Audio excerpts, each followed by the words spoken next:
Chapter 1 Senior, Will You Be My Girlfriend? Demon City. Magic University. At noon, the cafeteria was crowded. Lin Fong and his 3 roommates ate and chatted.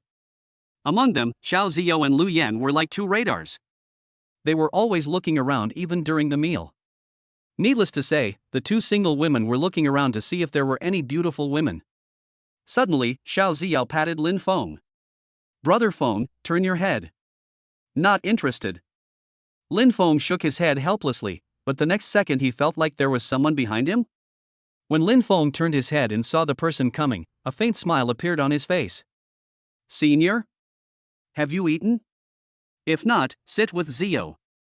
"Xiao Ziyou?" Ying Yao nodded with a complicated expression and spoke after hesitating for a moment. "Brother Lin Fong, I have something to ask you. Can you go out for a walk with me?" "Good." Lin Fong immediately stood up, distributed the chicken legs and braised pork on the plates to Xiao Ziyou and the other 2, and then left with Ying Yao. Watching the 2 people leaving one after the other, Xiao Ziyou suddenly smiled evilly. "Guys, guess why the senior is looking for Brother Feng? She's the school beauty. When can I have Brother Feng's luck in love? Even half of it would be great. Could it be that the senior's sister is going to graduate next year and is now going to confess her feelings to Brother Feng? What do you think, Monkey?" Li Ting guessed. Monkey is Lu Yan's nickname. The 3 of them and Lin Fong are in the same dormitory. After several years of getting along, they have become very good friends. Now seeing Lin Fong being called away by one of the recognized school beauties in the school forum, he couldn't help but start making faces. Just as they were making all kinds of guesses, Lin Fong and Ying Yao also came to the playground. The winter vacation is just over 20 days away. The temperature in Jinghai City is not very warm. Fortunately, the weather is good today. The sun is releasing warmth above our heads, and the sunlight makes me feel warm on my body. After coming out of the cafeteria, Ying Yao said nothing and walked along the rubber track until she reached the playground before stopping. "Senior sister, is there anything wrong?" Lin Fong asked. Unexpectedly, Ying Yao did not answer but asked instead. "Brother Lin Fong, do you still remember the last time our club leaders had a dinner together?" "I remember. It's been more than 2 months." Lin Fong recalled. The reason he remembered it clearly was because something really happened at that dinner. "Yes, that's right, 2 months." Ying Yao nodded, then looked up at the sky, revealing a section of her white swan neck. "Brother Lin Fong, do you still remember that night when you and I had sex in the BB?" Hearing this, Lin Fong was stunned for a moment, and there seemed to be a thunder explosion in his mind, buzzing continuously. The picture, which was originally blurry due to drunkenness, suddenly became clear. At that dinner, all the cadres in the society got drunk. The boys became the girls' guardians, responsible for sending the girls back to school. But somehow, Lin Fong escorted Ying Yao to the homestay behind the hotel. Under the influence of alcohol, the 2 seemed to express their affection for each other, and then, it was not suitable for children until the second half of the night. When Lin Fong woke up the next morning, he was the only one left in the homestay, along with the bright red plum blossoms on the bed sheets. Ying Yao's beautiful figure has disappeared. Seeing that Lin Fong recalled something, she continued, "After that time, I became pregnant with your child. I am now 8 weeks pregnant." After saying this, Ying Yao placed her jade hand gently on her lower abdomen, and her head drooped slightly. Although the 2 chatted occasionally since that day, Lin Fong could feel that the senior sister was avoiding him, so the number of times they met in the past few months was very few. "When we met again today, the school beauty told me that she was pregnant with my child." Even though Lin Fong had already eaten lunch, he still couldn't help but have a brain freeze. And at this moment, a voice suddenly sounded in Lin Feng's mind. "Ding, inheritance of the flame, it is detected that the host has blood inheritance, and the nanny system is activated successfully. Note, these days, it is so difficult to raise a baby without a system. Ding. The paternity test of the host and Ying Yao's baby has been issued, please check it. Don't doubt it, the baby in Ying Yao's belly is yours. Ding, trigger the main task, host, please protect your bloodline. System?" Lin Fong, who had read a lot of tomato novels, felt dizzy. Not only did he become a father, but he also became a system host? The 2 consecutive pieces of news surprised Lin Fong. But what does it mean to protect bloodline? System activation takes only a split second. Ying Yao hadn't finished her words yet. "Junior Lin Fong, I don't know what to do, so I came to you." After saying this, Yi Qingyao lowered her head and intertwined her fingers in front of her. It was obvious that she was very conflicted and had complicated emotions. Lin Fong also understood that the senior sister came to him to ask him how to treat the fetus in her belly. Go? Or stay? Lin Fong pondered for a moment and said, Senior, no matter what you think, I support you. However, I have something I want to tell you. I'm afraid if I don't say it today, I won't have the chance to say it in the future. Senior, I like you. I've liked you since the first time we met, when you joined our class as a new member of the club. Time flies by, I'm already a junior in college, and I still haven't mustered up the courage to confess to you. Now that I know you are pregnant with my child, I confess my love to you. I am not doing this to embarrass you, but I really want to tell you that I am willing to take care of you for the rest of my life. Lin Fong confessed to Yi Qingyao and said a lot in one breath. You have to know that Yi Qingyao also has feelings for Lin Fong, otherwise she wouldn't have let herself go under the influence of alcohol during that club dinner. Lin Fong hasn't been with any other girl in the past 3 years, but isn't it because of him that Yi Qingyao rejected so many people? Now, the two of them took this opportunity to lift the layer of window paper, which actually made Yi Qingyao's nose sore and she wanted to cry. For a moment, tears sparkled in Yi Qingyao's beautiful eyes and her delicate body trembled slightly. Seeing this, Lin Fong took off his coat and put it on Yi Qingyao, then asked softly, Senior, will you be my girlfriend? Lin Feng's words echoed in Yi Qingyao's ears. She already had feelings for Lin Fong, and now that he had confessed his love to her, it was only natural for her to successfully hold his hand. So Yi Qingyao nodded. I do. Hearing this answer, Lin Feng's heart was relieved. He immediately took Yi Qingyao's hand, and the two walked out of the playground together. Don't stay in the playground. It's cold. I'm afraid you'll catch a cold.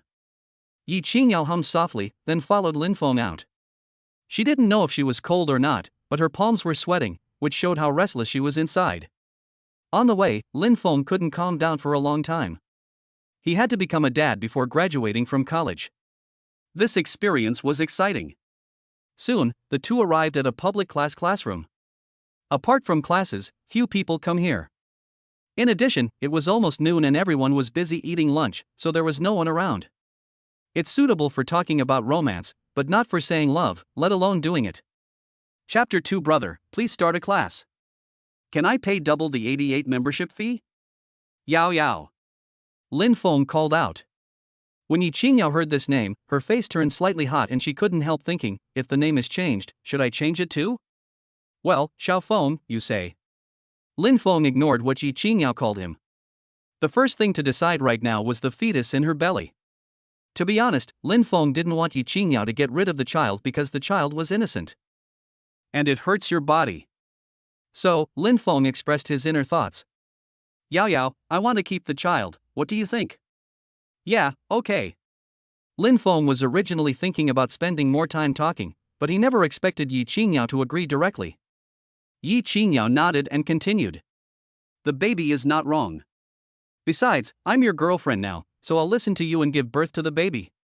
This is Yi Qingyao's true thought. It can even be said that before she came to find Lin Fong, she had thought about it. Even if Lin Fong disagreed, she still wanted to give birth to the baby. Although she didn't know why she had such mysterious confidence in raising a child on her own. Hearing Yi Qingyao's answer, Lin Fong let out a long sigh. Yao Yao, thank you. Xiao Feng, thank you. Yi Qingyao imitated Lin Fong to express her gratitude, they each had their own ideas. After that, the two talked a lot. After all, Yi Qingyao was still a little panicked in her heart, and had an inexplicable feeling of panic about her pregnancy and the upcoming baby. The main thing is that I don't know what to do or what to do. And confusion about the future. Yi Qingyao will go out for an internship after the winter vacation, but many companies recruiting long-term workers are unwilling to give pregnant women a chance, let alone her as an intern. Not being able to find a job means having no source of income. How can I raise a child if I don't even have a source of income? If Yi Qingyao had not been determined in her heart, she might have been shaken when she thought of these things. After hearing Yi Qingyao's inner panic, Lin Fong felt that it made sense, but he didn't take it seriously. Yao Yao, don't worry, I'll take care of everything. Just relax. I'll be responsible for making money to support the family, and you'll be responsible for looking beautiful. Lin Fong was very confident when he said these words. Yi Qingyao's beautiful eyes lit up, and then she nodded and believed him. The two confirmed their relationship as boyfriend and girlfriend and also agreed to keep the baby. Ying Yao's worries disappeared, and she began to look forward to the future instead. In order to ensure Ying Yao's rest, Lin Fong got up to send her back to the dormitory. Ying Yao did not refuse this. Instead, she held Lin Feng's hand when returning to the dormitory. Don't care about other people's opinions and views. She only knew that it felt good to be held by Lin Fong, and that she felt especially safe. In front of the dormitory building, Lin Fong helped Ying Yao to tuck her hair behind her ears and accidentally touched her beautiful earlobe. Yao Yao, go back. Call me if you have anything. What's wrong? Ying Yao suddenly asked playfully. Of course you can find me if you have nothing to do. Remember to pin my chat box to the top. The same to you. Ying Yao murmured softly, then said goodbye and turned to walk towards the girls' dormitory. Lin Fong watched her go in and turned to leave. At the same time, the two of them tacitly put each other's dialogue box on top. When boys and girls first taste the flavor of love, they always like to do some childish little things. On the way back to the dormitory, Lin Fong found the system. Now he and Ying Yao have become boyfriend and girlfriend, and after talking, they have reached an agreement to keep the baby. The system task of protecting bloodline was naturally completed. The system was also very generous and allowed Lin Fong to open the box. Do you have to draw the rewards you want yourself? The system is really naughty. But Lin Fong found it interesting. He couldn't just draw out, "Thank you for your patronage." As Lin Fong's mind moved, the lottery began. There's not even an animation, the result comes out in 1 second. Congratulations to the host for winning a house in Yushuiwen community. The house is nice, it saves me from buying one. Lin Fong felt okay, his luck was pretty good. Although he didn't win, thank you for your patronage. He also knew the community of Yushuiwen, which was not far from the school. He could go and take a look when he had time. Ding, it is detected that Ying Yao is in poor health. Please ask the host to urge Ying Yao to soak her feet 10 times. After 10 times, there will be a bonus lottery. Tasks come one after another. But it doesn't matter, the lottery is so interesting and addictive. Will you urge Yao Yao to soak her feet? Sure. Lin Fong immediately took out his cell phone and sent a message to Ying Yao. He just asked in. Ying Yao on the other side immediately replied. Yao Yao, I noticed that your hands are always sweating. Soak your feet when you have time. It's very effective and can improve this symptom. Okay, I get it. Have you reached the dormitory yet? It's almost there, just be obedient. Lin Fong said again. Yeah, take a rest when you go back. Ying Yao instructed, and then went to the water room to get hot water. On the other side, Lin Fong quickly returned to the dormitory. As soon as he entered the room, he was pulled over by Xiao Ziyou and Lu Yan. Li Ting also got off the bed, and the three of them laughed in a frivolous way. Brother Fong, what's going on? The school beauty is here. You're so lucky. Brother Fong, you know me. I have never begged anyone. Xiao Ziyou started to speak stubbornly, but was interrupted by Lu Yan before he could finish his words. Bullshit, you begged me to bring you breakfast this morning. Be good and call me Godfather. Go away. We agreed to interrogate Brother Fong, so shut up. Xiao Ziyou said angrily. So, the three of them united again and started questioning Lin Fong. On the other hand, Lin Fong sighed first, then. It's not that I don't want to tell you, I'm just afraid that if I tell you, you'll be depressed. Ying Yao and I, the so-called school beauty, are together. She is my girlfriend now. When you see her in the future, don't call her senior sister or school beauty. Call her sister-in-law. Do you hear me? After hearing these words, Xiao Ziyou, Li Ting, and Lu Yan's eyes widened. And Lin Feng's posture doesn't seem like he's talking nonsense. Are you serious? Brother Fong, are you telling the truth? Lin Fong smiled and nodded, but he was sighing in his heart. It's true, there is a baby. That's how it is between boys. After knowing that Lin Fong and Ying Yao were together, the most common words the three of them said were words of blessing. Brother Fong, you've been single for 3 years. If you don't make a name for yourself, you'll be amazing. That's right, Ying Yao, the recognized campus beauty on the forum. You got her? Brother, let's start a class. Can I pay double the 88 membership fee? The second is ghosts crying and wolves howling. And how envious. Chapter 3 Unless you also find me a school beauty girlfriend. Time flies and it is evening, time to eat again. For college students, what to eat is an eternal problem. Usually Lin Fong would go out to find food with his 3 roommates. But now it's no longer possible. I have to find Ying Yao and take her out to dinner. After all, you are pregnant, so you need to eat clean, wholesome and nutritious food, of course. But his withdrawal made Xiao Ziyao and the other 2 sigh. Lu Yan, even a hero can't resist the temptation of beauty. Brother Fong, I haven't seen you for an afternoon, I missed you so much. Xiao Ziyao, it's too much Brother Fong, I suddenly don't want to bother with you, unless you also find me a school beauty girlfriend. Li Ting, fuck. We agreed to tease Brother Fong, but Ziyao, you actually took the opportunity to make a request? You are so greedy. Brother Fong. I want one too. Faced with the teasing and jokes from the 3 people, Lin Fong was a little amused and helpless. He cursed back a few words and then slipped away. Soon Lin Fong arrived at the girls' dormitory building. Originally, I wanted to wait until I arrived before calling Ying Yao down to avoid freezing. But Ying Yao was already standing in front of the door. Yao Yao, didn't we agree that you would come down when I call you? After Lin Fong asked, without waiting for Ying Yao to speak, the girl next to him spoke first. Our Yao Yao was afraid that you would get impatient, so she started packing after receiving your call. Oh, by the way, I am Yao Yao's only roommate, my name is Huang Tingting. If you weren't Yao Yao's boyfriend, you would have to call me senior sister. Huang Tingting muttered quietly.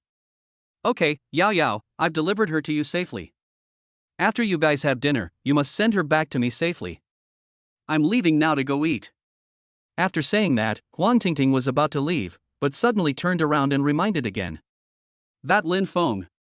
You must take good care of Yao Yao. When we were fetching water this afternoon, she was almost squeezed in the stomach. It was too dangerous.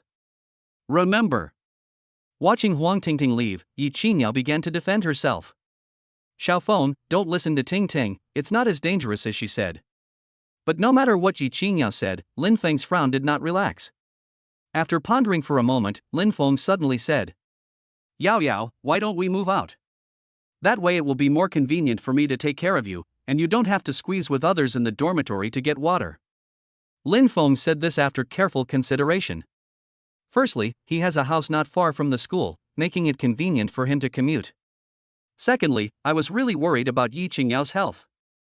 Although it's not that delicate, it's best to be prepared for any eventuality.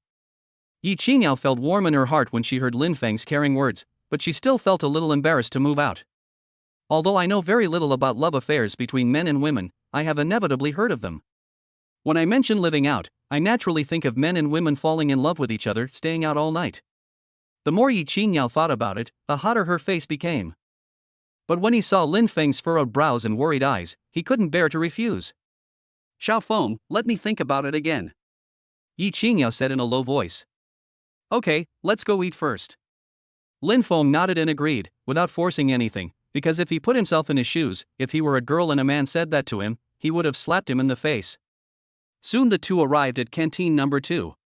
Being lazy and trying to save time, they did not go upstairs but planned to eat on the first floor. Yao Yao, what do you want to eat? I want to eat meat. Ying Yao whispered, I smelled fried chicken when I walked in. It smells so good, can I have some? Okay, I'll go buy it. What else? Mushu pork rice bowl.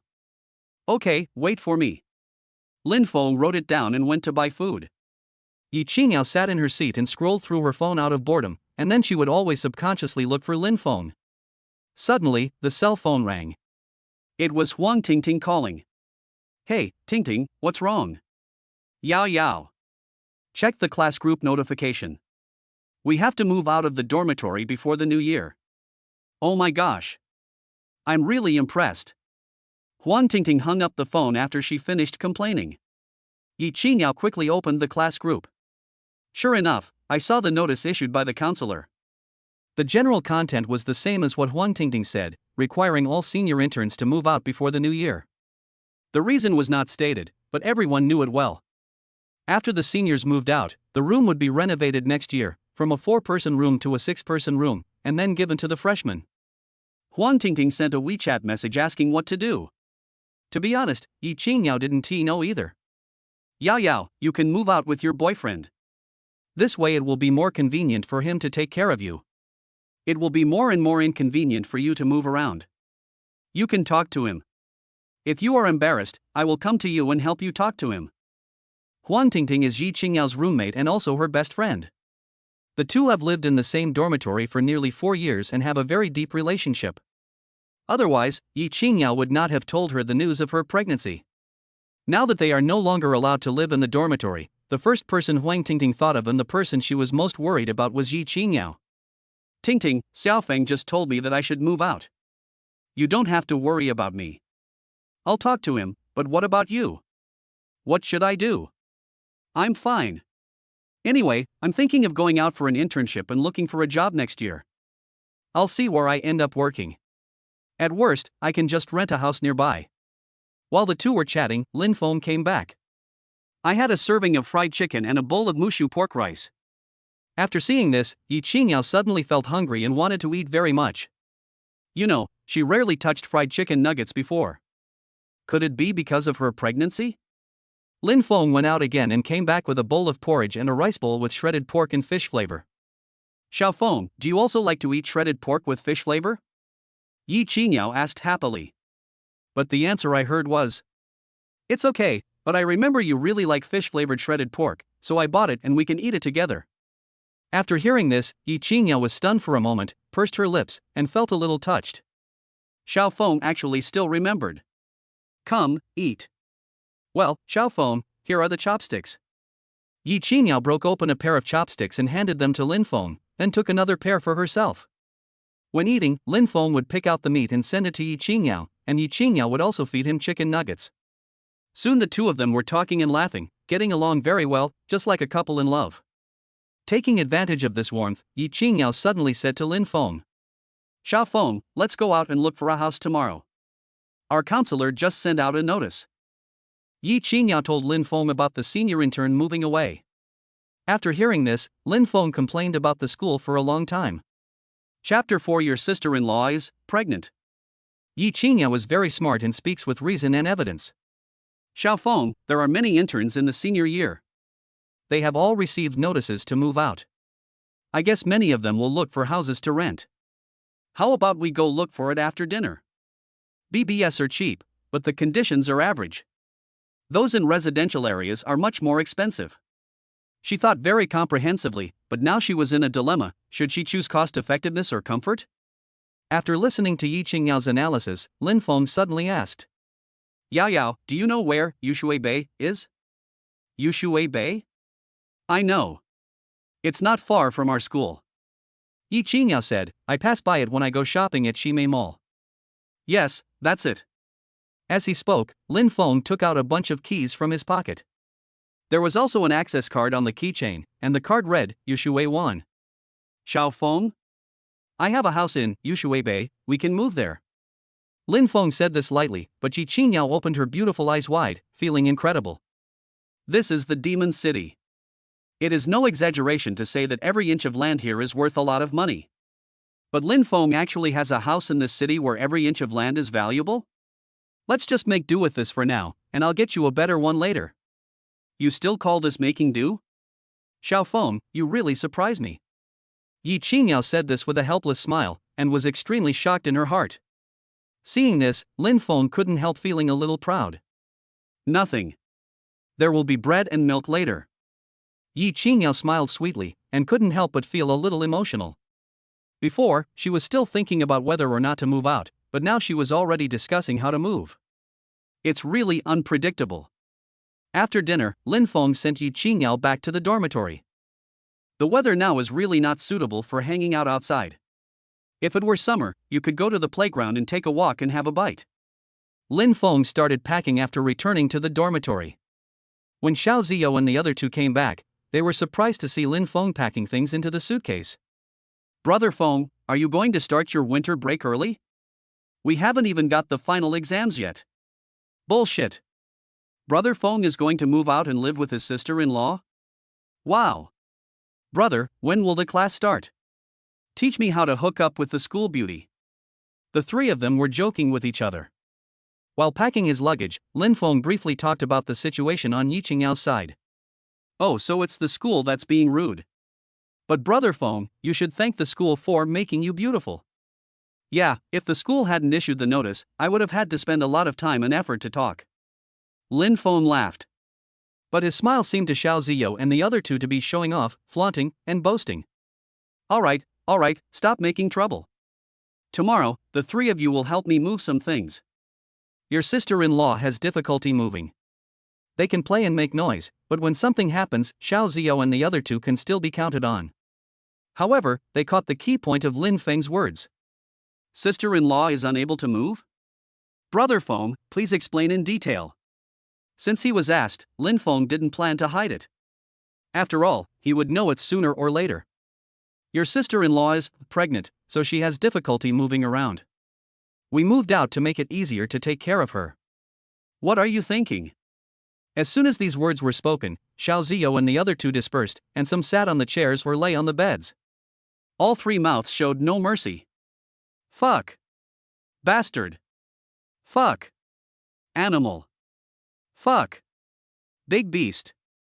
However, after being surprised, Xiao Ziyo and the other two began to think about Lin Fong again. Brother Fong, let's be serious. Are you planning to give birth to the baby? After seeing Lin Fong nod, Li Ting asked again, what about my sister-in-law's family? What are you going to do? Winter vacation is coming soon. I plan to send her home and then go to her house, to apologize. At least we have to get her parents to forgive us before we can talk about anything else. After Lin Fong finished speaking, Li Ting and the other two all agreed, Brother Fong, you are a real man. We support you. Brother Fong, if you move out, the expenses will definitely be high. If you have any difficulties, just tell us brothers. Don't worry, I will. Dad won't be shy with you guys. Lin Fong said jokingly, causing the three of them to curse and compete to be their godfather. On the other side, Ying Yao started packing up after returning. Huang Tingting was relieved when she learned that the two were moving out.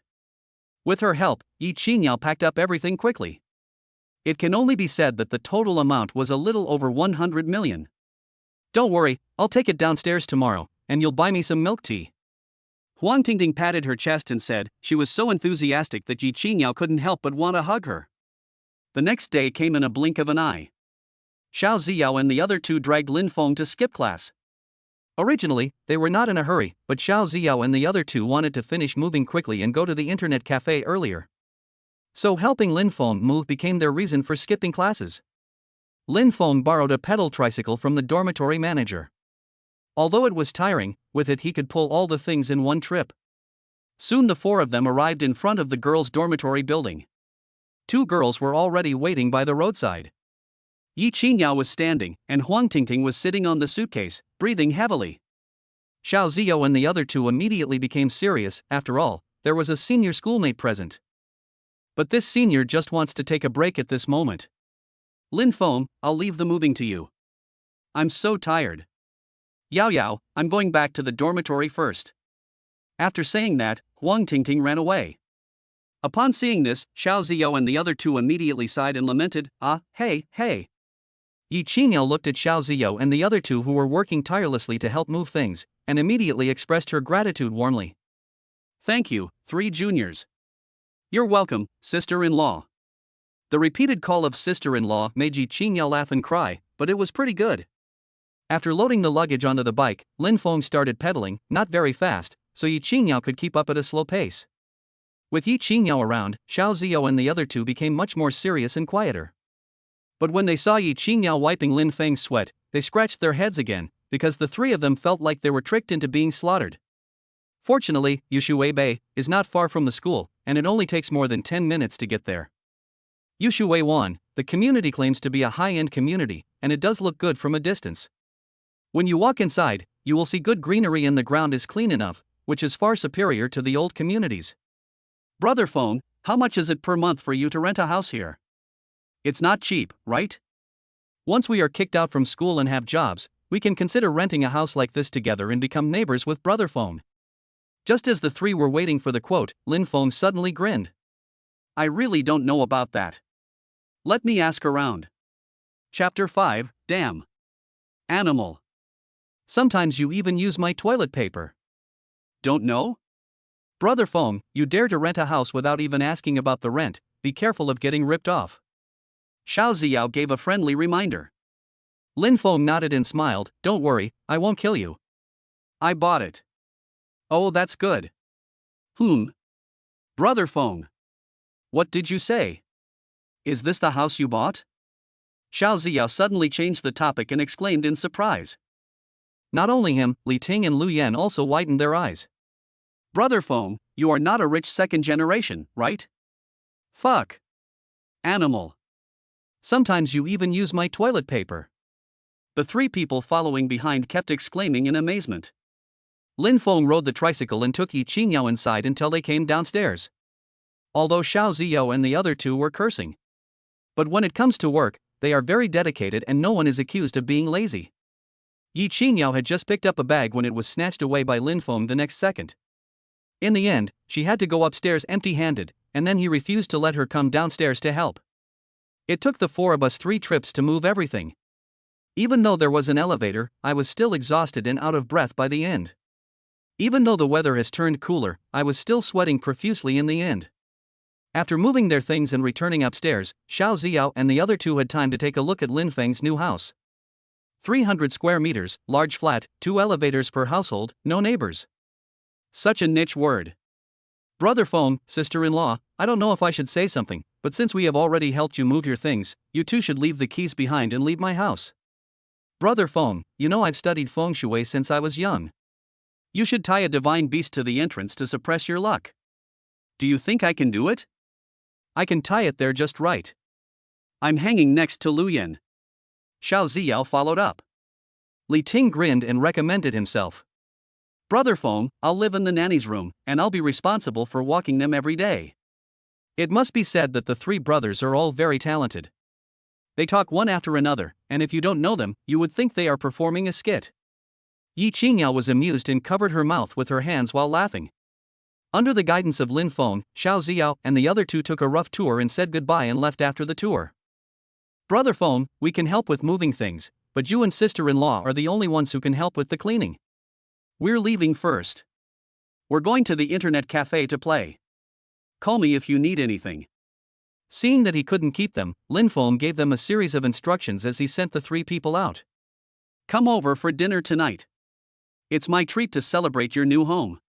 After hearing what he said, Xiao Ziao and the other two did not refuse, otherwise they would definitely not want to disturb Lin Fong in Ying Yao's world of 2.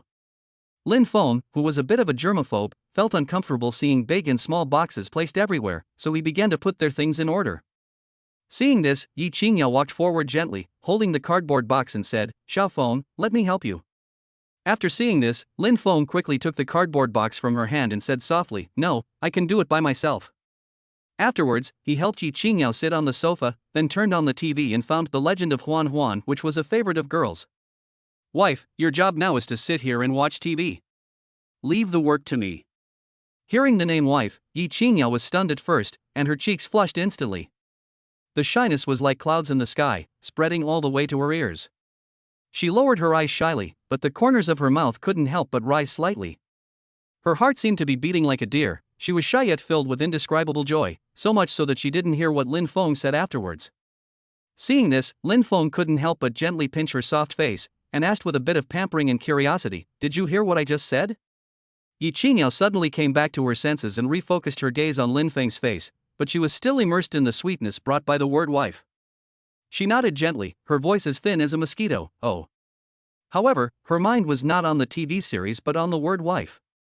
When she thought of this title, the corners of her mouth couldn't help but rise again, with a gleam of happiness in her eyes. Xiao Fong actually called me his wife.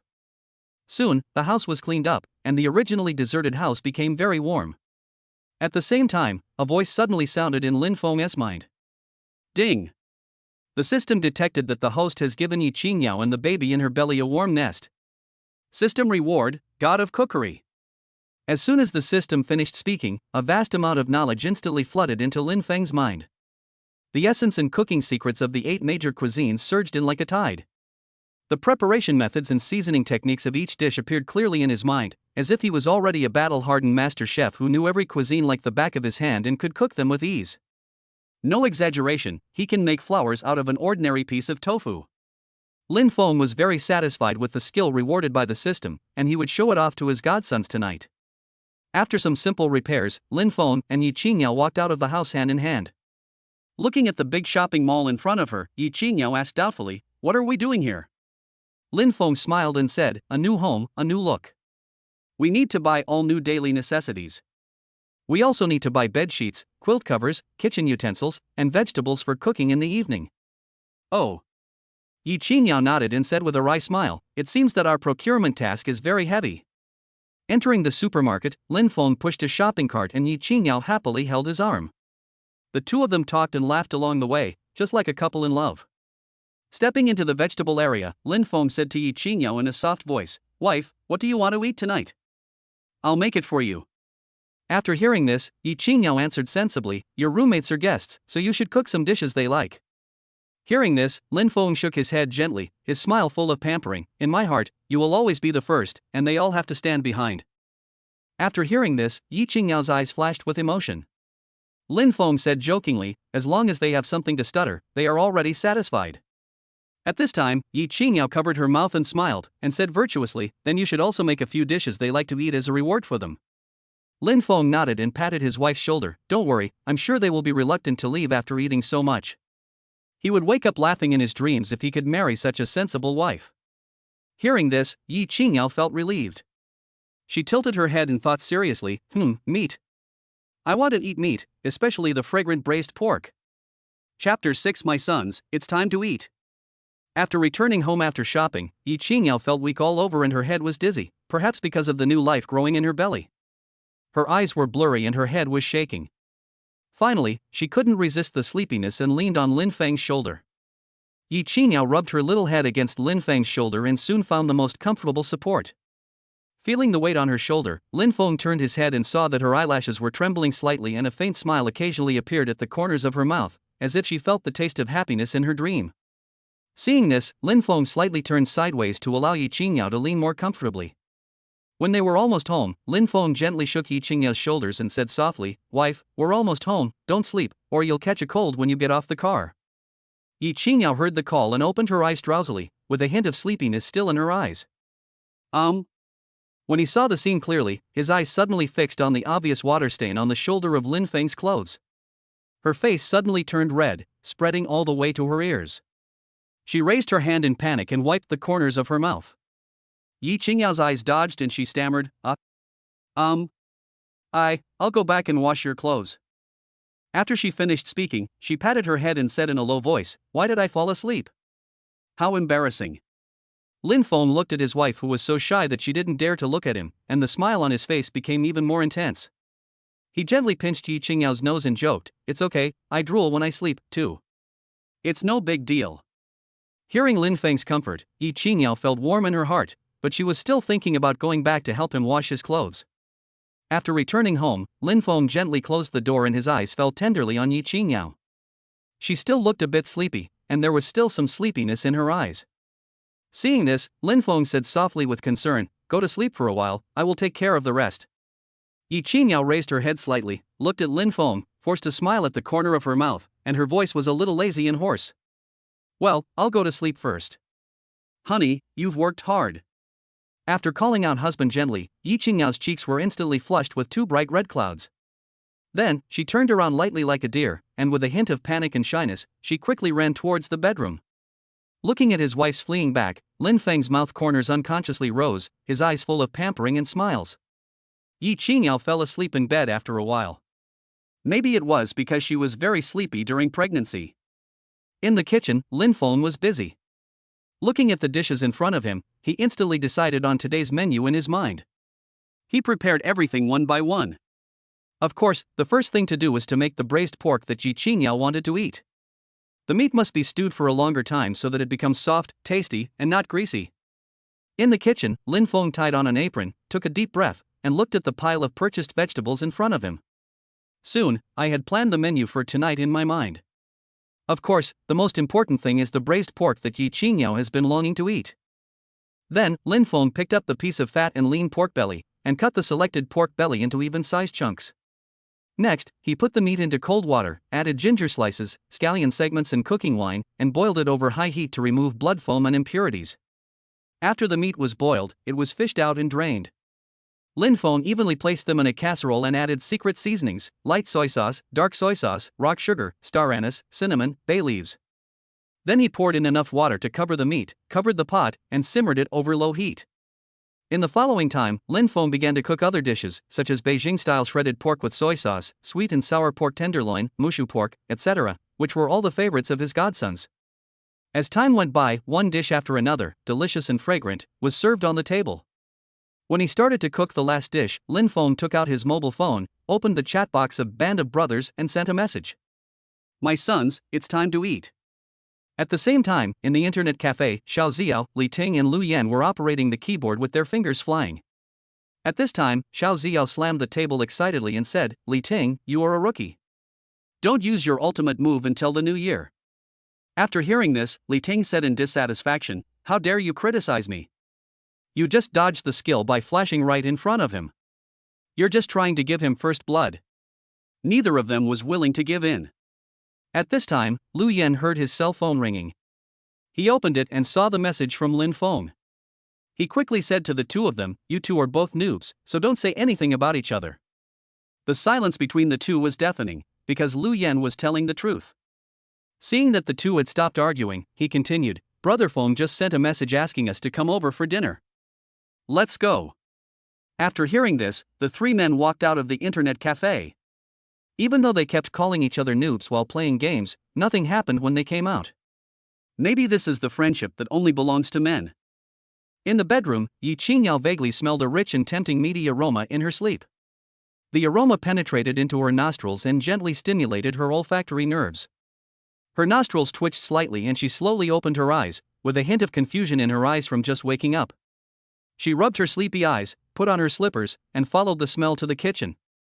In the kitchen, Lin Fong was busy. A pot of braised pork was bubbling on the stove, and the aroma was everywhere. Seeing his wife wake up, Lin Fong showed a gentle smile on his face. "Wife, you're awake." "Yeah." Ying Yao nodded, then came to the stove.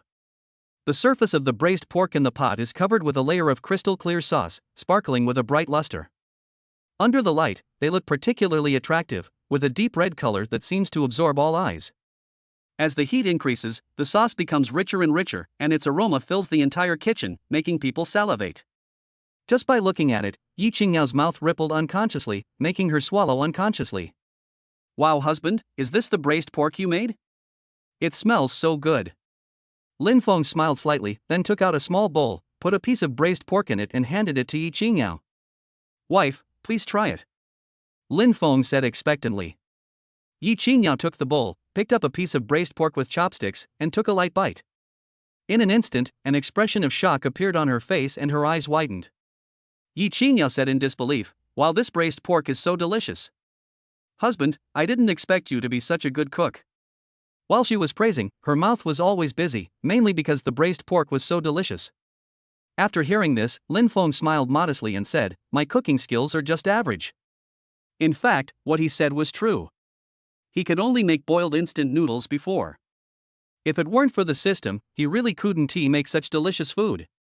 Hubby, don't be so modest. With your cooking skills, you can be a chef in a 5-star hotel. No, those chefs are not as good as you. After all, she used to eat it every day, and in comparison, Lin Feng's braised pork was more delicious. Chapter 7. I am a male, but I like women. After a while, the doorbell rang. Lin Fong knew that his roommates had arrived, so he hurried to open the door. As soon as he entered the room, Xiao Ziyao's nose seemed to be hooked. The fragrance that filled the room made him open his eyes wide in shock. "Brother Fong, did you secretly invite the royal chef from heaven to come down to earth? The food smells so good, it's almost as good as the Queen Mother's peach banquet." Xiao Ziyao shouted exaggeratedly, his voice full of disbelief. Li Ting and Lu Yan also joined in the fun, saying in unison, "We were planning to come to your place and have a simple but not simple dinner with instant noodles. As a result, the aroma immediately ruined our plan to make instant noodles." Lin Fong looked at these three funny guys, not knowing whether to laugh or cry, thinking, is it really that serious? This shows their extreme lack of confidence in themselves. Just as he was about to explain, Ying Yao stepped forward and said proudly, "These dishes are all made by my husband himself. Besides, he specially prepared some dishes that you guys like to give you a surprise." When the three roommates heard Lin Feng's words, their jaws almost dropped to the ground, and the expressions on their faces quickly changed from shock to deep emotion. Several people couldn't wait to come to the dining table, and the scene before them shocked them again. The table was filled with their favorite dishes, colorful and fragrant. Xiao Ziya was so excited that he almost jumped up. His eyes seemed to be lit up by two little stars, flashing with excitement. "Oh my god, Brother Fong, you can actually cook sweet and sour pork. This is incredible!" Xiao Ziya shouted while giving a thumbs up, his face full of admiration and praise for Lin Fong. He stared at the plate of juicy sweet and sour pork, drooling greedily, as if he had already tasted the sweet and sour flavor. "This dish is cooked just like the one made by a restaurant chef. If it were sold in a restaurant, 108 yuan per serving would definitely not be expensive." Xiao Ziya continued to praise, his eyes full of joy and emotion. Lu Yan, who was standing next to him, also echoed the words, "Brother Fong, your cooking skills are really well hidden, aren't they? You are simply the living god of cooking. You might as well stop studying and open a restaurant directly. We will definitely come to support you every day." Lu Yan became more and more excited as he spoke, and in the end he even excitedly hugged Lin Feng's shoulders. He looked so happy that it seemed as if he wanted to hug his face and take a bite of it. Seeing this, Lin Fong quickly stopped his enthusiastic face slap with his hands, pretending to be disgusted and said, "I am a man, I like women, you don't even want this white thing. But since you like it so much, then eat more. I'll show you some more of my cooking skills when we have the chance. Don't stand there, sit down and try it. There's another dish. I'll go get it." Lin Fong hurriedly greeted a few people and soon came out of the kitchen carrying a steaming ceramic bowl. The tempting aroma instantly filled the entire restaurant. Li Ting knew at the first smell that this dish was definitely extraordinary and extremely delicious. Xiao Ziyao's nose was like a sensitive radar. As soon as he smelled the aroma, he immediately shouted excitedly, "Braised pork? It's braised pork. Brother Fong, you actually made braised pork? That's amazing." Xiao Ziya widened his eyes, his face full of surprise. "It smells so good. It tastes exactly like the braised pork my mom made during Chinese New Year." He swallowed his saliva as he spoke, as if he had already tasted the delicious food that was rich but not greasy and melted in his mouth. However, to the surprise of the three brothers, Lin Fong actually placed this carefully prepared braised pork in front of Ying Yao. Facing the expectant looks from her husband's roommates, Ying Yao smiled and said to Lin Fong, "Hubby, let's put this dish in the middle so that everyone can have it." Lin Fong shook his head firmly, looked at Ying Yao lovingly and said, "No, this is the dish you ordered. My wife wants to eat it, so of course it has to be placed in front of you." His tone was full of care and love for Ying Yao. After all, his wife liked him. The three roommates looked at this scene and couldn't help feeling a little dissatisfied. Li Ting whispered quietly, "Brother Fong really values women over friends." Xiao Ziya complained quietly, "That's right, the dog food is too obvious. If there weren't so many delicious dishes on the table, we would have been fed with dog food." Although I felt a little dissatisfied, there were still so many delicious dishes on the table. Thinking of this, the three of them felt relieved, then picked up their chopsticks and started eating. As soon as Xiao Ziya, Li Ting, and Lu Yan tasted the dishes made by Lin Fong, they instantly turned into silent foodies. They were so busy tasting the food that they didn't even have time to say a word. Their faces were filled with surprise, as if they had discovered a treasure. At that time, the restaurant was so quiet that the only sound could be heard was the smacking sound of people eating. Everyone was concentrating on the delicious food in front of them, afraid that in the blink of an eye, they would miss a piece of meat. This moment of pure enjoyment of food is much more real than those celebrities in lifestyle variety shows who just talk but don't practice, or just praise the food but don't eat it. Although Xiao Ziya and the other two were some distance away from the braised pork, they had no time to care about their manners when faced with such delicious food. They just stood up and used chopsticks to pick up the tempting pieces of meat. Their actions were so fast that Lin Fong didn't have time to react. You know, for this dinner, Lin Fong made 3 pounds of braised pork, and in the blink of an eye, half of the braised pork was gone. Seeing this, Lin Fong was afraid that Ying Yao wouldn't get any, so he anxiously put the braised pork into her bowl. Ying Yao looked at the pile of braised pork in her bowl, and said with a smile, "Hubby, please stop taking more. My bowl is almost full." Xiao Ziya was watching from the side and laughed, "Yes, Brother Fong, sister-in-law is afraid of getting fat and doesn't want to eat so much braised pork." Lin Fong looked at the three people wolfing down their food and snorted coldly, "If I didn't pick up some, you would have eaten all the braised pork. This is a dish I made especially for my wife. I won't say anything if you guys eat some, but you guys are too unethical to just scoop up half of it. Which nice person eats like you guys? You're simply the foodie alliance," Lin Fong said with a smile, but his tone was full of helplessness and pampering for the three people. After hearing this, Li Ting stuffed his mouth with braised pork and complained incoherently, "Brother Fong, this is all your fault. The braised pork is so delicious that we can't stop eating it. Besides, you only made this little. It's not even enough to eat. I'm beginning to wonder if you're deliberately trying to make us lose weight. It's all because of your excellent cooking skills that we all became foodies. It's not our fault." Lu Yan also echoed from the side, with a satisfied and happy smile on his face. Listening to the three people's continuous complaints, Lin Fong smiled helplessly, "Eat quickly, even eating can't stop you from talking." Chapter 8 Brother Fong, you are really making the best use of everything. After a lot of banging and showing off, Xiao Xiao, Li Ting and Lu Yan had their bellies bulging like three small balls. They leaned back in their chairs contentedly, with happy smiles on their faces. "Brother Fong, your cooking skills are amazing." Xiao Xiao touched his round belly and gestured exaggeratedly, as if the meal he just had was the most delicious meal he had ever eaten. Yes, I declare that this meal is officially #1 in my foodie career." Li Ting was not to be outdone. He raised his hand exaggeratedly and made a #1 gesture. Lu Yan licked his lips slyly and said, "Hey, with such good food, we have to come here more often. How about we form a free meal team in the future?" When Lin Fong heard this, he immediately put on a serious look and said righteously, No, you are blatantly disturbing our world of two people." After saying that, he deliberately made a heartbroken expression, which made Ying Yao cover her mouth and chuckle. At this time, Ying Yao gently patted the back of Lin Feng's hand, her eyes full of happiness. Then she turned to Xiao Xiao and the other two and said with a smile, "Don't listen to him. Come whenever you want. We welcome you anytime. Besides, it will be more lively with more people. Thank you, sister-in-law." "Long live sister-in-law." Li Ting was the first to respond. He bowed exaggeratedly and then teased Lin Fong, "Sister-in-law is still a good person. Brother Fong, you must cherish her. If you can find a wife like sister-in-law, you will laugh out loud when you sleep at night." Lin Fong quite agreed with this. He looked at Ying Yao triumphantly and held her hand tightly. Time always flies quickly when chatting after dinner. Seeing that it was getting late and not wanting to continue being kilowatt light bulbs, the three of them said goodbye. Just as he reached the door, Lin Fong suddenly shouted, "Wait, there is still something I haven't done." The three turned around with puzzled expressions, only to see Lin Fong pointing at the trash can on the ground and saying seriously, "Take the trash down." Lu Yan said jokingly, "Brother Fong, you are really making the best use of everything." Handing them the garbage bag, Lin Fong and Ying Yao stood at the door, watching them go away, and smiled at each other. After closing the door, Lin Fong turned around and said to Ying Yao with tenderness in his eyes, "Wife, it's so late, let's go to bed." Ying Yao's cheeks instantly turned red, like a ripe apple. She lowered her head slightly, but the little drama in her heart had already begun.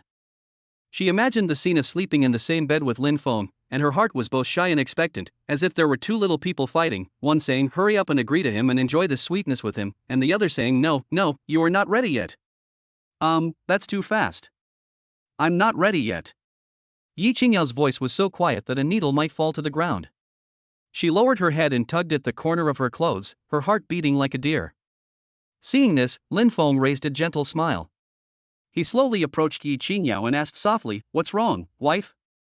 Ying Yao raised her head and met Lin Feng's loving eyes. She felt even more shy. She bit her lip and mustered up the courage to say, I'm actually a little nervous. And I heard online that the first few months are very critical and we can't do that." Lin Fong couldn't help laughing when he heard it. He gently scratched Ying Yao's nose and said lovingly, "Silly, what are you thinking about? I just told you to go to bed early. I didn't mean to sleep with you."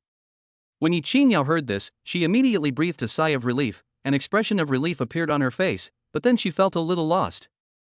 She lowered her head and whispered, I thought you. What do you think I am?" Lin Fong kept the question in suspense, his eyes full of teasing.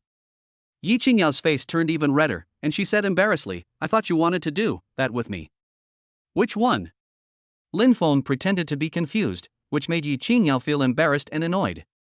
She reached out and gently hit his chest. Okay, I won't tease you anymore.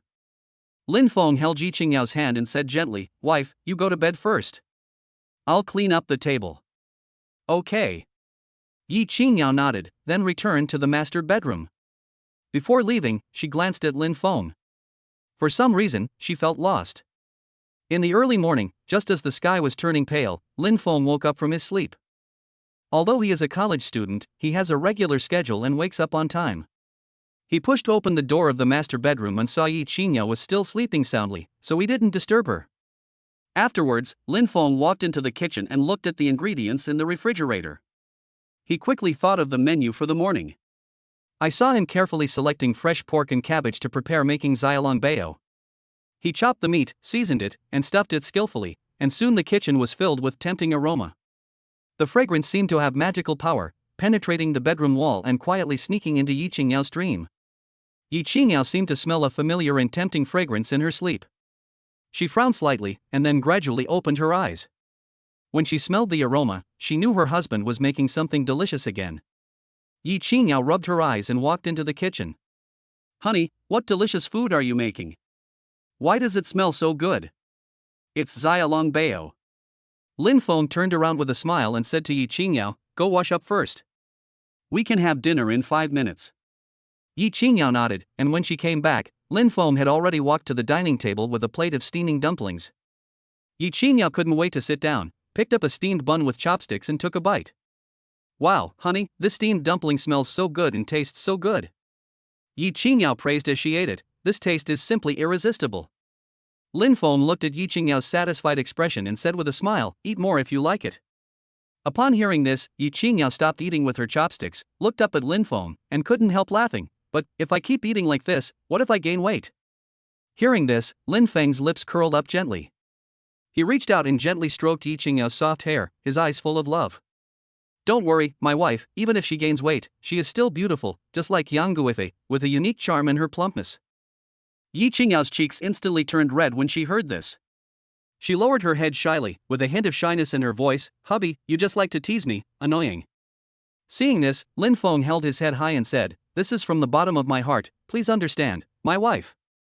Chapter 9, honey, if you like this car, I'll give it to you. At the same time, a clear and pleasant system prompt sound suddenly rang in Lin Fong's mind. Ding! The system detected that the host carefully prepared a loving breakfast for Yi Qingyao, and specially rewarded a Lamborghini Veneno Roadster. The prize has been delivered to the parking space downstairs, please check it in time. As soon as the system finished speaking, Lin Fong felt his pocket sink. He subconsciously reached out and touched something cold, which was the car key. Lin Feng's heart was suddenly filled with an indescribable excitement. After all, which man could resist the temptation of a limited edition sports car? He took a deep breath and tried to calm himself down. At this time, Yi Qingyao on the opposite side asked gently, husband, do you have classes this morning? Yes, periods 3 and 4 are professional courses. Lin Fong responded, and looked at Yi Qingyao curiously, what's wrong? Is there anything? Yi Qingyao smiled softly and said, nothing, it's just that if you go to class, I can go to the library to write my graduation thesis. It's really a bit boring to stay in this big house alone. Okay. Lin Fong nodded. It was almost time, so the two of them packed up and went out together. When walking downstairs, Yi Qingyao's eyes were instantly attracted by a cool sports car in the parking space opposite. She recognized the car immediately and exclaimed in surprise, oh my god! There's a limited edition Lamborghini Veneno Roadster parked downstairs in our community. She turned to look at Lin Fong, her eyes sparkling with excitement. Honey, did you know? This car costs 26 million and is limited to 9 units worldwide. It has a maximum horsepower of 750 and can accelerate from 0 to 100 meters in just 2.9 seconds. It's so cool. Lin Fong looked at Yi Qingyao's familiar appearance and couldn't help feeling a little confused. He was about to ask, but Yi Qingyao couldn't wait to ask him, hubby, do you like this car? Lin Fong nodded without hesitation, of course I like it. Who wouldn't like such a cool sports car? After hearing this, Yi Qingyao smiled sweetly, my brother gave me one. How about I drive it over to you when I get home? Lin Fong was shocked when he heard this. He looked at Yi Qingyao in surprise and asked, wife, what does your family do? You just give me a sports car as a gift? Yi Qingyao smiled and shook her head. Don't worry about it. Anyway, I'll give you a sports car, as long as you're happy, isn't that enough? Lin Fong smiled helplessly, but his heart was filled with emotion. At this time, Yi Qingyao also walked around the car, muttering to herself as she looked at it, I wonder if the interior of this car is as luxurious as the one I own?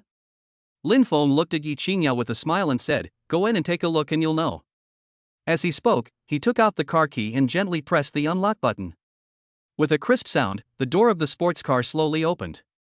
Lin Fong looked at Yi Qingyao with a smile, and stretched out his hand in an invitation gesture, Princess, please get in the car. Yi Qingyao was stunned when she saw this scene. She looked at Lin Fong in disbelief, her eyes full of confusion. Honey, is this car yours? How could it be fake? Lin Fong said, not knowing whether to laugh or cry. After seeing his wife's incredulous look, he smiled, scratched Yi Qingyao's nose and said, Don't think about it. Let me show you how to accelerate 100 meters in 2.9 seconds. After saying that, Lin Fong stepped on the accelerator, and in an instant, the car rushed out. Sitting in the car, Yi Qingyao felt the strong push on her back, and her heart was filled with excitement. When she wanted to experience it again, Lin Fong shook his head gently and reminded her gently, Wife, don't forget that you still have a little baby in your belly. We can't mess around. Okay. Yi Qingyao pouted and nodded. After all, the baby was important. So, Lin Fong drove the sports car steadily and sent Yi Qingyao safely to the door of the library. Then he parked his car downstairs of the teaching building and walked into the classroom alone. At that time, the classroom was empty. Lin Fong found a seat by the window and sat down, quietly waiting for the arrival of his sons of bitches. Soon after, people began to enter the classroom. They gathered in groups of 3 or 5 and seemed to be talking about something. Lin Fong listened carefully and could vaguely hear words such as sports car and limited edition. At this time, Xiao Ziao, Lu Yan and Li Ting walked into the classroom with books. As soon as Lin Fong saw them, a smile immediately appeared on his face. He waved happily and shouted, Hey, dear sons, this way. Several people excitedly walked to Lin Fong and sat down. Lu Yan approached Lin Fong mysteriously and said in a low voice, Brother Fong, do you know what we saw on the way here? Lin Fong asked curiously, What did you see? Lu Yan answered excitedly, A limited edition sports car. It's parked right under the teaching building. That car is so cool. Xiao Ziao also echoed excitedly, I guess the person who can afford such a cool sports car must be extraordinary.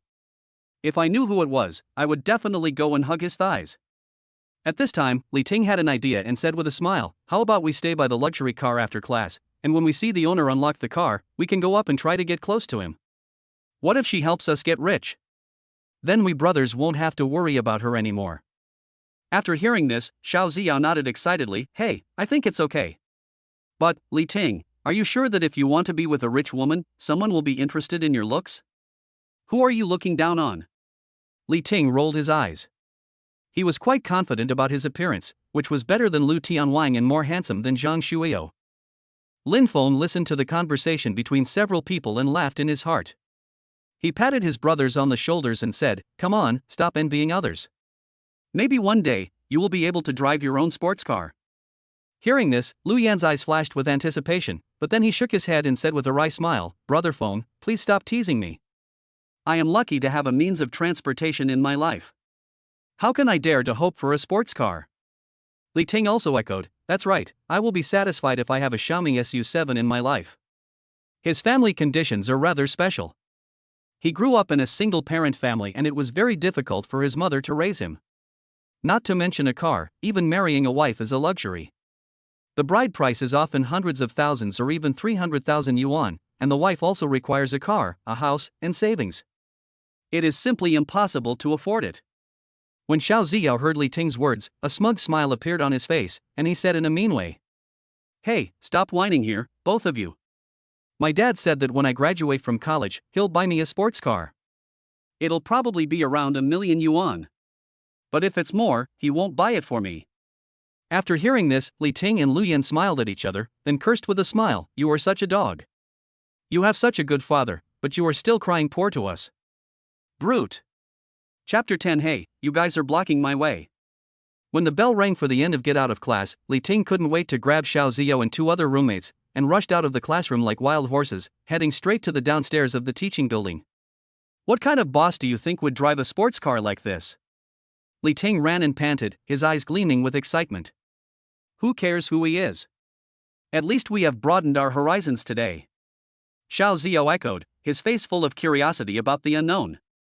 The four of them came downstairs, and seeing that there was no one around, they quietly approached the eye-catching sports car and peeked inside through the window, trying to catch a glimpse of the limited edition sports car. Just then, a familiar voice broke their prying eyes. Hey, you guys are blocking my way.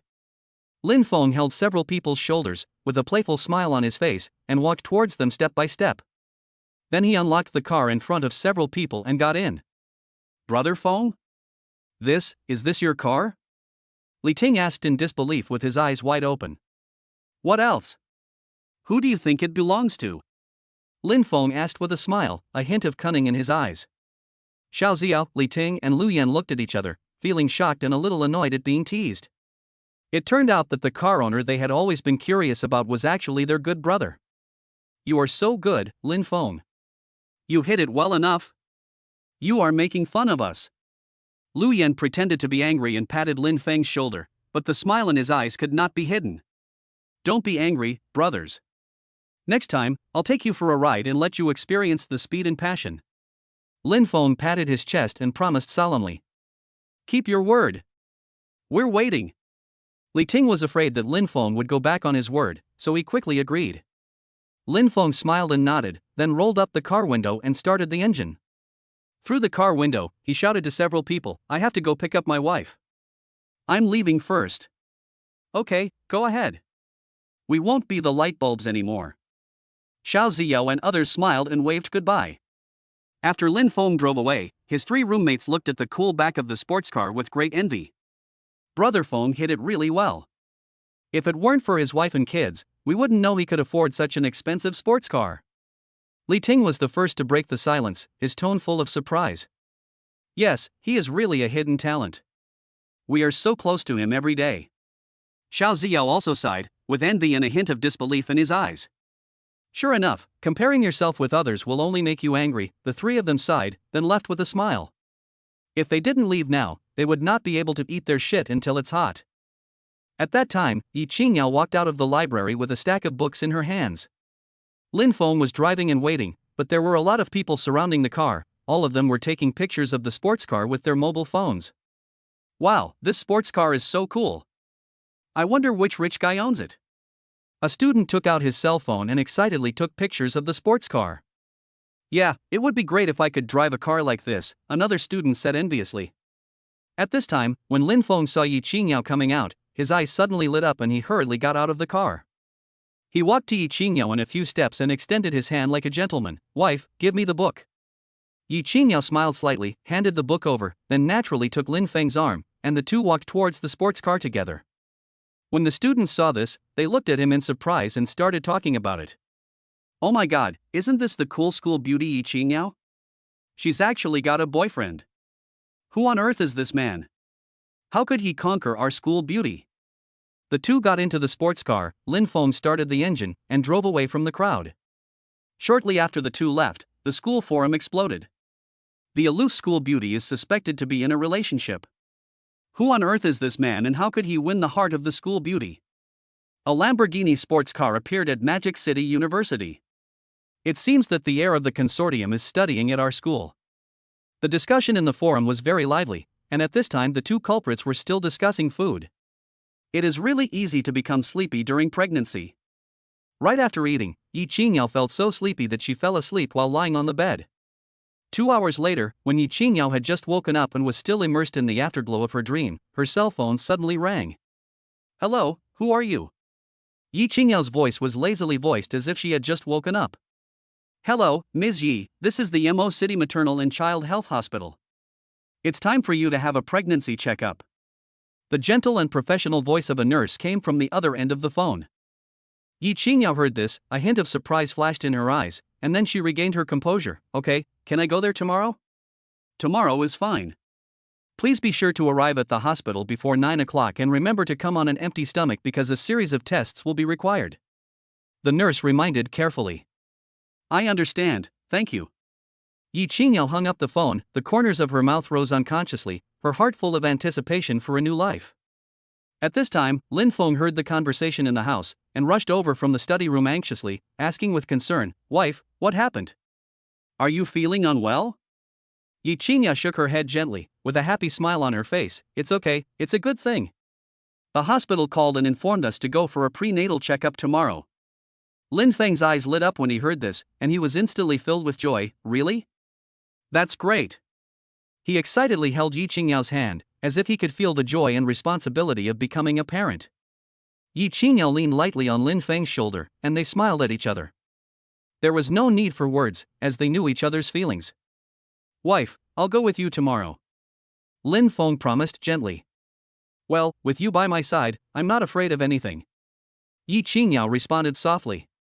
At 8:30 in the morning, Lin Fong and Yi Qingyao stepped into the obstetrics outpatient building of the hospital. People were coming and going in the outpatient hall. The two stood outside the clinic door and saw through the half-open door that there was no one inside. They thought the doctor might be busy making rounds. At this time, a smiling nurse noticed the anxiously waiting couple. She walked over briskly and asked gently, "Excuse me, is this Ms. Yi Qingyao?" Yi Qingyao nodded gently, with a hint of nervousness and expectation in her eyes. "Yes, I am." The nurse immediately gave a reassuring smile. "Don't worry, the doctor will be here soon, please wait a moment." As soon as he finished speaking, a middle-aged female doctor in a neat white coat walked into the consulting room. Seeing this, Yi Qingyao and Lin Fong hurried forward and greeted politely. "Hello, doctor, we are here for a pregnancy checkup." The doctor smiled and nodded, his eyes gently swept over the two people, and asked for key information. "What week is it now?" Yi Qingyao answered softly, her face filled with the happiness of becoming a mother. 8 weeks plus 4 days. "Well, very good." The doctor nodded approvingly and began typing on the keyboard. After a while, the printer gently spit out several sheets of paper carrying important information. After carefully reviewing it, the doctor solemnly signed and stamped the paper, and then handed it to Yi Qingyao in person. "Take the examination form, pay the fee, and then you can follow the instructions on it to do the various examinations."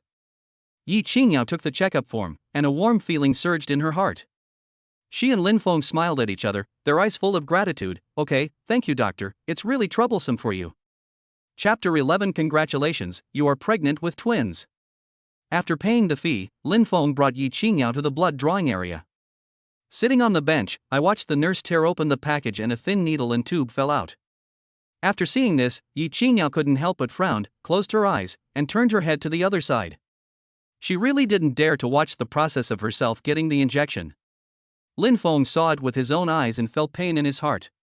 He gently placed Yi Qingyao's head against his chest and said gently, "Don't be afraid. It will be over soon." His arms were like a safe haven, giving Yi Qingyao an endless sense of security. Time passed by minute. Although it was only a few minutes, it seemed as long as a century to Yi Qingyao. She mustered up her courage and asked with a tremor in her voice, "Honey, are you almost done?" Lin Feng's eyes fell on the last tube of blood sample in the nurse's hand, and he responded gently, "It's almost done, it's almost done." Finally, when the last drop of blood was collected, the nurse skillfully pulled out the needle and carefully reminded, "Remember to press the needle hole with a cotton swab for a while." Yi Qingyao nodded obediently, and the two of them left the blood drawing room. Lin Fong counted the blood sample tubes in the nurse's hand in his mind. There were 5 large tubes in total. He thought to himself that he must take good care of his wife when he returns home.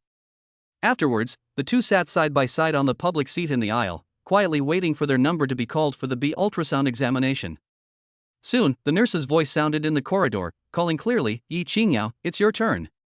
Yi Qingyao nodded, glanced at Lin Fong, and then entered the ultrasound room. In the ultrasound room, under the soft light, a young female doctor in a white coat, Xiao Lu, was sitting upright in a chair. Behind her stood an experienced and calm middle-aged female doctor, Director Li. Dr. Lu was an intern who just graduated from medical school, and his face still has a bit of youthfulness. She turned to look at Yi Qingyao with a gentle smile on her face. "Ms. Yi, please lift up your clothes a little bit on your belly." Yi Qingyao nodded gently. Although her hands unconsciously protected her chest, her eyes revealed her anticipation for the new life and a hint of subtle nervousness. She whispered, "Yes, doctor." Afterwards, Xiaolu clumsily but carefully applied the B ultrasound coupling agent on Yi Qingyao's abdomen, and then gently placed the B ultrasound probe on it. On the screen, a blurry shadow gradually became clear. It was the little life in Yi Qingyao's belly. Dr. Lu was operating the machine while staring at the screen intently. Suddenly, her brows furrowed and a hint of doubt flashed across her face. This, Ms. Yi, you may be pregnant with a child with 4 arms and 4 legs. There was a hint of uncertainty in Dr. Lu's voice. As soon as these words came out, the atmosphere in the whole room froze instantly. Yi Qingyao's face turned pale in an instant. Her heart skipped a beat. Countless possibilities flashed through her mind, and her hands unconsciously clutched the corners of her clothes. At this moment, Director Li patted Xiaolu's head gently with a smile on his face. You have a very rich imagination, kid. Those are twins, 2 little guys standing side by side. When Dr. Lu heard this, she suddenly realized what was going on. She covered her mouth and chuckled, her face full of shyness. Oh, yeah, why didn't I think of that? Hearing this, Yi Qingyao felt relieved. She couldn't help but laugh, and the tense atmosphere disappeared. It turns out they are twins. I was so scared, Doctor. Your students are so interesting. Director Li also smiled. She looked at Yi Qingyao with tenderness in her eyes. Congratulations, Ms. Yi. You are very lucky to be pregnant with twins. A bright smile spread across Yi Qingyao's face. She had never thought that she would be so lucky to have 2 babies at once. When Lin Fong hears this news, he will definitely be happier than her. Yi Qingyao couldn't suppress her inner excitement. She seemed to be able to feel 2 little lives beating happily inside. Doctor, are they healthy? Yi Qingyao asked with concern, with a maternal light in her eyes. The middle-aged doctor carefully examined the ultrasound images and said in a gentle but firm voice, at present, both babies are very healthy and developing well. However, because you are having twins, the pregnancy may be more difficult. You need to pay special attention to your body and have regular prenatal checkups. Okay, thank you, doctor. Yi Qingyao nodded repeatedly, the joy in her heart was beyond words. After walking out of the ultrasound room, Lin Fong saw Yi Qingyao coming out and immediately came up to her. Wife, how is it? Did the examination go well? It went smoothly, very smoothly. Yi Qingyao's voice was full of joy. Guess what good news I brought you? Lin Fong was silent for a few seconds, as if he was trying to guess, and then asked tentatively, could it be, the baby is healthy? Yes, but there's more to it than that. Yi Qingyao deliberately kept the secret, with a hint of mischief in her tone. What is that? Lin Feng's voice was full of anticipation. The doctor said I'm pregnant with twins. Yi Qingyao finally couldn't help but excitedly announce the news. Lin Fong was stunned for a moment, looked at Yi Qingyao's belly in disbelief, and then touched it gently and said, really? That's great. But, wife, you've had a hard time during your pregnancy. Lin Feng's tone was full of heartache. Yi Qingyao shook her head, her eyes sparkling with happiness. It's not hard, I feel very happy. An hour passed quietly, and all the test results came out. Lin Fong and Yi Qingyao walked into the doctor's office hand in hand. Doctor, could you please help us look at these reports? Lin Fong gently spread out the examination report in front of the doctor. The doctor gently pushed up her glasses and carefully flipped through each page. Soon, she looked up and said to the two with a gentle smile in her eyes. All test results were normal with no abnormal findings. When you go back, remember to take folic acid to prevent fetal malformations. Yi Qingyao frowned slightly when she heard this, and a trace of doubt flashed in her eyes. Will taking folic acid have any side effects on the baby? After all medicines are poisonous. The doctor shook his head gently when he heard this, and said in a gentle but firm tone, don't worry, folic acid is recommended by the country for every pregnant woman to take during pregnancy. It is safe and has only benefits for the baby, not harm. After hearing this, Yi Qingyao felt relieved and nodded slightly. At this time, the doctor picked up the ultrasound report again, examined it carefully, and instantly a smile of surprise appeared on his face. Congratulations, you are pregnant with twins. What a rare luck. The young couple smiled at each other, their eyes filled with happiness. After the examination, the doctor saw that the young couple looked very immature, so he reminded them. Pay special attention to the early stages of pregnancy and try to avoid sexual intercourse. The fetus is still unstable at this stage and problems can easily occur. As the doctor spoke, he cast a meaningful look at Lin Fong. But don't worry, as long as you get through the first 2 months, you will be relatively safe in the second trimester, but you also have to be gentle.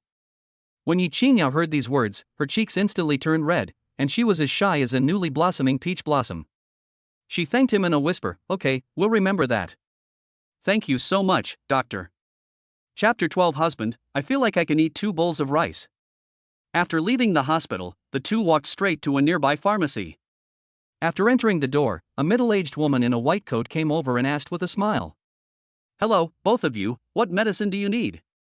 Lin Fong glanced around the store and asked tentatively, "Do you have folic acid that pregnant women can take?" "Yes, of course." The clerk nodded, then led the two to the counter nearby.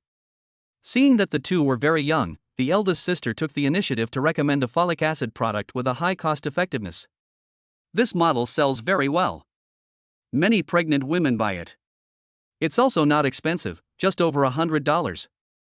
After the doctor mentioned folic acid, Lin Fong did some research on the internet. People said that active folic acid is better absorbed. Then he asked, "Is this active folic acid?" The clerk smiled and shook his head. "No, sir, active folic acid is indeed more effective, but the price is also relatively high." After hearing this, Lin Fong looked determined. "It's okay, please help me get the best one. After all, it's for the baby and my wife to eat, so the quality must be guaranteed." After hearing this, the clerk's eyes showed a little more approval. Such customers are indeed rare, willing to spend money for their families. "Okay, sir, please wait a moment." After a while, the clerk took out a box of exquisite folic acid from behind the counter and placed it in front of Lin Fong. "Sir, this is the best active folic acid in our store. Of course, its price is relatively high, 878 yuan per box." Ying Yao frowned slightly when she heard this. Although she had lived in a privileged environment since she was a child, she still felt that the price was a bit high. 878? It's a bit expensive. She turned to look at Lin Fong, her eyes full of heartache. After all, 878 was equivalent to half a month's living expenses for a college student. "Forget it, I think the one the clerk just introduced is pretty good." Lin Fong gently held Ying Yao's hand and said softly, "No, you and the baby deserve the best. This money is worth spending. We can't save money on this." Ying Yao wanted to say something, but Lin Fong had already picked up his phone to pay. "I'll pay, the most important thing for you now is to take good care of yourself and the baby." Ying Yao was deeply moved when she saw Lin Fong's persistence. She quietly took out her cell phone from her bag and prepared to scan the code to pay while Lin Fong wasn't paying attention. The store manager quickly operated the cash register, then looked at the two of them with a smile and said, "You can pay now, both of you." Ying Yao was quick-witted and had already opened the mobile payment interface and completed the payment first. Seeing this, Lin Fong complained helplessly, "Wife, why did you pay first?" Ying Yao smiled playfully and said, "Hey, we are one, why are we still distinguishing between yours and mine? That's too formal." Lin Fong wanted to say something, but Ying Yao didn't want to give him another chance. She simply pulled his arm, picked up the folic acid, and walked towards the store door. At the same time, a mechanical system prompt sounded in Lin Feng's head. Ding! The system detected that the host accompanied Ying Yao for prenatal checkup and purchased folic acid. System rewards 100% of the shares of the Xinzhuan Investment Company and Future Eyes. The shares were easy to understand. Lin Fong didn't know what the magical use of this eye of the future was, so he asked the system. "System, what is the use of the future eye?" Reporting to the host, the future eye can see the percentage of return on investment for a project, accurately helping the host avoid pitfalls and gain the most benefit. After hearing this, Lin Fong nodded with satisfaction. With this vision of the future, Buffett was just a younger brother in front of him. Just as Lin Fong was studying the skill of future eyes, Ying Yao's coquettish voice came to his ears. "Honey, I'm hungry. I haven't eaten since this morning." Lin Fong looked at her coquettish appearance, his heart softened, he touched her head lovingly, and said, Okay, I'll go home and make you something delicious to replenish your body." The two smiled at each other and walked towards the car. 20 minutes later, Lin Fong and Ying Yao arrived at the bustling vegetable market. In the vegetable market, there are all kinds of fresh vegetables, fruits, and meats, which are dazzling. Lin Fong was seen holding Ying Yao's hand tightly, fearing that she would get lost in the crowd. His eyes darted back and forth between the stalls and he asked gently, "Honey, what do you want to eat for lunch?" Ying Yao smiled slightly and said softly, "Well, I want to eat everything." After hearing this, Lin Fong scratched Ying Yao's nose and said lovingly, "You are such a greedy little cat." Then he continued, "You've drawn so much blood today, you should eat something nutritious. What do you think of buying some ribs and a chicken and making some chicken soup?" "Okay." Ying Yao nodded excitedly. She couldn't help swallowing just listening to her husband's words. The two first came to the meat stall and picked out a piece of tender pork ribs. The stall owner skillfully chopped it for them and put it into a bag. Then they came to the chicken stall and picked out a hen with bright feathers and a lively look. The stall owners skillfully slaughtered and cleaned the fish for them and put them into plastic bags. After purchasing the ingredients, Lin Fong carried the heavy shopping bags, while Ying Yao held his arm, and the two left the market chatting and laughing. After returning home, Ying Yao had been busy all morning, so she collapsed on the sofa as soon as she entered the house. Lin Fong took the ingredients into the kitchen and started to get busy. He first cleaned the ribs and chicken separately, then put the chicken into the pot, added an appropriate amount of water, and started to stew. Then he started to make the braised ribs that Ying Yao liked to eat. The kitchen was filled with a rich aroma. Lin Fong would occasionally lift the lid of the pot, skim off the foam with a spoon, and adjust the heat to ensure that the stewed soup was both delicious and nutritious. While the soup was stewing, Lin Fong came out to take a look at Ying Yao and found that she was sleeping on the sofa. Her long, smooth hair was casually scattered on the sofa, and a few strands of hair gently brushed across her fair cheeks, adding a touch of casual softness.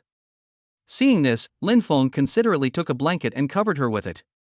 When Ying Yao woke up from her sleep, she smelled the fragrance coming from the kitchen and suddenly felt hungry. She rubbed her eyes, put on her slippers and went to the kitchen. "Honey, it smells so good, when can we eat it?" Ying Yao walked to Lin Fong and said while looking at the steaming casserole. Lin Fong looked back at her and said with a smile, "You can eat now. Go out and wait. Be careful that I don't burn you when I carry the pot." Okay. Ying Yao sat obediently on the chair, waiting anxiously. After a while, Lin Fong brought the stewed chicken soup and braised pork ribs to the table. It smells so good, honey, I feel like I can eat 2 bowls of rice." "Eat? You didn't eat breakfast, so you must be hungry now," Lin Fong said as he handed the chopsticks to Ying Yao, his eyes full of pampering and heartache. Watching Ying Yao eating with gusto, Lin Fong thought to himself, "Next time when I go for a prenatal checkup, I must prepare some food in advance, otherwise, my wife and child will definitely starve." Chapter 13, Our Cabbage is Eaten by the Pig. At night, Ying Yao was sleeping when she suddenly heard the sound of wind whistling outside, like the roar of a wild beast, which made her heart tighten. The wind squeaked against the window, and the street lights outside shone into the house through the window, and mottled light and shadows flickered on the wall. Seeing this, Ying Yao was filled with fear. She shivered, put on her clothes and walked out of the house, thinking to herself, "I'm already pregnant, it's normal to sleep with my husband, why do we have to sleep separately?" She turned on the light on her cell phone, felt for the door handle of the second bedroom, turned it and walked in. "Husband, husband." Ying Yao called out gently, but Lin Fong didn't respond at all. Then she threw the clothes she was wearing aside and lay down gently beside Lin Fong. There is no heating in the Demon City in winter, and the cold is like an invisible needle, piercing every inch of skin. Ying Yao squirmed her body and carefully crawled into her husband's bed. Lin Feng's body was warm and exuded a faint body fragrance. Hugging him was like finding a warm haven. Facing his wife's cold hands, Lin Fong frowned and said in confusion, as if wondering why someone suddenly appeared on the bed. After hearing this, Ying Yao felt uneasy and said apologetically, "Hubby, did I wake you up?" "Ha? Wife, why are you here?"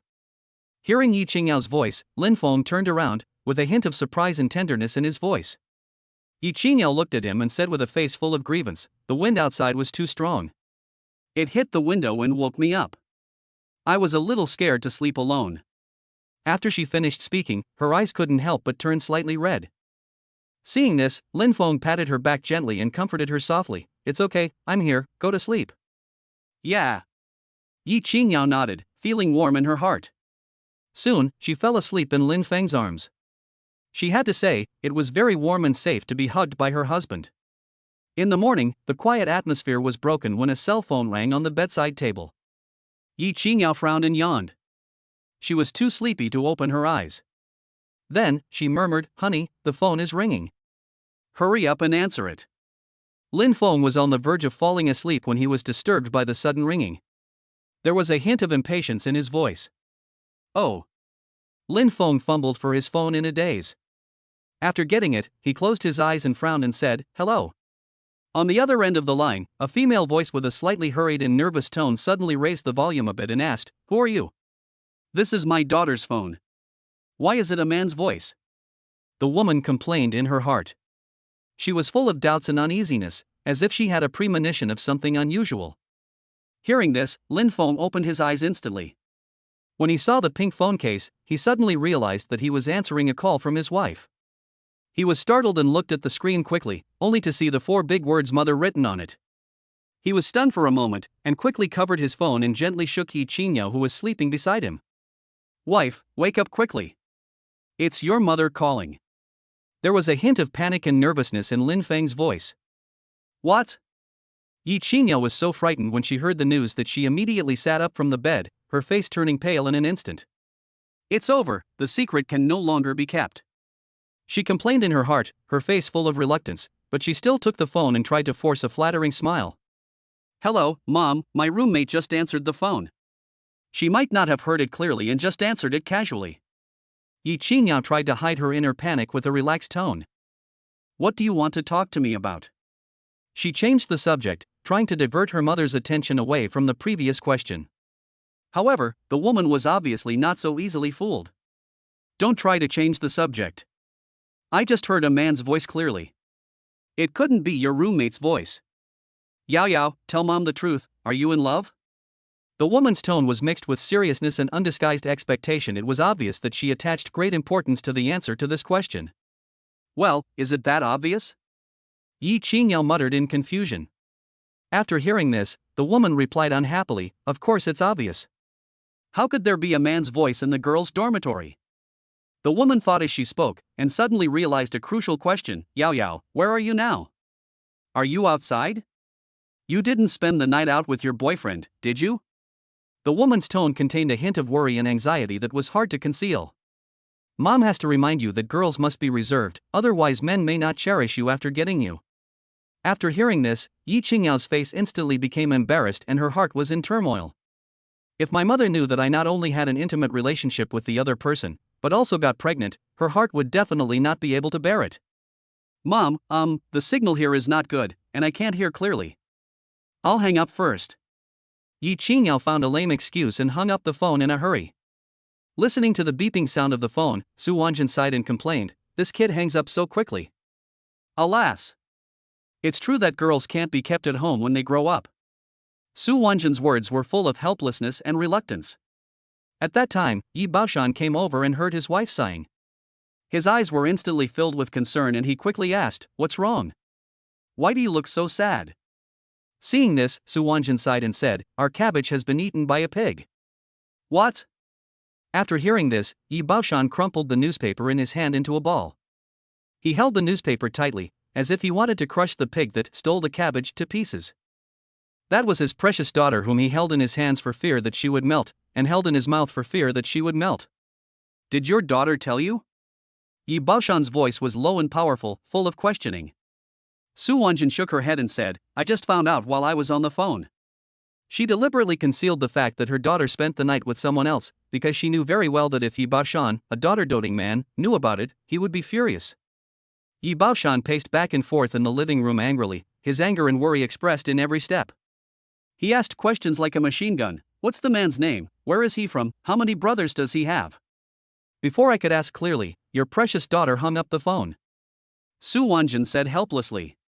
After hearing this, Yi Baoshan became even more worried. "Our daughter is so naive, don't let her be fooled by a little boy. We have to meet this little boy and see if he is reliable."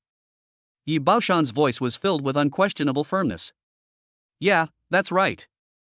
Su Wanjin nodded, then quickly opened the chat box with Ying Yao, edited a string of messages and sent it over. "Bring your boyfriend home next week, and let Dad, Mom, and brothers take a look at him. Don't make excuses, otherwise I'll ask my dad to cut off your bank card." Su Wanjin's words were a bit threatening. Chapter 14, Husband, you don't have to buy anything too expensive, just a token of your appreciation is enough. After Ying Yao saw the message from her mother, her heart sank suddenly. She ran to Lin Fong and said nervously, "Hubby, what should I do? My parents and brothers want to see you." Lin Fong looked at her anxious expression and smiled casually, "See you, I will go and apologize sooner or later." Ying Yao's face was filled with worry. "I'm afraid my father and my brothers will kick you out. They love me the most. If they knew about our situation, they would definitely be very angry." Lin Fong held her hand and said gently but firmly, "It's okay, you can beat me up to vent your anger, anyway, I have to marry their baby." After hearing this, Ying Yao blushed and said shyly, "I haven't agreed to marry you yet." "It's only a matter of time," Lin Fong said gently while scratching the tip of her nose. Although Yi Qingyao was still full of worries, she nodded and said firmly, "If my brothers bully you, I will ignore them." After that, she smiled and patted Lin Feng's shoulder, comforting him, "Don't worry, I will definitely protect you when you return to my house. No matter what difficulties you encounter, I will face them with you." "Okay." Lin Fong nodded. At the same time, a clear and pleasant system prompt sound suddenly rang in Lin Feng's head. Ding! Task released, host, take care of Yi Qingyao's parents. The system rewards a courtyard house within the second ring road of the imperial capital. Lin Fong was stunned by the sudden voice. Then he took a breath and exclaimed in his heart, "This system is really powerful." You know, in the bustling and land-scarce second ring road of the imperial capital, the value of a courtyard house has already soared to an astronomical figure of hundreds of millions. This reward is simply jaw-dropping, amazing, amazing.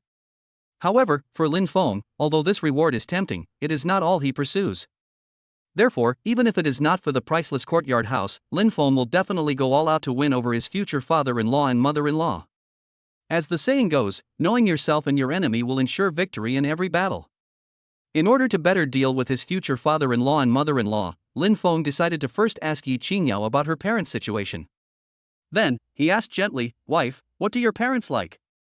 Yi Qingyao thought for a moment after hearing this, and then replied, "Well, my dad is a tea lover, he especially likes to drink all kinds of tea, and my mom is an absolute bag control, she has a special liking for bags." Hearing this, Lin Fong couldn't help but nodded, secretly thinking about what kind of gifts to prepare for the two elders. Yi Qingyao blinked curiously and asked, "Hubby, why are you asking these questions?" Lin Fong smiled bitterly and explained, "This is my first time visiting your house, so I can't go empty-handed. I have to buy some gifts that uncle and aunt will like, so that they might go easy on me and not embarrass me too much." After hearing this, Yi Qingyao smiled playfully, nodded and said, "Okay, my husband is still thoughtful." However, she then added, "But, husband, you don't have to buy anything too expensive, just a token of your appreciation will do." Hearing this, Lin Fong shook his head firmly and said, "How can that be possible?" He thought to himself that since it was his first visit, he had to take it seriously, otherwise the other person would think that he didn't value this relationship. Seeing this, Yi Qingyao pouted and said in a somewhat annoyed tone, "Why not? My parents don't lack anything. Why don't we save some money to buy some food?" Lin Fong understood that his wife was afraid that he would spend too much money on his parents, and then he said with a smile, "Don't worry, honey. I'll do what I can. Okay? Okay." Yi Qingyao nodded, then leaned on her husband's shoulder and said coquettishly, "Hubby, I'm hungry. Wait, I'll make you something to eat." After finishing his breakfast in the morning, Lin Fong suddenly heard the crisp ringtone of a cell phone in his pocket. "Hello, are you Mr. Lin Fong?" A questioning voice came from the other end of the phone. "Yes, that's me." Lin Fong responded calmly. After confirming Lin Feng's identity, the other party's tone became more respectful. "Hello, Mr. Lin Fong, I am Jiang Jibin, the person in charge of the Xinjuan company." "Hello, Mr. Jiang, what can I do for you?" Lin Fong responded politely. "You have purchased 100% of our company's shares yesterday. When would you be free to come and handle the transfer procedures?" Jiang Jibin's voice was filled with anticipation. Lin Fong suddenly remembered that this was one of the rewards released by the system yesterday. It was just that he was so busy yesterday that he neglected and forgot about it. "Oh, about this. I'm free today and will be there in a while." Lin Fong replied. "Okay, then I'll send a driver to pick you up. What do you think?" Jiang Jibin suggested. "No need, Mr. Jiang, just send me the address and I can go there myself." Lin Fong declined the other party's kindness. He preferred to drive his own Lamborghini Veneno Roadster himself. The feeling of speeding was unmatched by any commercial vehicle. Seeing Lin Fong hang up the phone, Yi Qingyao looked at him sleepily and asked, "Husband, are you going out?" "Well, I have some small things to deal with." Lin Fong nodded gently, then gently stroked her hair and said softly, "If you are sleepy, go to sleep. I will be back after I finish my work." "Okay." Yi Qingyao yawned and huddled deeper into the quilt. Soon, the only sound in the room was her even breathing. 30 minutes later, Lin Fong drove his Lamborghini Veneno Roadster and stopped steadily in front of the towering office building. Xinjuan Investment Company is located on the 18th floor. He stepped into the elevator and arrived at the door of the company in just a few seconds. When the receptionist saw a sunny and handsome boy coming out of the elevator, her eyes lit up instantly, as if she had met a star. She hurried forward, with a sweet smile on her face, and asked, "Little brother, are you here for an interview? Our company is currently recruiting new people." "No." Lin Fong shook his head gently, a gentle smile appeared on the corner of his mouth, and he said, "I'll look for the person in charge of your company." The smile on the receptionist's face froze for a moment, then returned to normal, and she said with a smile, "Oh, so you're looking for Mr. Jiang." However, as soon as she finished speaking, her brain suddenly reacted as if she had received an electric shock. An expression of disbelief appeared on her face, and she asked again, "Are you sure you are looking for Mr. Jiang?" There was a hint of confusion and surprise in her voice, as if she couldn't believe that the big boy in front of her was here to see the company's top executive. "Yeah." Lin Fong nodded heavily, his eyes full of affirmation. He couldn't help but wonder in his mind, didn't he look like someone who could find the person in charge of the company? After confirming that everything was correct, the front desk lady's face suddenly became nervous. She ran back to her workstation in a panic, picked up the phone, and dialed the president's office with trembling fingers. After finishing the call, she took a deep breath, tried to calm herself down, then walked timidly to Lin Fong, with an embarrassed expression on her face.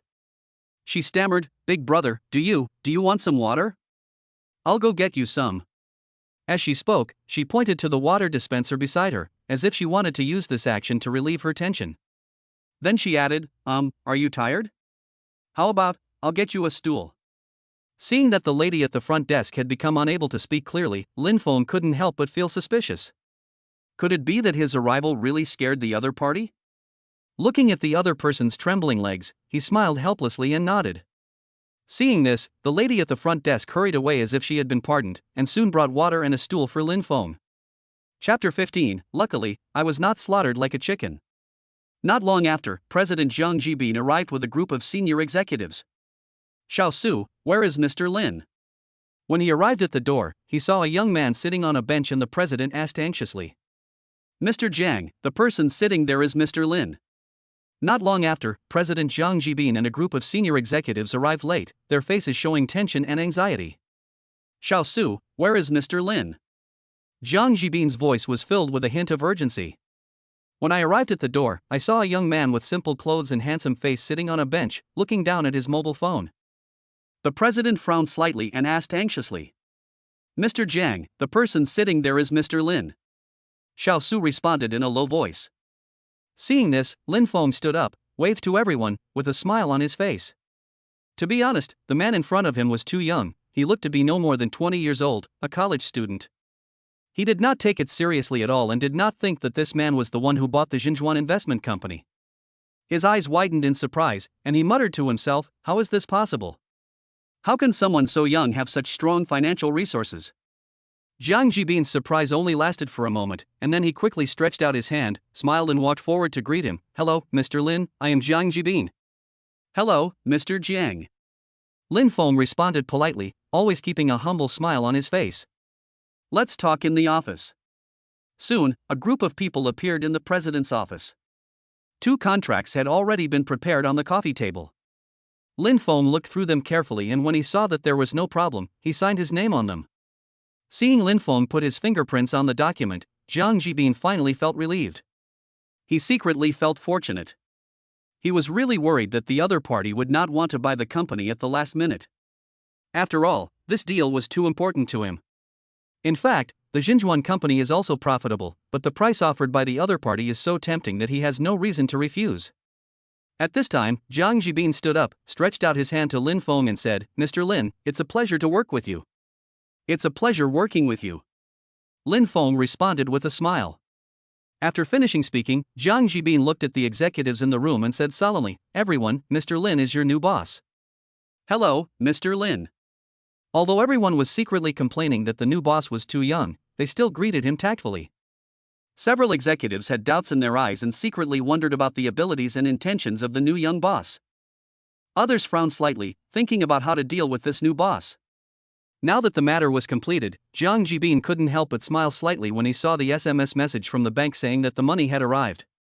He secretly sighed, this deal is really a huge profit. "Mr. Lin, you are busy, I won't disturb you."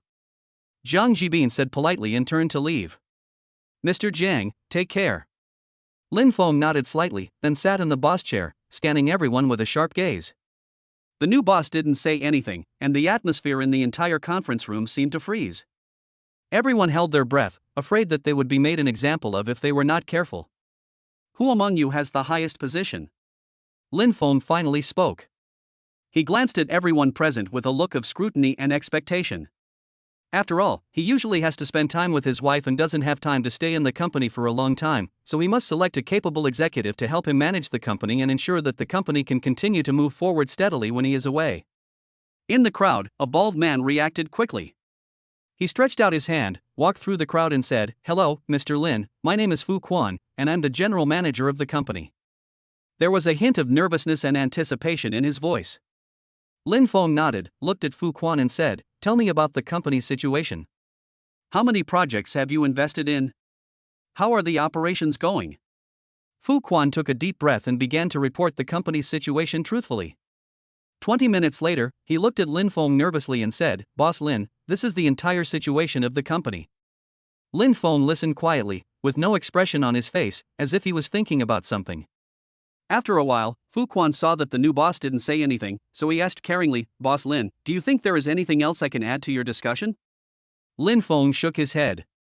Seeing that the boss didn't say anything else, Fu Quan showed a trace of relief on his face. He murmured in his heart, "It's a close call that I was not slaughtered like a chicken." At this time, Lin Fong suddenly remembered the eye of the future given by the system. He smiled slightly, looked at Fu Quan and said, "Bring all the company's investment projects here for me to see." Fu Quan was stunned for a moment, then nodded in agreement. Soon, a thick stack of plans was placed in front of Lin Fong. He picked up a book, opened it gently, and then with just a glance, I gave him the return on investment. There was a flash of surprise in his eyes, but he quickly regained his composure. He doesn't even consider investment returns of a dozen or 20. If he's going to invest, he'd rather invest in a big one. Lin Fong looked at the plans one by one, his fingers lightly running across the pages, as if looking for something. The executives looked at each other in confusion, not knowing what the new boss was up to. Among them, Wang Xiangdong is the head of the planning department. He saw the new president only glanced at the plan and a look of disdain immediately appeared on his face. How can he be so perceptive at such a young age? When the department finalizes the plan, they need to research the market share, consumer groups, feasible implementation plans, etc. Which one of them doesn't require a week of research before they can decide whether the project can be invested? I think he is just pretending.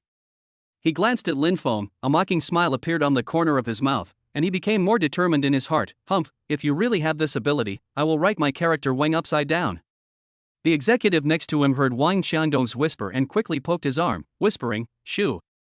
Aren't you afraid that the new boss will fire you?" "Humph."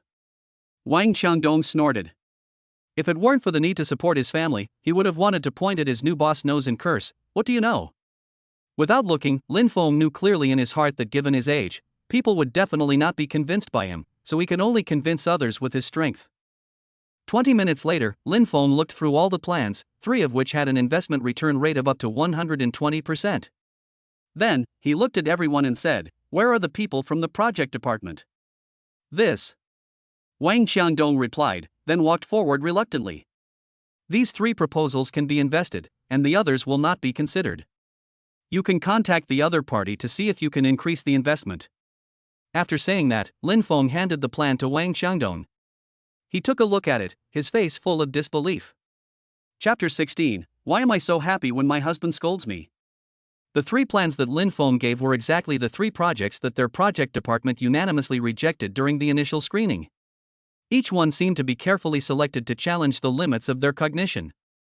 First of all, there is the plan to shoot short dramas. In the view of Wang Xiangdong and his team, television, movies and online dramas are now the 3 major industries with a high market saturation. The audience's attention has long been firmly attracted by these long-form works. How many eyeballs can short dramas, a form that seems novel but is actually elusive, attract? He really couldn't understand why, in such an environment, there were still people willing to take the risk and get involved in a project that seemed full of opportunities but actually had undercurrents. Next is the project of the talent company, which aims to sign internet celebrities for commercial operations. In his opinion, although the internet celebrity economy is currently in the limelight, it lacks sustainability and stability, and is like a bubble that may burst at any time. What's more, there are only a handful of internet celebrities who can truly transform their influence into commercial value. Most of them are just a flash in the pan, and it is difficult for them to form a long-term profit model. As for the last project, it made Wang Xiangdong laugh and cry. The Rice Group, a company that has achieved remarkable results in the mobile phone field, is actually going to cross over and develop cars. Wang Xiangdong knows very well that different industries have different worlds, especially in the highly technological and competitive automotive industry. Without deep technical accumulation and market insight, it is a pipe dream to want to get a piece of the pie. Overall, Wang Xiangdong was filled with disappointment and worry. He originally thought that the new boss just didn't understand the market well enough, but now it seems that it's not just lack of understanding, but a complete disregard for business common sense. With the company's money, he couldn't just sit back and do nothing, so he immediately reminded, "Boss Lin, are you sure you want to invest in these 3 projects? People in our project department unanimously believe that these 3 projects have poor development prospects and may lose money. I have made up my mind. Let's do it." Lin Feng's tone was very firm. The system said that the return on investment was above 100%. Wouldn't you be a fool if you didn't make money? After hearing this, Wang Xiangdong sighed secretly, thinking that he had to find a way out for himself before the company fell into an irretrievable situation. It's really hard to lead a new boss like this. Although he was not optimistic in his heart, he had to obey the orders of the new boss. After all, he was a beast of burden. However, he also silently comforted himself in his heart that if these 3 projects ultimately failed to make a profit, at least their project department would not have to take the blame. After all, this decision is the result of the new boss's stubbornness. After the meeting, all the executives went about their own business. Lin Fong looked at his watch and calculated that by the time he got home, Ying Yao would have woken up. After leaving the company, Lin Fong deliberately went to the vegetable market near his home, carefully selected a few dishes that Ying Yao liked, and hurried back home. After hearing the sound of the door opening, Ying Yao rushed out of the bedroom as if she had found someone to rely on, and threw herself into Lin Feng's arms. Her voice was trembling and uneasy. "Hubby, you're back. I had a terrible nightmare." Lin Feng's heart tightened instantly. He patted Ying Yao's back gently and asked softly, "What's wrong? What did you dream about?" Looking at his wife's red and swollen eyes, he was filled with heartache. Ying Yao snuggled up to Lin Feng's chest, her voice choked with sobs. "I dreamed that everything that is happening now is fake. You, me, our home, are all fake. I am really scared." Lin Feng's heart was filled with distress. He hugged Ying Yao tightly, touched her head gently, and comforted her. "Silly boy, dreams are of course fake. This is the real world. I, your husband, am really here." As he spoke, he gently held up Ying Yao's face and asked her to look at him. "If you don't believe me, pinch it and see if it's true." Ying Yao raised her head, her tearful eyes looking at Lin Fong. Her white and tender hands gently pinched the flesh on his face and twisted it gently. Lin Fong pretended to be in pain and cried out "ah," causing Ying Yao to burst into laughter. She patted his chest and said coquettishly, "I didn't use any strength at all, but I just tried to scare people." Lin Fong smiled innocently, took Ying Yao's hand and went to the kitchen, opened the plastic bag of vegetables, and asked Ying Yao softly, "What do you want to eat from these dishes? I'll make it for you." Ying Yao looked at the fresh green peppers and potatoes and said softly, "Dry pot potato chips." Lin Fong nodded, his eyes full of doting. He helped Ying Yao sit on the sofa, and carefully covered her with a thin blanket. He said domineeringly but gently, "Just sit here and watch TV. I'll call you when dinner is ready." The kitchen is filled with heavy fumes, and pregnant women would feel uncomfortable when they smell the fumes. Lin Fong was reluctant to let Ying Yao feel uncomfortable. In the kitchen, Lin Fong was concentrating on stir-frying the dishes in the pot when suddenly a crisp system prompt sounded in his head. Ding! The system detected that the host has cooked for Ying Yao for more than 10 hours, and hereby rewards the basic calligraphy skill. Basic calligraphy? Lin Feng's heart moved slightly, and the corners of his mouth involuntarily curled up. He likes writing calligraphy very much, although his works are always unsatisfactory. Now that I have this basic skill, I can use it to kill my free time, and maybe it can even help me improve my calligraphy skills. Soon, a table full of delicious food appeared before us. Lin Fong smiled with satisfaction, and after bringing the dishes to the table one by one, he called Ying Yao to come and eat. Ying Yao sat at the dining table, savoring the delicious food prepared by her husband, a happy and satisfied smile on her face. "Honey, the food you cook is so delicious, even better than the chefs out there." She touched her round belly and smiled, "But I eat so much because I'm pregnant, so don't look down on me." Hearing this, Lin Fong raised the corners of his lips slightly, his eyes full of pampering. Being able to eat is a blessing. Even if my wife is not pregnant, she can eat as much as she wants, and I will never complain. Besides, eating all the food is a sign of recognition for me. After the meal, Ying Yao offered to clean up the dishes, but was sternly stopped by Lin Fong. With me here, you don't have to do these things, otherwise what's the point of me being your husband? Go, sit on the sofa and watch TV. Have a good rest. Ying Yao had no choice but to nod obediently and sat on the sofa. Although she was scolded by her husband, she felt inexplicably happy in her heart. The programs on TV have been so boring lately that she has been too lazy to even check her phone and seems a little listless. At this time, Lin Fong came out of the kitchen after washing the dishes. Seeing his wife's appearance, he gently touched her head and asked softly, "Wife, do you feel bored because you have nothing to do?" Ying Yao nodded vigorously, her eyes gleaming with anticipation. Seeing this, Lin Fong smiled and said, "How about we write some calligraphy?" Ying Yao heard this, a sly look flashed in her eyes. "Okay, husband, but your calligraphy may not be as good as mine." Chapter 17. Ying Yao had morning sickness. Soon, Lin Fong prepared the brush and paper. Seeing this, Ying Yao hurried to his side, picked up the brush skillfully, and wrote two big words fluently on the paper. Lin Fong. Although her handwriting is not perfect, it reveals a sense of gentleness and elegance. After she finished writing, she looked at Lin Fong triumphantly, her eyes gleaming with anticipation, and asked, "Honey, how do you think my handwriting is?" Lin Fong smiled softly and gently stroked the strands of hair on her forehead. "The handwriting is just like the person. Very beautiful." Upon hearing this, Ying Yao smiled gently. "Husband, please write it to me quickly." She put her arms around Lin Feng's neck, acting like a spoiled child. Lin Fong nodded, a confident smile on his face. His pen-holding posture was very accurate, as if he had really practiced calligraphy. Then, he wrote three big words on the white paper. Ying Yao.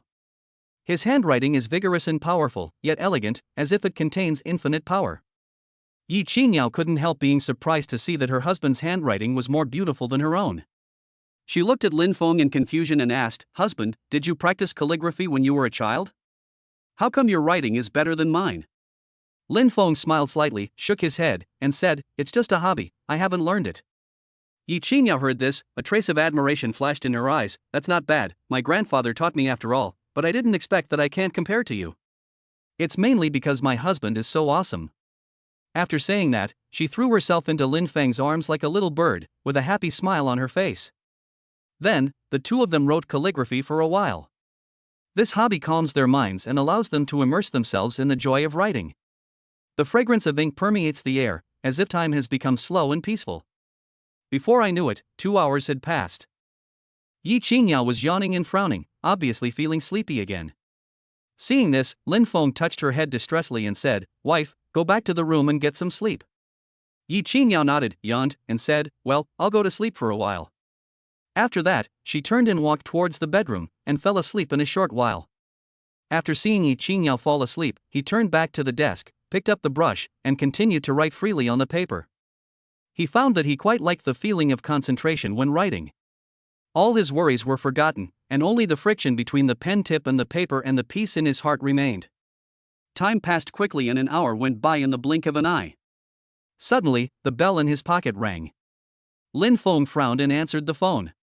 "Mr. Lin, this is Wang Xiangdong. I have something important to report regarding the project."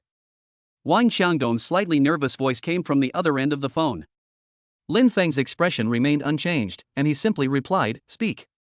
Although his tone was calm, it revealed an unquestionable majesty. Wang Xiangdong suddenly felt a sense of oppression and quickly said, "It's like this. We have already talked to the person in charge of Green Fruit short drama. The other party proposed to exchange 30% of the shares for our 15 million investment amount." Lin Fong frowned slightly when he heard this. He didn't expect that Green Fruit's short drama had such a big appetite. He asked, "What about the other two projects? How are they going?" Wang Xiangdong replied, "The other two projects are still under discussion. According to reliable information, more than one investment company wants to invest in Lurin culture. As for the Rice Group, the shares they released are relatively small, only 10% in total." After hearing this, Lin Fong thought about it in his mind. He didn't expect that some people had also realized the trend of live streaming. Since this was an opportunity to make money, he must not miss it. As for the Rice Group, although the shares they released were small, it is understandable. After all, the group is not short of money, and being able to release shares is already very good. All the shares released must be taken over. He thought for a moment and continued, you should discuss with the person in charge of the other party. We are willing to use 100 million yuan in exchange for 70% of the shares. We will not participate in the company's decision making, but only enjoy dividends. Let's see if the other party will agree. Wang Xiangdong was a little surprised when he heard this. He didn't expect that Lin Fong was willing to pay such a high price. Although he was not optimistic, he still nodded, okay, Mr. Lin, I will contact the other party as soon as possible. Lin Fong continued, as for Lurin Culture and Dami Group, our company must increase investment and must take over these two companies at all costs. Wang Xiangdong was shocked when he heard this. There was only less than 400 million in cash flow in the company's account. The new boss was going to spend all the money. Hearing the boss' unquestionable tone, he nodded and replied, okay, Mr. Lin, I will arrange the relevant matters as soon as possible. After hanging up the phone, Wang Xiangdong started to get busy.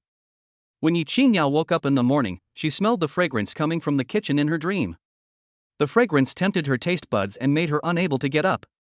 Looking at the delicious century egg and lean meat porridge and steamed buns on the table, she couldn't help swallowing.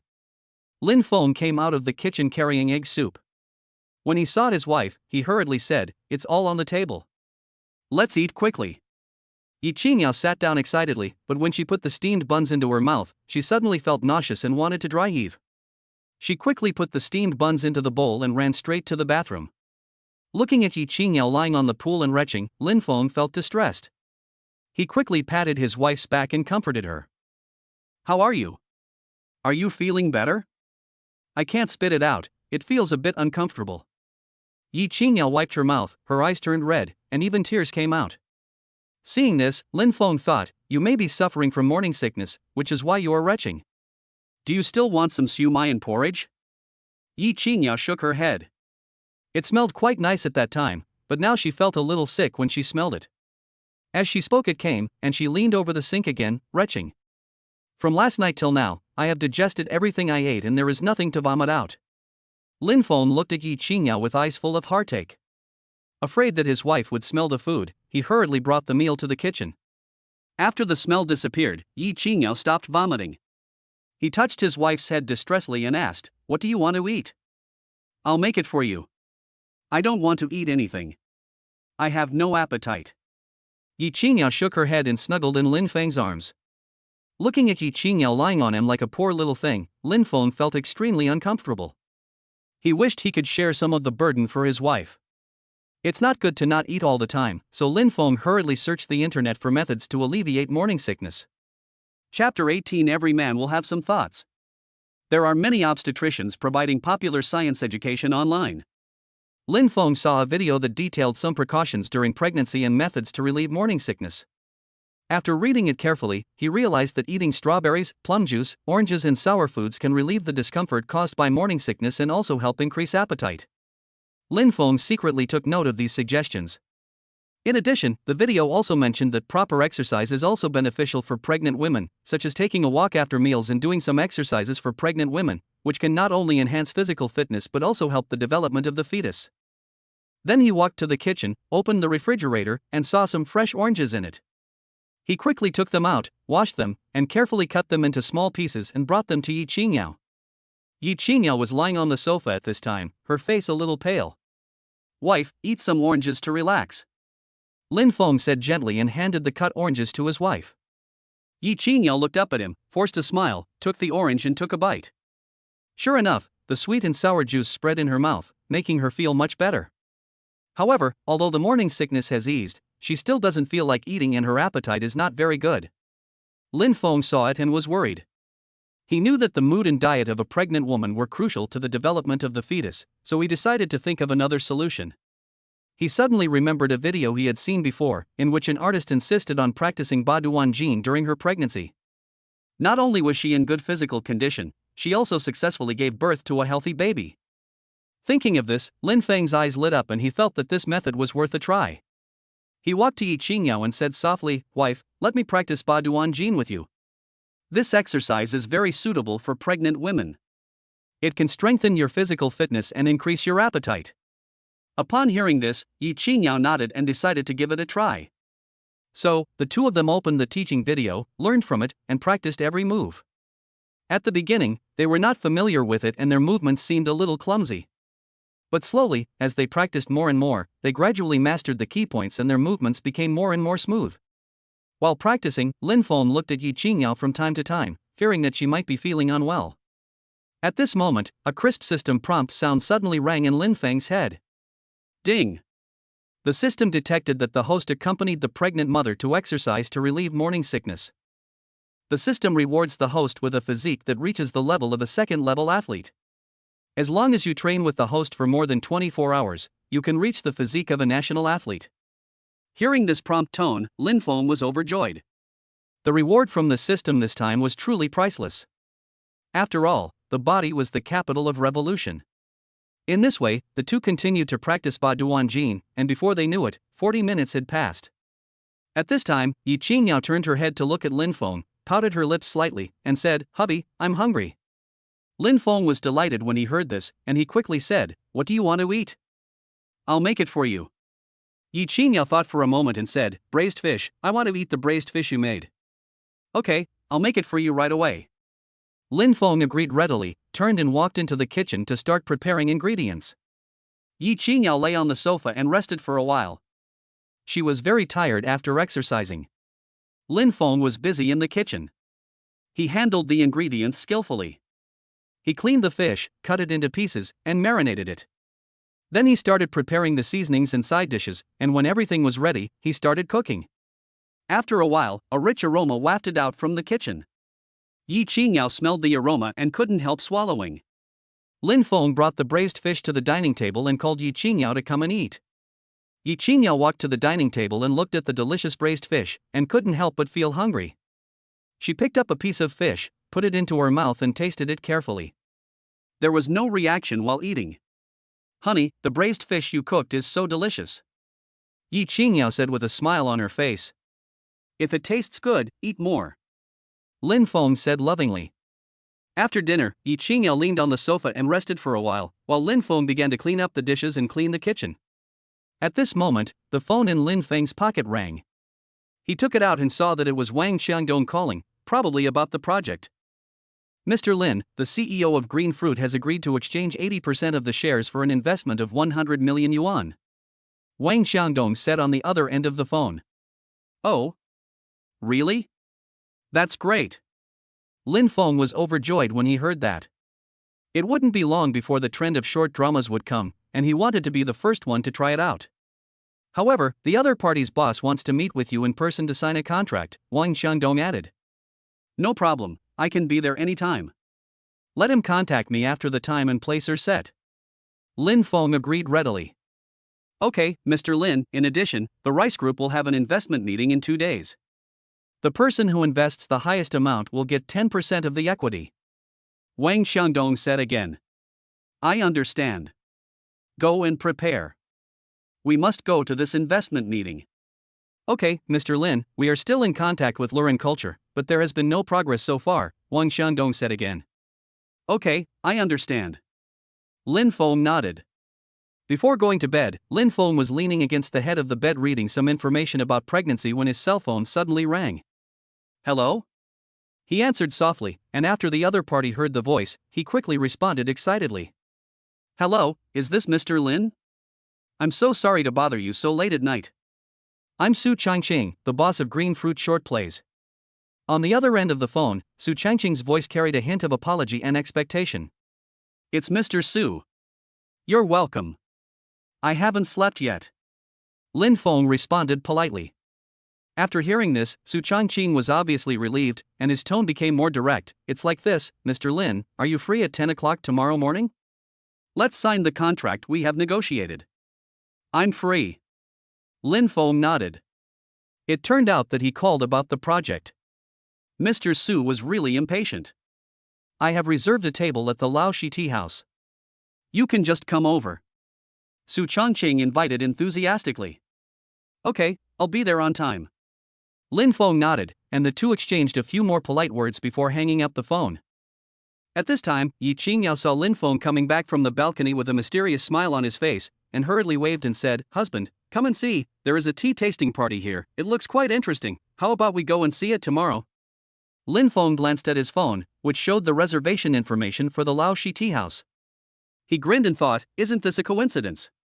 Okay, let's go tomorrow morning. It's a good time to take you out to relax. Lin Fong responded gently. Hee, my husband is still the best to me. After hearing this, Ying Yao's face blossomed with a happy smile. Then she hugged Lin Feng's solid abdominal muscles and closed her eyes in contentment. But he didn't feel very good. After all, being hugged by Ying Yao like this, any man would have some thoughts. Chapter 19. A Real Man. Lin Fong. Before 9 o'clock, Lin Fong and Ying Yao had already arrived at Lao Shi Tea House.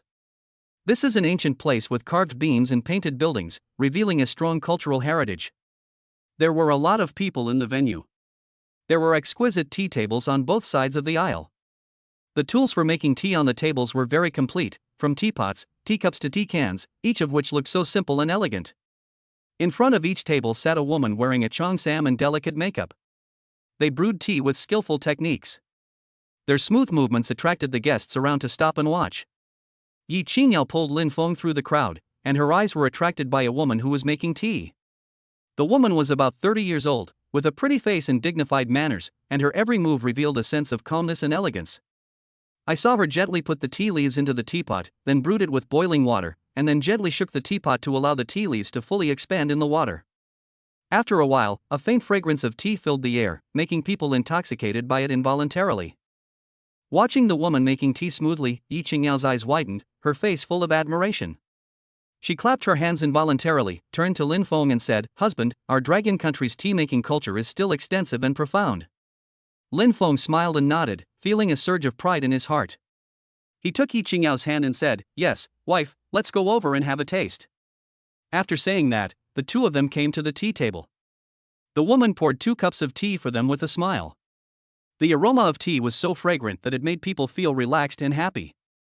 Lin Fong picked up the teacup and took a sip, savoring the flavor of the tea. He only felt that the tea was sweet and mellow, with a long aftertaste. He nodded and praised sincerely, "This tea is really good."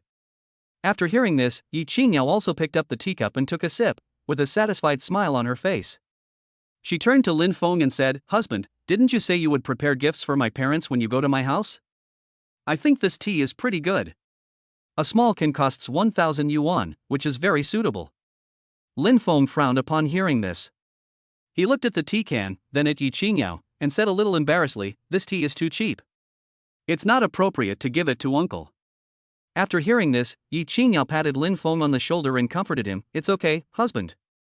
My father can't get used to expensive tea.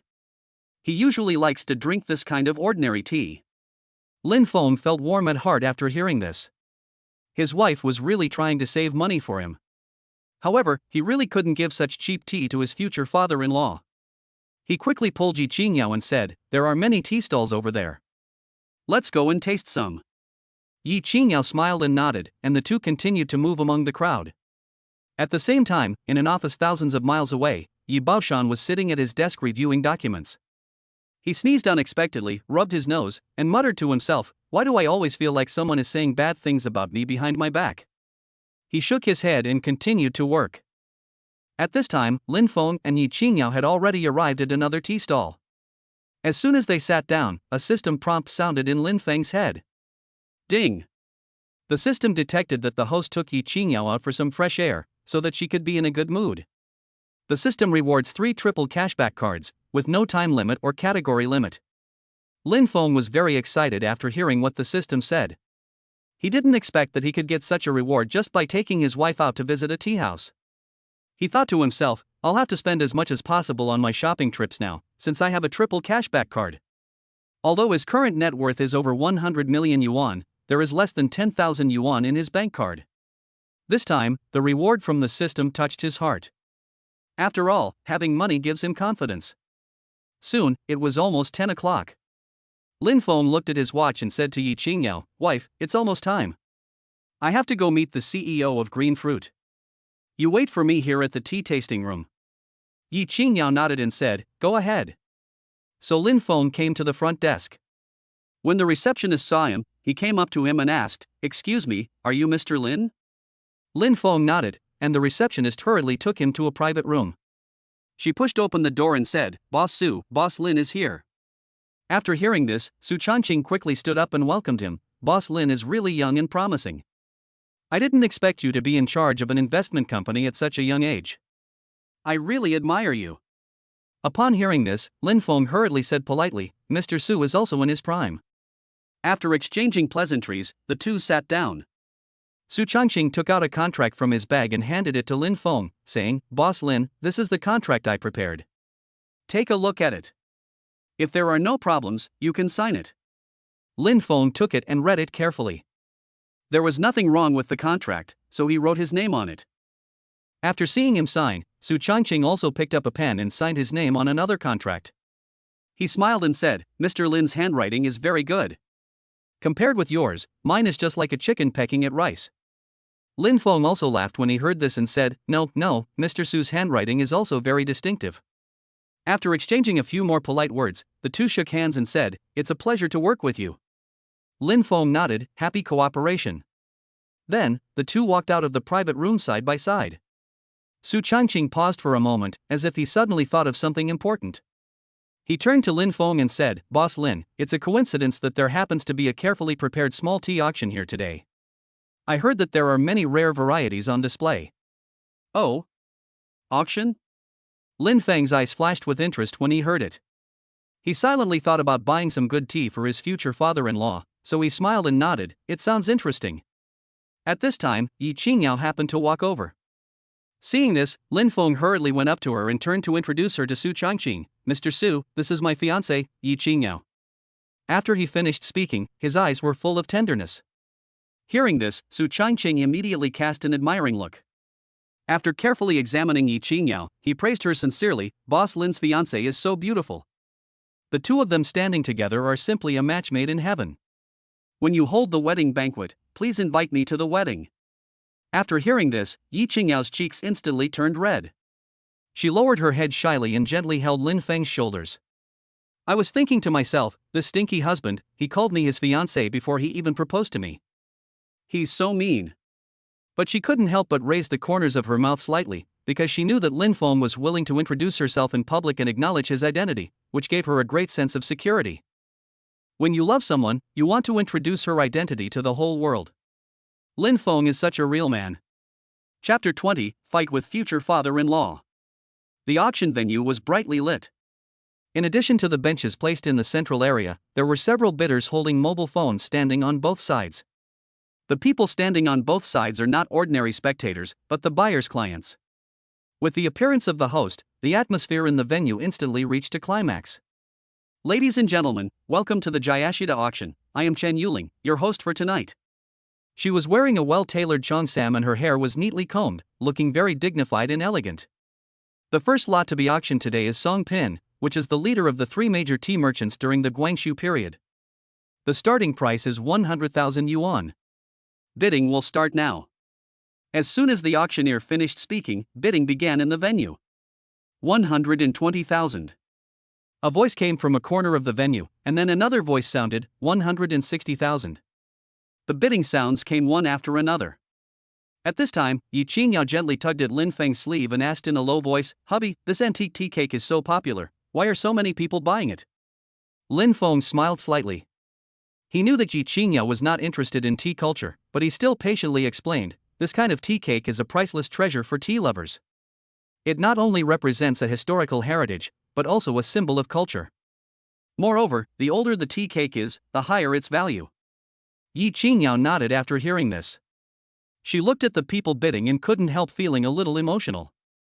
Although she didn't understand why someone would spend so much money to buy a small piece of tea cake, she still respected other people's preferences.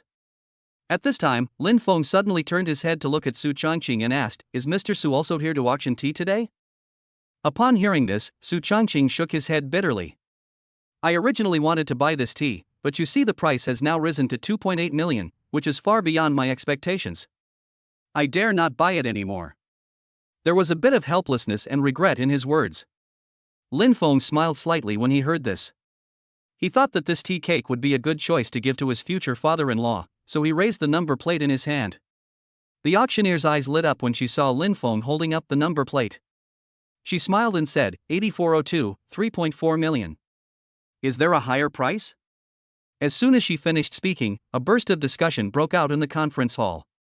People looked at Lin Fong, guessing his identity and purpose. At this time, the online platform displayed 3.6 million. Upon hearing this, Lin Fong continued to hold up his number plate. After seeing this, the auctioneer excitedly shouted, on site bidding, 3.8 million. The bidding sounds came one after another, and the price soared. Ying Yao was extremely nervous when she saw Lin Fong holding up the sign. When she heard others bid, she breathed a sigh of relief. Honey, why are you holding up the sign? Ying Yao couldn't help but ask. Lin Fong looked at her with a smile and said, I think this tea is a good gift for your father, so I'll give it to him. Ying Yao heard this and said anxiously, my dad can't drink it. It's a waste to drink this kind of tea. And it's so expensive, it's not worth it. Hearing this, Lin Fong gently patted her hand and comforted her, it's worth it, just listen to me. There was some firmness and confidence in his words. Ying Yao looked at Lin Fong and couldn't help feeling touched. She knew that Lin Fong did this just to please her parents. So she stopped talking and supported Lin Fong silently. As the price soared, the atmosphere in the venue became more and more tense. At this time, the auctioneer shouted again, 8402, 4.8 million, is there any higher bid? The venue was so quiet that even the sound of breathing seemed audible. The auctioneer looked at everyone, expecting the next higher price. Seeing that no one bid, the auctioneer asked again, 4.8 million once, 4.8 million twice, is there anyone who can bid higher? The venue was still silent, and no one made any more bids. The auctioneer looked at Lin Fong and said with a smile, 8402, congratulations. As the auctioneer hammered down the price, everyone's eyes turned to Lin Fong, curious about who could have won the bid for this precious tea cake. At this moment, Su Changqing looked at the number plate tightly held in Lin Feng's hand, a smile appeared on the corner of his mouth, and he said loudly, Boss Lin, congratulations. He really had not expected that the person who won the tea cake was Lin Fong, and that the other party was so generous and did not hesitate, which showed that he was very powerful. At such a young age, he already owns an investment company with assets of over 100 million yuan and spends money like water. Naturally, one should make friends with such a person. Then, he continued enthusiastically, I have a collection of top-grade Maojian tea worth 500,000 yuan per kilogram at home. If Mr. Lin doesn't mind, how about visiting my humble abode one day and tasting tea with me? If I have the chance, I will definitely visit you. Lin Fong responded with a smile. Before he finished speaking, the bidding for the second item had quietly begun. Lin Fong was not very interested, so he did not bid. The final transaction price was 3.2 million.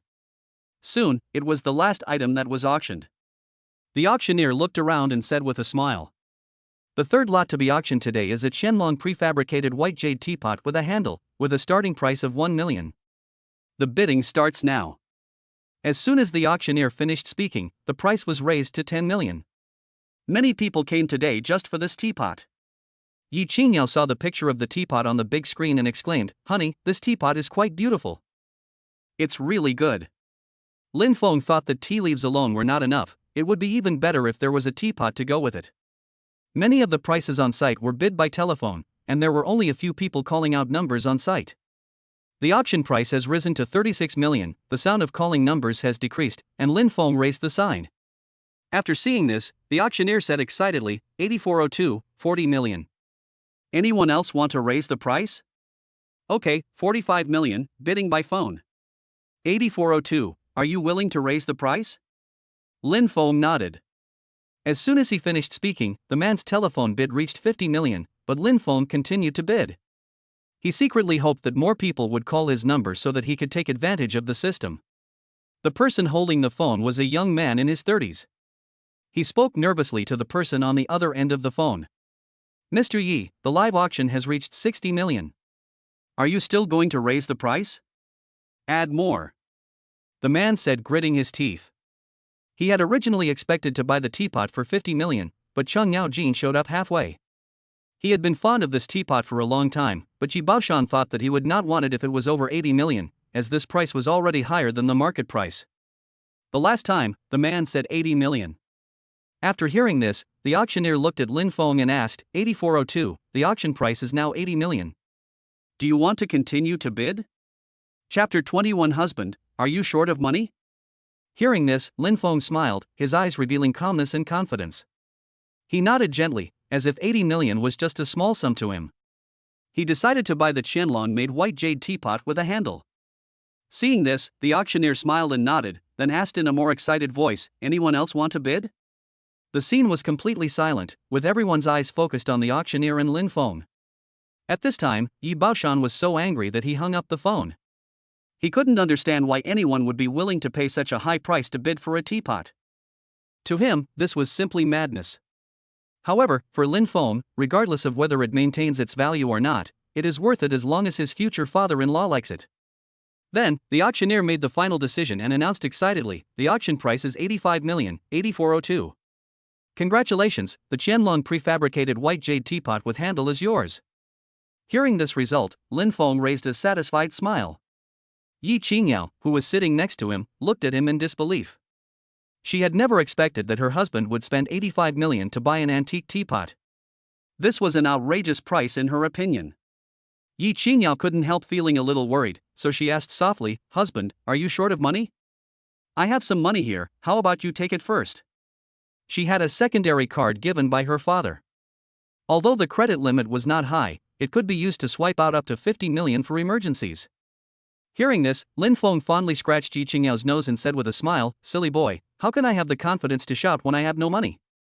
His tone was full of confidence and calmness, as if 85 million was really just a small sum to him. At this time, Su Changqing, who was sitting not far away, stood up with respect on his face and walked towards Lin Fong. He extended his hand and said with a smile, congratulations, Mr. Lin. Today's visit is not in vain. Lin Fong also stood up and shook hands with Su Changqing. I was lucky. In the end, no one snatched it from me, he said with a smile, with a hint of humility in his tone. However, after hearing this, Su Changqing couldn't help but twitch his mouth. This was not luck at all. It was because the price was too high and it was impossible to get it at all. The two exchanged some pleasantries and then Su Changqing left. At this time, a uniformed staff member came to Lin Fong and said with a smile, sir, the items you are auctioning are in the treasure pavilion. Please come with me. Lin Fong nodded and followed with Ying Yao. They walked through a long corridor and came to an elegantly decorated room. In the middle were placed the two items that Lin Fong had bought today, a Qianlong prefabricated white jade teapot with a handle and a box of precious tea. At this time, the auctioneer also came in. She walked up to Lin Fong and said respectfully, sir, your two items are worth a total of 89.8 million. Lin Fong nodded, took out a bank card from his pocket and handed it over. Soon, the arrival notification sound was heard at the scene. At this time, the system reward had arrived, and Lin Fong still had less than 180 million in cash flow in his card. Thinking of this, Lin Fong felt very happy. Then the auctioneer respectfully handed a golden card to Lin Fong and said, sir, this card is the supreme VIP card of our auction house. When we have top quality goods in the future, we will contact you as soon as possible. Okay.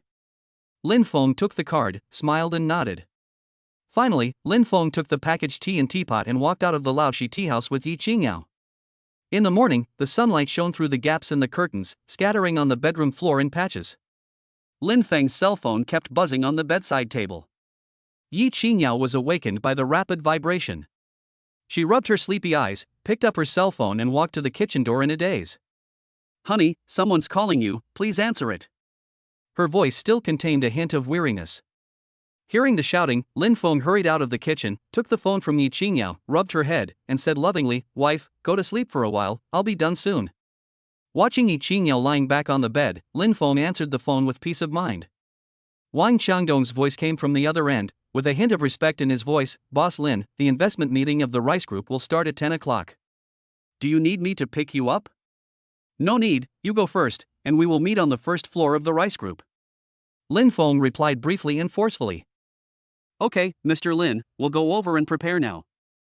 After hanging up the phone, Lin Fong continued with his breakfast, skillfully stir-frying the dishes in the pot. When the time was almost up, he glanced at Ying Yao who was still sleeping soundly, and then quietly left a note next to the bedside table, which read, Wife, I have something to go out for, breakfast is ready and is in the pot. Remember to eat it when you wake up. Half an hour later, downstairs in the Rice Group, Wang Shandong, Fu Quan and assistant Wang Rong were already sitting on the sofa quietly waiting for the arrival of the new boss. Not long after, a cool Lamborghini sports car slowly stopped in front of the building, attracting the attention of people around. When Wang Rong saw it, his eyes lit up instantly and he shouted excitedly, "Oh my god, a Lamborghini sports car, this is so cool! Who on earth is driving such an expensive car?" Upon hearing this, Wang Xiangdong and Fu Quan shook their heads helplessly. They looked at Wang Rong's naive look and laughed in their hearts. In their opinion, only business tycoons like Mr. Lei can afford a luxury car of this level. Soon, the sports car stopped steadily at the door and the door slowly opened. Wang Rong stretched his neck curiously and looked at the person who got out of the car. After a moment, she suddenly opened her mouth and said in disbelief, "Mr. Lin." "Mr. Lin? Mr. Lin is here?" After hearing this, Fu Quan turned his head excitedly and happened to see Lin Fong getting out of the car. Wang Xiangdong also saw this scene. Although he was a little shocked, he quickly regained his composure. He complained in his heart, "No wonder Mr. Lin can invest in projects that others are not optimistic about. It turns out that he is a well-known rich second generation." Soon, Lin Fong walked in front of the crowd. He looked at their surprised expressions as if they had seen a ghost, and couldn't help but wonder, "What's wrong? Is there something on my face?" "No, no." Fu Quan waved his hands quickly and said with a flattering smile, "Boss Lin, the investment meeting is about to start, let's go up quickly." Afterwards, the group, led by the front desk, came to a spacious and bright conference hall. At this time, the conference hall was already filled with bigwigs from various industries. They saw several unknown little people coming in, and each of them had an intriguing smile on his face. Chapter 22. You're calling me a fool? You're the real fool. Mr. Lei sat in the main seat with a puzzled look on his face. Seeing this, the receptionist quickly introduced, "Boss Lei, these are people from the Xinjuan Investment Company, and this one is their president Lin Fong." President Lei nodded slightly, glanced at Lin Fong and the others, and said with a smile, "We are very happy to welcome everyone to today's investment meeting." There were only a few people at the scene, including Lin Fong and his group. There were only about a dozen people. President Lei looked around at everyone, then smiled bitterly and said, "It seems that there is no one else, so let's get started. I plan to enter the electric vehicle field." Mr. Lei spoke eloquently on the stage, introducing the concept and plan of the tram in detail, while Lin Fong seemed quite calm. After all, these contents have been explained very clearly in the project book. However, he was full of curiosity. Why were only a few people interested in the Rice Group's automobile project? The bigwigs at the scene all seemed absent-minded, each immersed in his own thoughts. Seeing this, President Lei ended his introduction after a brief description. He glanced at everyone and continued, "The above is our initial conception of the Rice Car project. Now, our company plans to sell 10% of its shares to seek investment. If you have any ideas, please feel free to speak up." As soon as Mr. Lei finished speaking, the scene fell into silence. Everyone looked at each other, but no one spoke. In fact, they didn't want to come today, but they had no choice but to come because Mr. Lei was one of the shareholders and he wanted to build a car, so they could only come to show their support reluctantly and had no intention of investing. Lin Fong originally wanted to wait and see what price the big guys would offer, but he unexpectedly caught their evasive eyes. He was secretly proud of himself, because now there was no one to compete with him. At this time, Lin Fong spoke up, "Boss Lei, I am willing to invest 100 million. What do you think?" Seeing that there were finally people supporting him at the scene, Mr. Lei's eyes turned slightly red and his heart was filled with emotion. In fact, the outside world has been skeptical since he announced his plan to build a car. Now that someone is willing to invest 100 million, he is naturally overjoyed. Then, he looked around and saw that the CEOs of those famous companies were silent, so he smiled and said to Lin Fong, "I am willing, President Lin, and I look forward to our pleasant cooperation." After hearing this, Lin Fong was also very happy, thinking that it would be even better if he could exchange it for more shares. He frowned, looked at Mr. Lei, and said tentatively, "Well, I have a request that is not very kind. It doesn't matter if Mr. Lei disagrees. Mr. Lin, feel free to speak up if you have anything to say." Lin Fong asked cautiously, "I wonder if you can invest more?" The bald boss sitting in the first seat was so shocked that he coughed several times when he heard this. Everyone looked at Lin Fong, secretly complaining in their hearts. Is this guy crazy? The automobile market has long been saturated, and he still wants to invest more in this project? He is simply courting death. You are really young and energetic. With this silly boy here, we don't have to be forced to invest. 100 million is already good, and you want more money? This guy must be a rookie and doesn't understand the dangers of society. What surprised Mr. Lei the most was that Lin Fong wanted to make additional investments. He was filled with shock. In fact, he himself was not sure whether he could succeed. He did not expect Lin Fong to support him so much, and a warm feeling surged in his heart. He originally released a small number of shares because he was worried that no one would be interested and he would be laughed at in the industry. Now it seems that this worry was unnecessary. Mr. Lei grinned, suppressed his inner excitement, and said, "I wonder how much Mr. Lin wants to invest? 300 million in exchange for 35% of the shares." Hearing the price, Mr. Lei's mouth twitched, and then he nodded happily and said, "Okay, I'll have someone prepare the contract right away." At this time, Fu Quan couldn't help but remind Lin Fong in his ear, "Boss Lin, if we invest 300 million, there will be very little left in the company's account. Don't worry, I will personally invest 200 million and inject another 50 million into the company's account." Okay. Fu Quan nodded in agreement and looked at Lin Fong with admiration. To be able to possess such a huge asset at such a young age, his background must be extraordinary. The share issue was settled, and the bigwigs at the scene exchanged a few polite words with Mr. Lei before leaving. The elevator door slowly closed, and a thin man wearing glasses couldn't help but speak up. "Boss Lei asked us to invest, and we were all trying to avoid it. This guy jumped into the trap, which is really stupid." "Don't say that. If it weren't for him, our money would have been wasted." "Ha ha. That's right, ha ha." Soon, the secretary brought in the contract and said to Mr. Lei respectfully, "This is the contract modified according to your request." "Yes." Mr. Lei nodded, and then pushed one of the contracts in front of Lin Fong. "Mr. Lin, take a look. If there is no problem, let's sign it." Lin Fong nodded, scanned it from front to back, and confirmed that there were no problems before signing his name. "It's a pleasure to work with you, Mr. Lin. It's been a pleasure working with you." It was almost noon, and Mr. Lei warmly invited several people. "Mr. Lin, let's have a meal together. After the meal, I will take you to visit the rice park." Lin Fong smiled and waved his hand, refusing. "No, Mr. Lei, my wife is waiting for me at home." After hearing this, Mr. Lei was very surprised. "I didn't expect that Mr. Lin has already started a family at such a young age." "Then I won't force it. Let's have a meal together when we have a chance." Not long after, Lin Fong and his group came out of the building, looked at the three people and said, "If there is anything in the company, please contact me at any time." Okay. Then Lin Fong got in the sports car and drove away. Wang Rong looked at the sports car and said infatuatedly, "Mr. Lin looks so handsome when driving. His wife must be very happy." Eh? Who is Mr. Lin's wife? In the blink of an eye, it is Friday already, and tomorrow is the day I will go home with my wife. These 2 days, his classes are very tight and he has no time to hang out. He had already prepared the gift for his future father-in-law, but the gift for his mother-in-law was still to be decided. So, Lin Fong looked at Ying Yao and said gently, "Wife, let's go to the mall this afternoon and pick out a gift for Auntie." Okay. Ying Yao nodded happily. She seemed particularly excited about being able to go out and play again. After lunch, the two drove to the most prosperous shopping mall in Shanghai. The security guard recognized Lin Feng's dazzling sports car at a glance and quickly raised the railing, fearing that any delay would anger this distinguished guest. After parking the car, the two walked hand in hand into the first floor of the mall. As soon as they entered the door, a luxury store came into view. Lin Fong took Ying Yao's hand and walked in. The two were dressed rather simply, without any brand name items on. The salesperson smiled when he saw them enter the store and asked, "Two customers, what can I do for you?" Ying Yao responded politely, "We want to see the bags." However, after hearing this, the salesperson's eyes flashed with disdain. She looked them up and down with a bit of contempt and impatience, and said in her heart, "You two poor bastards, you want to see bags? Can you afford them?" Chapter 23, A woman doesn't want it, but she really wants it. Although full of disdain in his heart, the salesperson still managed to maintain a professional smile and reluctantly took the two people to the bag shelf.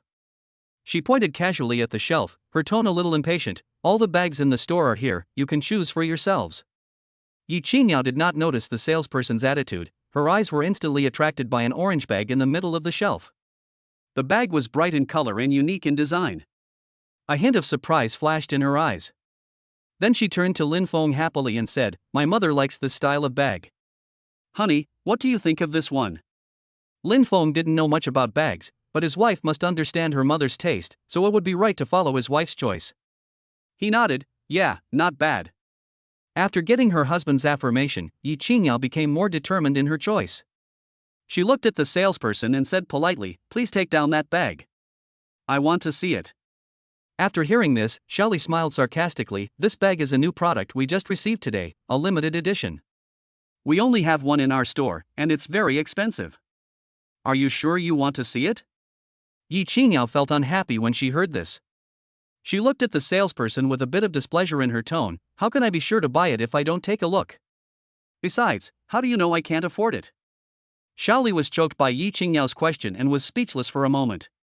She looked at the two of them again, and a more obvious contemptuous smile appeared on the corner of her mouth. "Okay, I'll help you get it." As she said this, she reluctantly took the bag from the shelf and handed it to Ying Yao. Ying Yao took the bag and examined it carefully. She gently put the bag on her shoulder and nodded with satisfaction.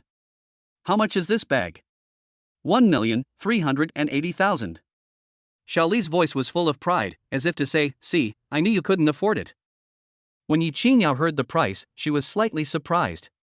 After all, for her, this price was not too expensive. However, when she thought that this was a gift from her husband, she couldn't help but hesitate. Giving her mother a gift of more than 1 million yuan was really too expensive. So, she took Lin Feng's hand and started browsing other styles of bags. The salesperson saw this and a smug smile appeared on his face, secretly complaining in his heart, "I knew you couldn't afford it." Lin Fong looked at his wife's actions and couldn't help feeling puzzled. He asked softly, "Wife, don't you think that bag is pretty good?" Ying Yao's eyes flickered when she heard this. She didn't dare to look into Lin Feng's eyes. She said evasively, "I feel like it's not appropriate for my mother to carry me on her back." Lin Fong looked at his wife's eyes and immediately understood everything. He gently lifted her chin and said gently but firmly, "Tell the truth." Being discovered by her husband, Ying Yao sighed and told the truth. "Oh, a bag worth over 1 million is really too expensive. I don't want you to spend money." When Lin Fong heard this, a warm feeling surged in his heart. He gently held his wife's hand and said with a smile, "Your father has already bought a teapot worth tens of millions. I don't think I can afford a bag worth more than 1 million. After all, my future mother-in-law likes it, so I have to buy it no matter what." After that, he looked at the bag he liked and said to the salesperson, "We want that bag, pack it for me." When Xiaoli heard this, he looked at Lin Fong in disbelief. "Sir, are you sure you want to buy it? That bag is priced at 1.38 million. It doesn't matter if you can't afford it, but don't try to be stubborn." Ying Yao finally couldn't stand it anymore after hearing this. She glared at Xiaoli and said unhappily, "Do you think we can't afford it? No wonder you've been so sarcastic. It turns out you think we don't look rich." Ying Yao's voice was very high-pitched, attracting the attention of many guests.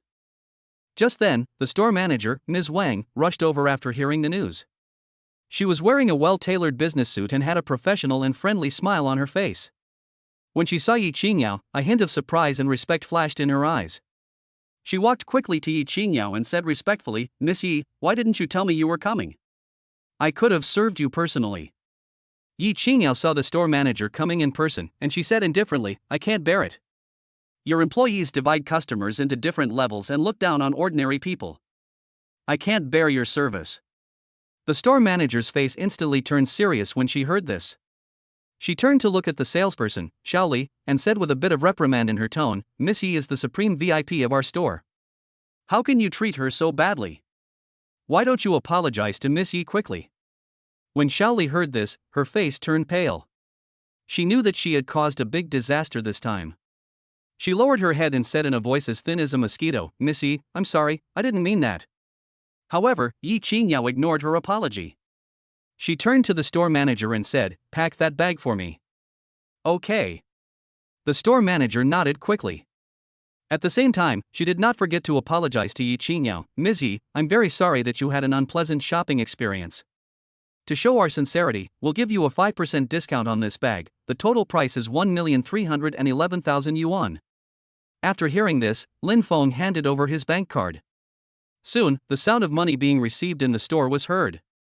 He took the packed bag with a smile, and they left the store arm in arm. After the two left, the store manager called the salesperson Xiaoli to an empty corner and scolded him. "Don't you know that many rich people nowadays deliberately dress ordinary? Don't think that you are a brand just because you work in a brand name store. You are fired from now on, and I hope you have learned your lesson. Manager, please give me another chance. I know I was wrong. Shaoli begged and pleaded, but it was no use. Adults have to pay for their own consequences. Now the gift for meeting his girlfriend at her house has been prepared. Then the two of them continue shopping in the mall. Lin Fong wants to buy something for Ying Yao. Lin Fong did not use the cashback card to buy the bag just now, as the reward was too small, so he decided to buy a big one. Then, Lin Fong took Ying Yao to the jewelry store. When I entered the store, the salesperson greeted me warmly. Hello, welcome. What can I do for you? Let's just stroll around. Lin Fong said, and the salesperson tactfully stepped back and waited for the customer to call him. At this time, Lin Fong saw a pink gem necklace. He thought that Ying Yao would look very beautiful wearing this on her fair neck. We want to try on this necklace.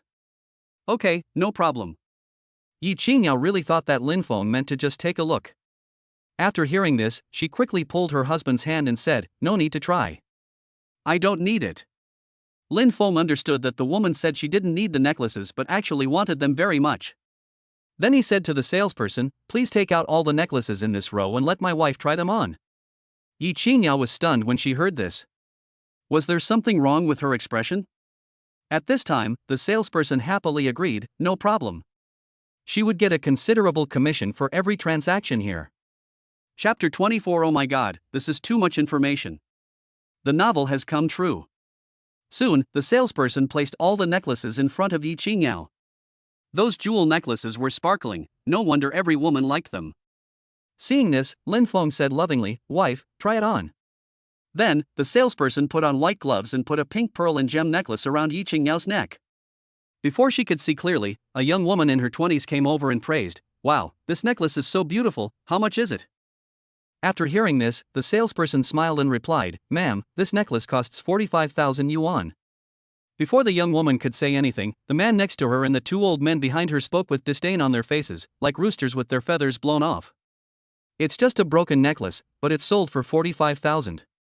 Why don't you just go and rob it? The man quickly pulled the young woman to the counter next door and said, that necklace is expensive and doesn't suit you. Let's go over there and have a look. When buying jewelry, you must buy gold, as gold is the best way to preserve value. Let's go and see Sanjin. The woman followed the man. Although she felt that what the man said made sense, she still looked at the pearl and jewel necklace reluctantly. Ying Yao was a little shaken when she heard the man's words. She looked at Lin Fong and whispered in his ear, hubby, people say this necklace is not worth it, so let's not try it. Besides, I have it at home, so I don't need it. After hearing this, Lin Fong gently stroked Ying Yao's nose and comforted her warmly, my wife likes it, that's the most important thing, there's no such thing as whether it retains its value or not. As long as you like it, I'd be willing to spend $1 million to buy a piece of white paper. You are just a sucker.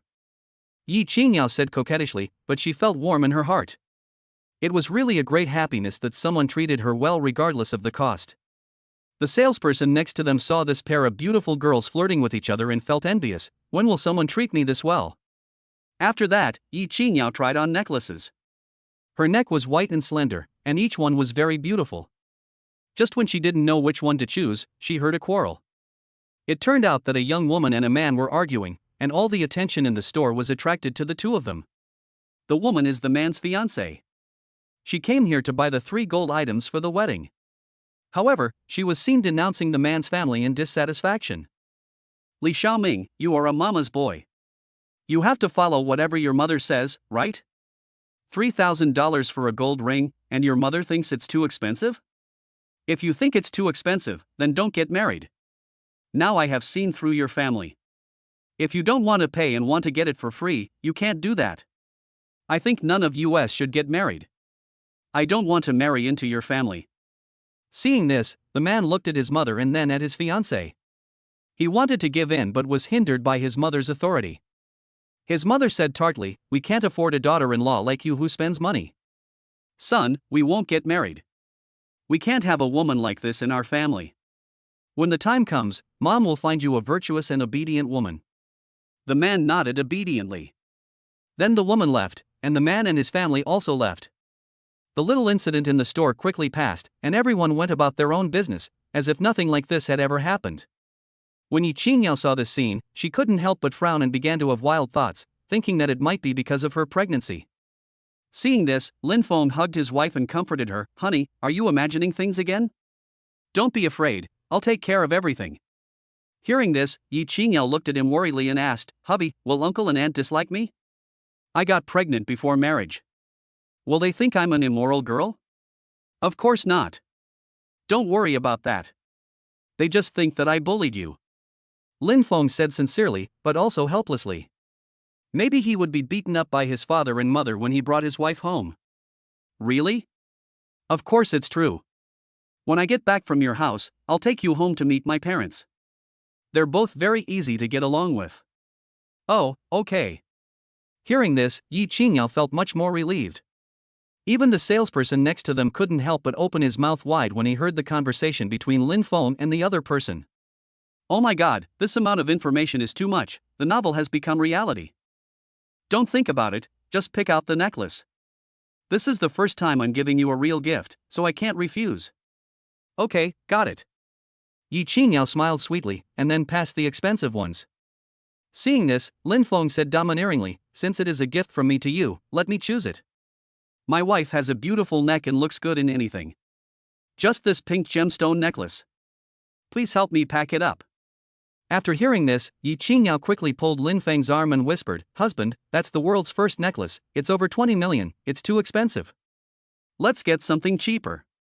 My wife deserves the best. After hearing this, the salesperson said excitedly, Sir, I'm sorry, I don't have the authority to sell this most expensive necklace. I'll go find our manager right away. Please wait a moment. Okay, no problem. The salesperson then hurried to the manager's office and saw a woman in a well-tailored business suit reading documents at the desk. When she saw the employee coming in without knocking, she frowned and said unhappily, Remember to knock next time you come in. After hearing this, the salesperson nodded awkwardly, I'm sorry, Manager Sue, I was too happy just now and forgot about it. The pink gemstone necklace has been sold, and the customer is waiting in the store. What? Sold? Manager Sue stood up excitedly, and the salesperson talked as the two walked. Soon, the sound of hurried high heels rang out in the store. Manager Sue came up to Lin Fong and the others and said very politely, Sir, it is you who wants to buy this pink gemstone necklace, right? Yes. Lin Fong nodded. Okay, please wait a moment, I will pack it for you personally. Manager Sue said happily, and then provided the packing service personally. The necklace had been packed, and Manager Sue asked with a smile on his face, Sir, the total is 23.28 million. Lin Fong nodded, then handed over the bank card, and a notification sound indicating the money had arrived soon rang out in the store. There were a lot of customers in the store at this time. When everyone heard the sound of more than 20 million yuan arriving, they all looked at Lin Fong and the others, feeling envious and curious. Sir, please keep your card. Manager Sue said respectfully, and then handed a golden card to Lin Fong. Sir, this is our store's supreme VIP card. You can get a 95% discount next time you come. In addition, we will notify you if there is a jewelry auction. Okay, thank you. Then Lin Fong came out of the store holding a handbag in one hand and Ying Yao's hand in the other. Chapter 25 Lin Fong? Toad? After carefully selecting a gift for the meeting at his wife's house, Lin Fong and Ying Yao walked leisurely in the mall hand in hand. After walking for a long time, their pace gradually slowed down and a trace of fatigue appeared on their faces. At this moment, Ying Yao's eyes suddenly lit up. She keenly spotted a coffee shop with a unique decoration, and immediately suggested, Hubby, let's go sit there. It's a good opportunity to take a break. Okay. Lin Fong agreed with a smile. Inside the cafe, the light aroma of coffee and the sweet flavor of desserts are intertwined, creating a warm and romantic atmosphere. They found a seat by the window and sat down, enjoying the tranquility and comfort. At this moment, Ying Yao's eyes were inadvertently attracted by a piece of cold dessert on the next table. It was an Oreo ice cream cake, with a perfect blend of black Oreo cookie crumbs and white ice cream, and embellished with a few bright red strawberries. It looked both tempting and fresh. As a girl, Ying Yao had no resistance to such desserts, and her eyes were full of desire and anticipation. She gently slid her fingers along Lin Feng's hand, a shy blush appeared on her face, and she said in a thin voice, Honey, I also want to eat that Oreo ice cream cake. After that, she looked up at Lin Fong cautiously, her eyes full of anticipation and tenderness. When Lin Fong heard this, a warm feeling suddenly surged in his heart. but he was also worried that the ice cream cake was too cold and would give Ying Yao a stomachache. So, he said with concern, "Wife, the ice cream cake is too cold. I'm afraid you'll have a stomachache if you eat it. How about I buy you some room temperature desserts? How about tiramisu?" After hearing this, Ying Yao pursed her lips lightly, shook her head, and said coquettishly, "I just want to eat it cold, not at room temperature. Besides, I will only take a small bite and promise not to eat too much, okay?" After saying that, she stretched out her little finger and made a swearing gesture, which looked both cute and irresistible. Lin Fong looked at her cute appearance, smiled helplessly, and thought to himself, "I really can't do anything with you." So, he pinched Ying Yao's nose lovingly, stood up and walked to the front desk of the cafe, and ordered an Oreo ice cream cake for her. At the same time, Yi Haoming, wearing a neat suit, slowly walked out of the elevator. He had just finished an important business meeting and was busy calling his mother at home to let her know he was safe. On the other end of the phone, his mother asked about Ying Yao's situation with concern. Yi Haoming could only smile bitterly and replied, "Mom, don't worry, I will definitely bring Yao Yao home tomorrow. She will not be back for school for long, and I know you miss her." After hanging up the phone, Yi Haoming shook his head, not knowing whether to laugh or cry, and secretly complained in his heart, "Yao Yao has only been in school for a short time, and her parents miss her so much. She is really the apple of their family's eye." Thinking of his sister, Yi Haoming suddenly remembered the cake shop she mentioned when she came home during the holidays. It was said that the tiramisu there tasted excellent, and his sister had always been thinking about it. This time he came to Shanghai on a business trip, so he could go to the school to give her a copy and treat her to a big meal to improve her life. Thinking of this, Yi Haoming took a step forward and walked towards the cake shop. After a while, he arrived at the door of the cake shop. The decoration inside the store is simple and warm, and various desserts are neatly placed in the display cabinets, which are dazzling and eye-catching. Yi Haoming walked straight to the counter and politely said to the salesperson, "Hello, I want to take a package of your tiramisu."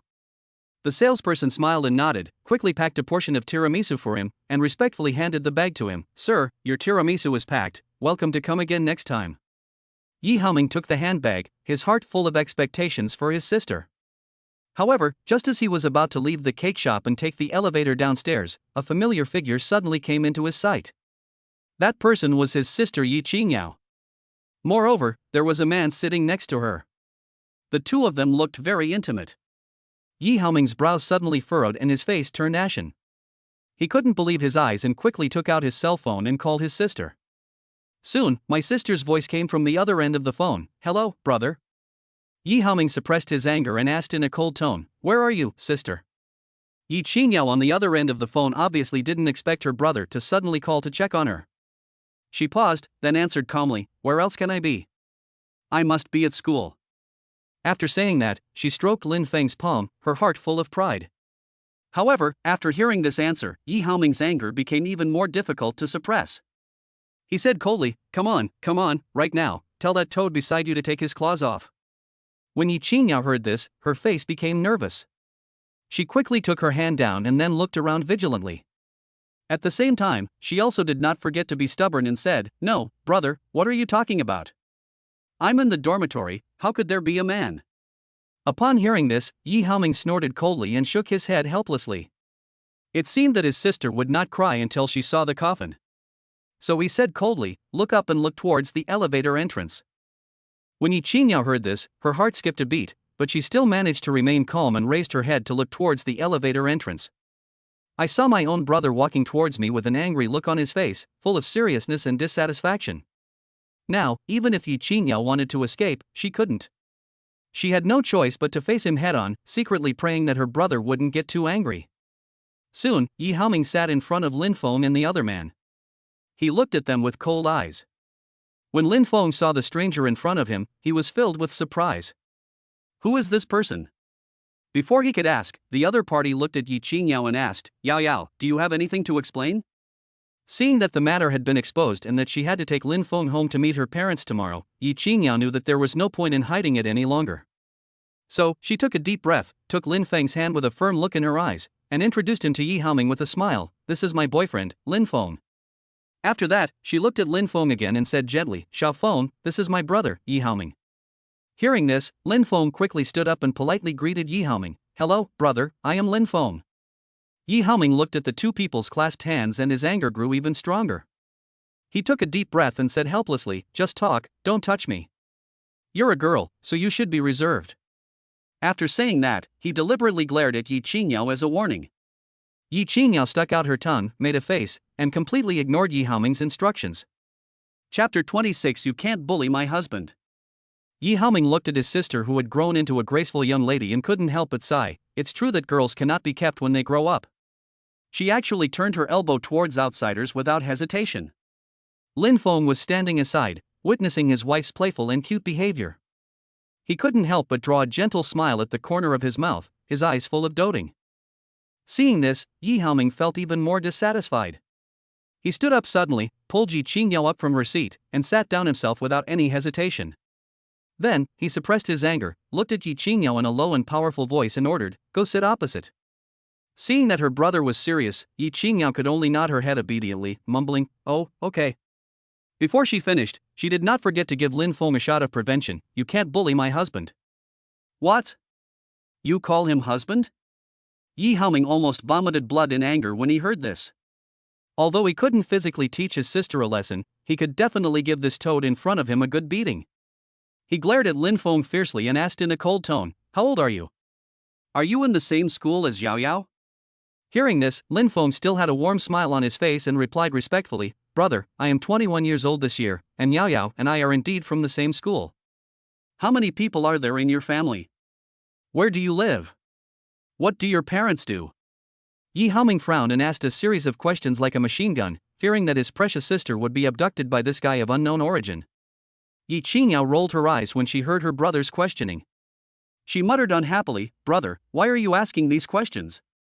If someone didn't know, they would think you were checking the household registration." Yi Haoming glared at his sister fiercely, with a helpless and serious tone. "Yao Yao, don't interrupt. I'm doing this for your own good, right? You are young and naive. What if you get cheated?" Ying Yao curled her lips, obviously not taking her brother's concerns seriously. She turned her head and blinked at Lin Fong, signaling him not to take it to heart. Lin Fong smiled slightly, patted the back of her hand gently, and signaled with his eyes that he didn't care. When Yi Haoming saw the two of them flirting with each other, his anger grew even more. He took a deep breath, tried to calm himself down, and continued to ask, "Lin Fong, what does your family do? What are your parents' occupations?" Lin Fong still maintained that polite smile and replied calmly, "Brother, my parents are ordinary working class people, they are both middle school teachers." Yi Haoming felt a little more relaxed after hearing this. At least from Lin Feng's answer, his family background was normal and not a messy one. But he was still worried and continued to ask, "What major are you studying in school now? What are your plans for the future?" Lin Fong said frankly, "I studied computer science in school and am currently a junior. In addition, I also founded an investment company." Yi Haoming was shocked when he heard this.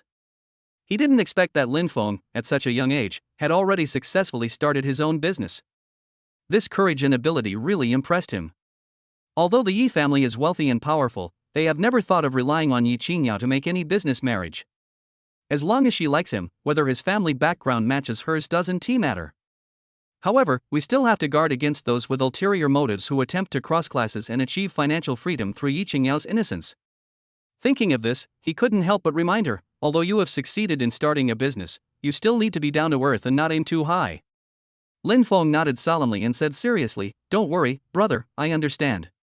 Seeing that her brother finally stopped being aggressive, Ying Yao couldn't help but interrupt and said, "Brother, don't worry. Lin Fong is very good to me, and we are very happy together, so you don't have to worry." Yi Haoming looked at his sister's face, which was filled with happiness. Although he still felt a little uneasy, he knew that there was no point in asking further. He sighed, and his tone finally softened a little. "You guys should handle your relationship matters by yourselves, but this doesn't mean I agree with you two being together."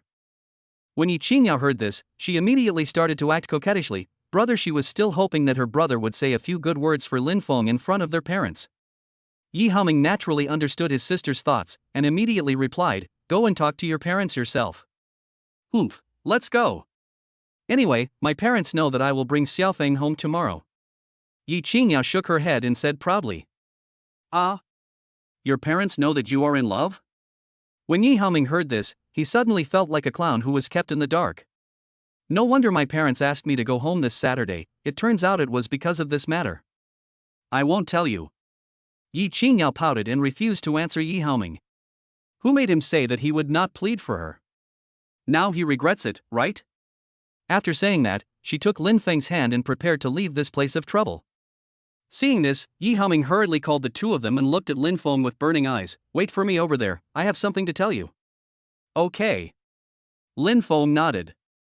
Facing Yi Qingyao's worried look, he smiled knowingly and signaled her not to worry. After Lin Fong left, Yi Haoming handed the cake in his hand to his sister Yi Qingyao and said gently. Last time when you came home you said this cake was delicious. I wanted to buy some and send it to your school. I just happened to meet you today, so you can take it back yourself. Yao, don't blame me for being so talkative. No matter what time, I always hope you will be happy. Yi Qingyao's heart ached when she heard these words. She threw herself into her brother's arms and leaned against him happily. Thank you, big brother. Lin Fong is really good to me. I really like him. Tomorrow in front of Dad and Mom, just say a few good words for him. Okay. Yi Qingyao continued to act coquettishly. Facing his sister's soft and hard persuasion, Yi Haoming smiled dotingly. Okay. Wait here for a moment. I'll go and give him some instructions. Oh. Yi Qingyao nodded obediently, and did not forget to tell her brother a few words. Brother, please don't do it. Otherwise, I will ignore you again. Don't worry, I, your elder brother, may argue, but I will never use violence. After Yi Haoming said this, he strode towards Lin Fong. Lin Fong had been waiting there for a long time. When he saw Yi Haoming coming, he politely called out, Brother. Chapter 27. Lin Fong? Pretty boy? Yeah. Yi Haoming nodded, his expression became serious. Yao is the apple of our family's eye. If you dare to bully her, I will make you die without knowing how. Hearing this, Lin Fong quickly expressed his attitude. Don't worry, big brother. I love Yao so much, how can I bear to bully her? I know that no matter how much I say, you won't believe it, so just wait and see how I perform in the future. Okay. You'd better remember what you said today. After Yi Haoming finished speaking, he patted Lin Feng's shoulder hard. Yi Qingyao witnessed the scene from the side, her heart in her throat. She was afraid that her eldest brother would be unhappy and beat her husband, but fortunately Yi Haoming did not take any further action. Afterwards, the two of them came to Yi Qingyao together. Yi Haoming looked at his sister lovingly, feeling mixed emotions. I have something to do in the company, so I'll leave first. After you two finish shopping, go back to school early. Yi Haoming instructed. I got it, big brother. Don't worry. Yi Qingyao nodded with a smile, then took Lin Feng's arm and waved at her brother. Looking at the close relationship between his sister and Lin Fong, Yi Haoming let out a long sigh. He secretly complained in his heart, girls are really hard to keep when they grow up. She hasn't even married yet, but her heart has already followed someone else. After coming out of the mall, Yi Qingyao sat in the car, looking at Lin Fong with curiosity and asked. Honey, what did my eldest brother tell you? Your eldest brother said that if I treat you badly, I will die without knowing how. Lin Fong grinned and smiled bitterly to himself, with a hint of helplessness and ridicule in his tone. Yi Haoming has always been his sister protecting man. From childhood to adulthood, whenever someone dared to bully Yi Qingyao, he would stand up to protect her without hesitation. Hearing her elder brother's instructions, Yi Qingyao felt warm in her heart and a smile unconsciously appeared on the corner of her mouth. She knew that although her brother always seemed cold on the surface and sometimes even controlled her too much, deep down he truly wanted her best. From childhood to adulthood, Yi Haoming was like her patron saint. No matter what difficulties she encountered, he was always the first to stand up and help her solve them. In a blink of an eye, she smiled darkly, blinked her eyes and looked at Lin Fong smartly, and deliberately asked in a somewhat naughty and tentative tone, will you treat me badly in the future? There was a hint of cunning in her eyes, as if she was waiting for Lin Feng's answer to see if he was really as determined as he said. When Lin Fong heard this question, he looked into Yi Qingyao's eyes seriously and said firmly, definitely not. I swear, I will only treat you better. His voice was low and powerful, as if every word carried a heavy promise. He knew that although Yi Qingyao looked carefree on the surface, she was actually very sensitive inside, especially when it came to relationships. She would always unconsciously worry about the uncertainties of the future. I've seen a lot of men who are very different before and after marriage. Will you slowly become less interested in me? Yi Qingyao continued to ask, with a hint of expectation in her tone. When Lin Fong heard this question, he reached out and gently held Yi Qingyao's hand, his tone gentle but firm. Qingyao, I know what you are worried about, but I can assure you that my feelings for you will not change, whether before or after marriage.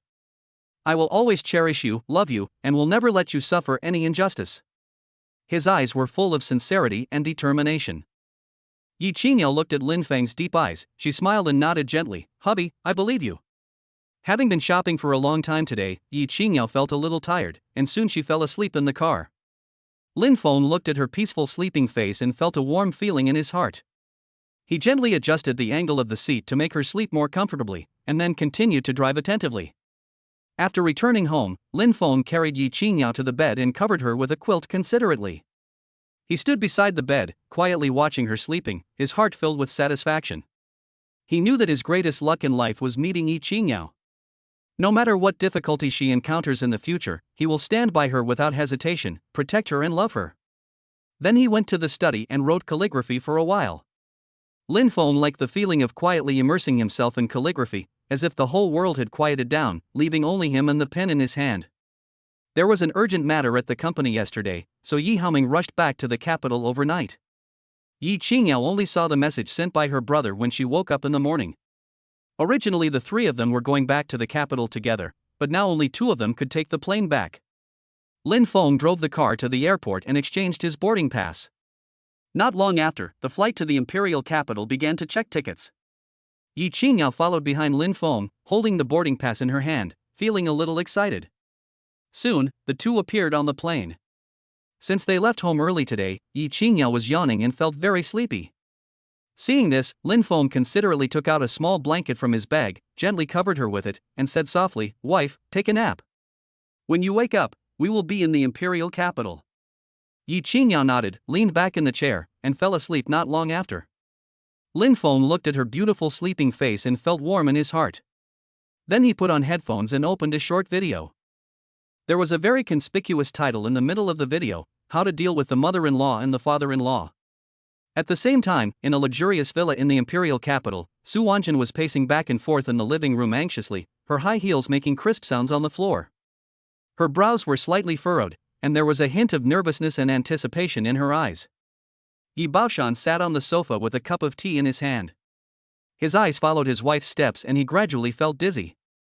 "Wife, please sit for a while. Yao just got on the plane and it will take some time before we get home." Yi Baoshan finally couldn't help but speak, with a bit of helplessness and doting in his tone. He put down the teacup, reached out and gently patted the sofa beside him, motioning Su Wanjin to sit down.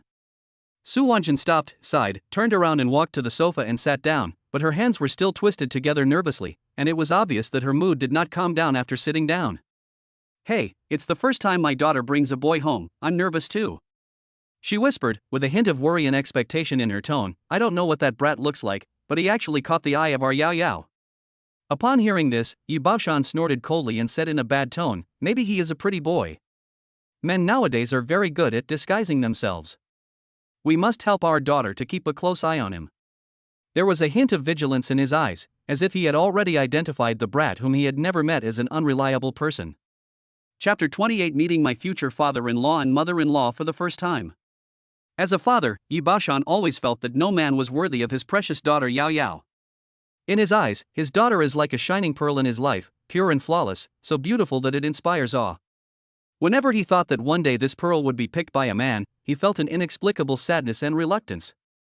Su Wanjin couldn't help laughing when she heard her husband's words. She shook her head gently, with a look of helplessness and ridicule in her eyes. "In your eyes, no man is worthy of your little cotton-padded jacket. Yao is so old now, you can't always keep her by your side, right? She also needs to have her own life and future." Hearing this, Yi Baoshan showed a smug smile on his face, and his tone was full of pride and doting. "It depends on what my daughter thinks. If my daughter doesn't want to get married, I will support her for the rest of her life. Our Yao is so outstanding, why should she rush to get married?" Su Wanjin sighed, with a bit of blame in her tone, but more of helplessness and doting. "You just dote on her too much." Yi Baoshan shrugged disapprovingly, picked up the teacup and took a sip, his eyes still with a bit of vigilance. "I'm not pampering her, I'm protecting her. The society nowadays is very complicated, men are full of sweet words, who knows what they are up to? Our Yao is innocent and kind, we can't let her suffer any loss." Su Wanjin smiled bitterly and shook her head. "Let's wait and see. What if my daughter has good taste and picks a good man? After all, my daughter's happiness is the most important thing." After saying that, she looked at the gray pajamas on Yi Baoshan and frowned as she reminded him, hurry up and change your pajamas. We have guests at home today. At least dress formally. Don't let our daughter think that we don't value the friends she brought back. Yi Baoshan then realized that his attire was a little inappropriate, and he quickly stood up and nodded perfunctorily, okay, I'll go change now. At the same time, in the airport waiting hall, Ying Yao and Lin Fong slowly walked down from the plane. Yi Haoming had been waiting at the pickup point for a long time. He looked around anxiously and finally saw his sister. Yao Yao, here. Yi Haoming waved his hands excitedly and shouted loudly. Yi Yao smiled and waved, then took Lin Feng's hand and walked up quickly to greet him. Brother, you are here. Lin Fong also chimed in and said hello, big brother. Seeing this, Yi Haoming nodded softly, with a look of helplessness and doting in his eyes. Looking at his sister's state, he felt that she was so overwhelmed with love that he couldn't call her back even if he called her back. Mom and Dad are still waiting for us at home, let's go now. Yi Haoming suggested. Yeah. Yi Yao responded, her heart filled with longing and yearning for home. Sitting by the car window, Yi Yao looked at the familiar scene outside, and a feeling of homesickness surged in her heart. She suddenly missed home and her parents very much, but fortunately she would be able to see them soon, and her mood calmed down a little. The car slowly drove into the villa. Su Wanjin heard the sound of the horn outside, looked upstairs anxiously, and shouted loudly, Old Ji, change your clothes and come down quickly, our daughter is back. After saying that, she couldn't wait to go to the yard to see what the boy her daughter brought back looked like. She stood in the yard, looking around anxiously, and finally saw the car slowly stop. Lin Fong got out of the car first. He had a tall figure and handsome looks, giving people a sunny and handsome feeling. He helped Yi Yao get down from the car, his movements gentle and considerate. When Yi Yao saw her mother, she excitedly threw herself into Su Wanjin's arms and snuggled up to her. Mom, I miss you so much. Oh, my dear girl, mommy misses you too. Su Wanjin smiled dotingly and patted Yi Yao's back gently. However, her eyes involuntarily stayed on Lin Fong. She looked the young man up and down, and nodded with satisfaction after a moment. I secretly thought, this little boy is clean, handsome and sunny. My daughter has good taste. After acting coquettishly with her mother, Yi Yao shyly introduced her to Su Wanjin. Mom, this is Lin Fong, my boyfriend. Lin Fong greeted Su Wanjin with a smile. Hello, auntie. If it wasn't for Yao Yao introducing me, I would have wanted to call you sister. You look so young. He was very sweet-mouthed because he had just learned on the plane how to please his future father-in-law and mother-in-law. Sure enough, Su Wanjin laughed even more happily after hearing this. You are such a good talker, so I will call you Xiao Fong. At this time, Yi Yao looked around, suddenly frowned, and asked beside Su Wanjin, Mom, where is my dad? Is he not at home? Your father is at home. He's changing clothes upstairs. Su Wanjin explained, then smiled and invited, Xiao Fong, let's go inside and talk. Don't stand outside. Okay, auntie. Lin Fong responded politely and followed Su Wanjin and Yi Yao into the villa. As soon as she entered the house, Yi Yao couldn't wait to look around. She looked at everything familiar in the house and her heart was filled with a sense of intimacy. She took Lin Feng's hand and sat down on the sofa, while Su Wanjin was busy pouring tea and water for Lin Fong. While she was busy, she looked at the young man. Seeing his future mother-in-law pouring tea for him, Lin Fong said politely, Thank you, auntie. At this time, there was a noise coming from upstairs. It should be Yi Baoshan coming down after changing his clothes. Su Wanjin complained inwardly when she heard this, it takes so long to change clothes, you must have tried all the clothes. She was afraid that Yi Baoshan would have a bad attitude towards Lin Fong, so she wanted to remind him. However, when she saw Yi Baoshan, her mouth opened wide in shock. Seeing her mother look like she had seen a ghost, Yi Yao was also very confused. Mom, what's wrong? As soon as he finished speaking, Yi Baoshan appeared in front of everyone. Even Yi Haoming couldn't believe that the person in front of him was his biological father. Yi Baoshan was seen wearing a black suit. If he wore it like that, there would be no problem. The key point was that he did not wear any shirt or anything under the suit. He was naked. Not only that, he also wore a gold chain as thick as a thumb around his neck, and his every move and demeanor gave off the air of a gangster boss. Seeing this, Yi Yao whispered in Su Wanjin's ear, Mom, what's wrong with my dad? Does he like this style now? I guess I just fell in love with him. Su Wanjin replied, then came to Yi Baoshan and pulled him aside to question him. What are you doing? I told you to dress more formally, but you're too formal. Chapter 29 Yi Baoshan's Show of Strength. Yi Baoshan just said you don't understand, and then sat down on the sofa with his arms and legs spread out, regardless of her objection. When he sat down, he bared his arms, looked at Lin Fong and asked seriously, "Young man, where are you from?" Lin Fong was stunned when he heard this. His heart skipped a beat and he wondered to himself, could it be that my future father-in-law wants to show me his power? Seeing this, Yi Yao quickly pulled Yi Baoshan to her side and whispered in his ear, "Dad, change your clothes. You will scare my boyfriend if you look like this." Yi Baoshan raised his head stubbornly and said, "Isn't this formal enough? I think this is good. At least put on a shirt inside, Dad, go quickly." Yi Yao was so anxious that she was about to jump up and down. As she spoke, she pushed Yi Baoshan out. Then, Yi Yao looked at Lin Fong and said with a smile, "Xiao Feng, my dad didn't scare you just now, right? He doesn't usually dress like this. Maybe he was too excited today." There was a hint of apology in her smile, as if she was apologizing to Lin Fong for her father's behavior. Hearing this, Lin Fong smiled and shook his head, saying, "It's okay, I'm not scared. I think Uncle is quite unique. Although he looks a little fierce, he is still a very good person." Yi Yao added, as if to give Lin Fong a reassurance. Hearing this, Lin Fong smiled and nodded. Seeing this, Su Wanjun smiled and added tea to his cup, saying, "Xiao Feng, drink your tea quickly. Your uncle looks fierce, but he's actually a good person."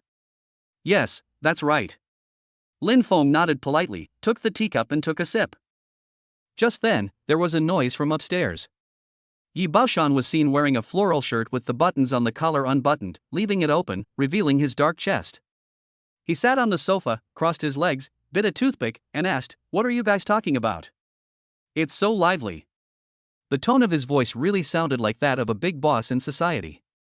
Yi Yao felt helpless when she saw her father dressed so socially. She smiled and said to Lin Fong, "Xiao Feng, sit here for a while. I have something to say to my dad." After that, she pulled her father upstairs. After going upstairs, Yi Yao frowned and said bitterly, "Dad, what are you wearing? If someone is timid, they would probably be scared away by you." Yi Baoshan said proudly, "If your boyfriend is scared away by me like this, it will save you a lot of trouble. I don't want you to get married so early." In fact, he really hoped that Lin Fong would be scared away by him. He felt that no one was worthy of his daughter. Yi Yao was so angry after hearing what her father said that she stamped her feet. "Dad, if you scare him away, I will go to school and never come back." Upon hearing this, Yi Baoshan quickly changed his expression and said in a flattering manner, okay, I won't scare him anymore. But this doesn't mean I approve of him." Yes, I got it." Yi Yao finally breathed a sigh of relief after hearing what her father said. As long as she was given a chance, her father and mother would definitely agree to a man as good as Lin Fong. She smiled and said to her father, "Thank you, Dad. I knew you were the best." Afterwards, after Yi Baoshan changed his clothes, the two went downstairs. When Lin Fong saw Yi Baoshan coming down, he quickly stood up from his chair and said politely, "Uncle, Aunt, I came here today to prepare some small gifts for you. I hope you will like them." As he spoke, he deftly took out two carefully selected treasures from the bag he carried with him. The first item is an antique tea bought at an auction songpin. This tea has a long history and contains the accumulation of years and the mellow tea aroma. It is the best tea. The second item is a white jade teapot with a handle made by Emperor Qianlong, which was also sold at a high price at the auction. The teapot is pure white and smooth like jade, showing a simple and elegant style. Both items were given to Yi Baoshan. When Yi Baoshan's eyes fell on the pack of songpin tea, a light of surprise instantly flashed in his eyes. He has no other hobbies except tea tasting, calligraphy and fishing. Yi Baoshan thought that he had tasted countless kinds of tea, but he had never had the chance to taste Songpin's famous tea, so much so that he swallowed his saliva unconsciously at this moment. "Old Yi, look, isn't that the teapot you like?" Su Wanjun suddenly pointed at the antique teapot on the table that Lin Fong had just opened, with a hint of shock and disbelief in her voice. Upon hearing this, Yi Baoshan frowned slightly and looked in the direction Su Wanjun was looking. He saw a flawless white jade teapot quietly placed on the table. The teapot had smooth lines and an elegant shape, exactly the same as what he had seen in the auction brochure before, as if it had walked out of a painting. An indescribable excitement suddenly surged in his heart, and he involuntarily took a step towards the teapot, his eyes full of disbelief. He walked to the table and carefully examined the teapot he had always dreamed of, stroking the body of the teapot with his fingers. After a moment, he exclaimed excitedly, "This teapot is exactly the same as the one in the picture. It's incredible. Could it be that you were the one who snatched this item from me that day?" Yi Baoshan turned his head and looked at Lin Fong in confusion, with both curiosity and a hint of joking in his eyes. He didn't expect that the teapot he had longed for would be bought by the young man in front of him, and now it would be given to him as a gift. However, Lin Fong and Ying Yao were completely confused. They had not read the auction brochure and were very bewildered by what Yi Baoshan had said about the snatched items. They looked at each other, their eyes full of doubt and confusion. Seeing this, Su Wanjin asked with a smile, "Yao Yao, where did you buy this jade pot?" When Ying Yao heard her mother's question, she had something to say in her heart. This pot was not bought, but obtained at an auction. It is very valuable. It must have cost more than 80 million. Her tone showed both her cherishment for this treasure and her heartache for Lin Feng's generosity. She didn't expect that Lin Fong would spend such a huge amount of money to prepare gifts for her parents. "That's right, it's the teapot your father liked." Su Wanjin looked at Lin Fong, her eyes full of satisfaction and appreciation for him. She knew that her daughter had found someone worthy of entrusting her life to. It's not that the gifts he gave out were so valuable, but his willingness to give was touching. Such a boy will definitely do his best to be good to the one he loves, and will carefully care for and cherish every relationship. Seeing her daughter's puzzled look, Su Wanjin continued, "You got this pot at an auction a few days ago, right? After your father saw the information about this jade pot, he couldn't let it go and wanted to buy it. But when the price exceeded 80 million, he thought it was too expensive and stopped bidding. Unexpectedly, it was finally bought by Xiao Feng. It really is fate." Her voice was full of emotion and relief, as if all this was God's best arrangement. Hearing this, Lin Fong looked at Yi Baoshan with a smile, his eyes full of sincerity and respect. "Uncle, this time the property has been returned to its original owner. I don't know much about teapots and tea leaves, so these will not be wasted in your hands." His tone was humble and sincere, and Yi Baoshan was very happy after hearing it. Chapter 30. Dad, Mom, I'm pregnant. Although Yi Baoshan was very pleased with the gift carefully selected by Lin Fong, Yi Baoshan still maintained a reserved attitude and was unwilling to accept it easily. With a cold expression on his face, he said calmly, "You are thoughtful, but this gift is too valuable. I can't accept it easily. I will transfer the money to you later." Seeing her father's repulsive look, Ying Yao pouted and said coquettishly, "Dad, this was specially selected for you by Lin Fong according to your preferences. How can you be so ungrateful? Since you don't welcome him, let's go now and return to the demon city." Yi Baoshan always keeps his word, but he always fails to be tough in front of his daughter. When he heard Ying Yao say this, he immediately became anxious. Okay, I'll accept this gift. Xiao Feng, thank you. Uncle, you're welcome." Lin Fong responded with a smile, but he was secretly complaining in his heart, "It is extremely difficult to gain the approval of my future father-in-law." Yi Baoshan finished presenting the gifts, and then he took out a handbag from his backpack with a few English letters printed on it. Lin Fong smiled and put the package in front of Su Wanjin, and said enthusiastically, "Auntie, this bag is specially selected for you, I hope you will like it." When Su Wanjin heard this, a surprised smile instantly bloomed on her face. "This child even prepared a gift for me?" As she spoke happily, she couldn't wait to open the package. When she saw the bag inside, her eyes lit up. This was exactly the style she had been eyeing for a long time. Su Wanjin said excitedly, "Oh, this bag is so beautiful, I like it very much. Young people still have good taste. I don't like any of the bags your uncle bought for me." "Xiao Feng, you are so thoughtful." Yi Baoshan couldn't help but roll his eyes when he heard Su Wanjin's praise for Lin Fong. What's wrong with the bag he bought? It's so pretty and pink and tender. Why didn't he like it? Seeing Su Wanjin so happy, Lin Fong smiled and waved his hand, saying politely, "Auntie, as long as you like it." "Yes, of course I do." Seeing how Lin Fong pleased her mother, Ying Yao secretly gave him a thumbs up. Her expression seemed to say, "Husband, you are really amazing." Now that the gifts have been given, it's time to get down to business. As the month progresses, Ying Yao's belly will certainly become unconcealed. As a man, Lin Fong must step up and take responsibility. He knelt on the ground with a plop. Ying Yao was also shocked when she saw him. "Husband, what are you doing?" Hearing this, Lin Fong shook his head at her, and then said to Su Wanjin and Yi Baoshan sincerely, "Uncle, Aunt, I have to admit a mistake to you, Yao Yao is pregnant." This sentence was like a huge rock thrown into a calm lake, instantly causing waves. Yi Baoshan and Su Wanjin were both stunned. Then, Yi Baoshan's face instantly became as gloomy as water. He was burning with anger, the muscles on his face were tense, and the anger almost burst out of his eyes. What did you say? Yi Baoshan's voice exploded like thunder, full of disbelief and anger. You actually made my daughter pregnant before marriage. Yi Haoming also became angry. He had always been very protective of his sister, and at this moment he accused her mercilessly. Boy, how dare you treat my sister like this? You are courting death. Lin Feng's heart was tense. Although he knew that all this was caused by himself, he still raised his head without hesitation and looked at Yi Baoshan and Yi Haoming with firm eyes. He knew that he had to take on this responsibility.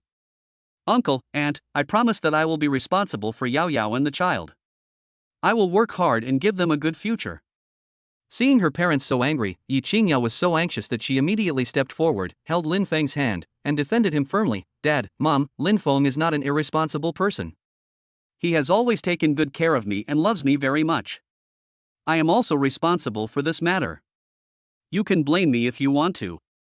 Although Yi Baoshan was angry, his tone softened slightly when he saw his daughter's firm attitude. He looked at Lin Fong, and the anger in his eyes was gradually replaced by complex emotions. Now that things have come to this, even though he is very angry, he has to reconsider for the sake of his daughter.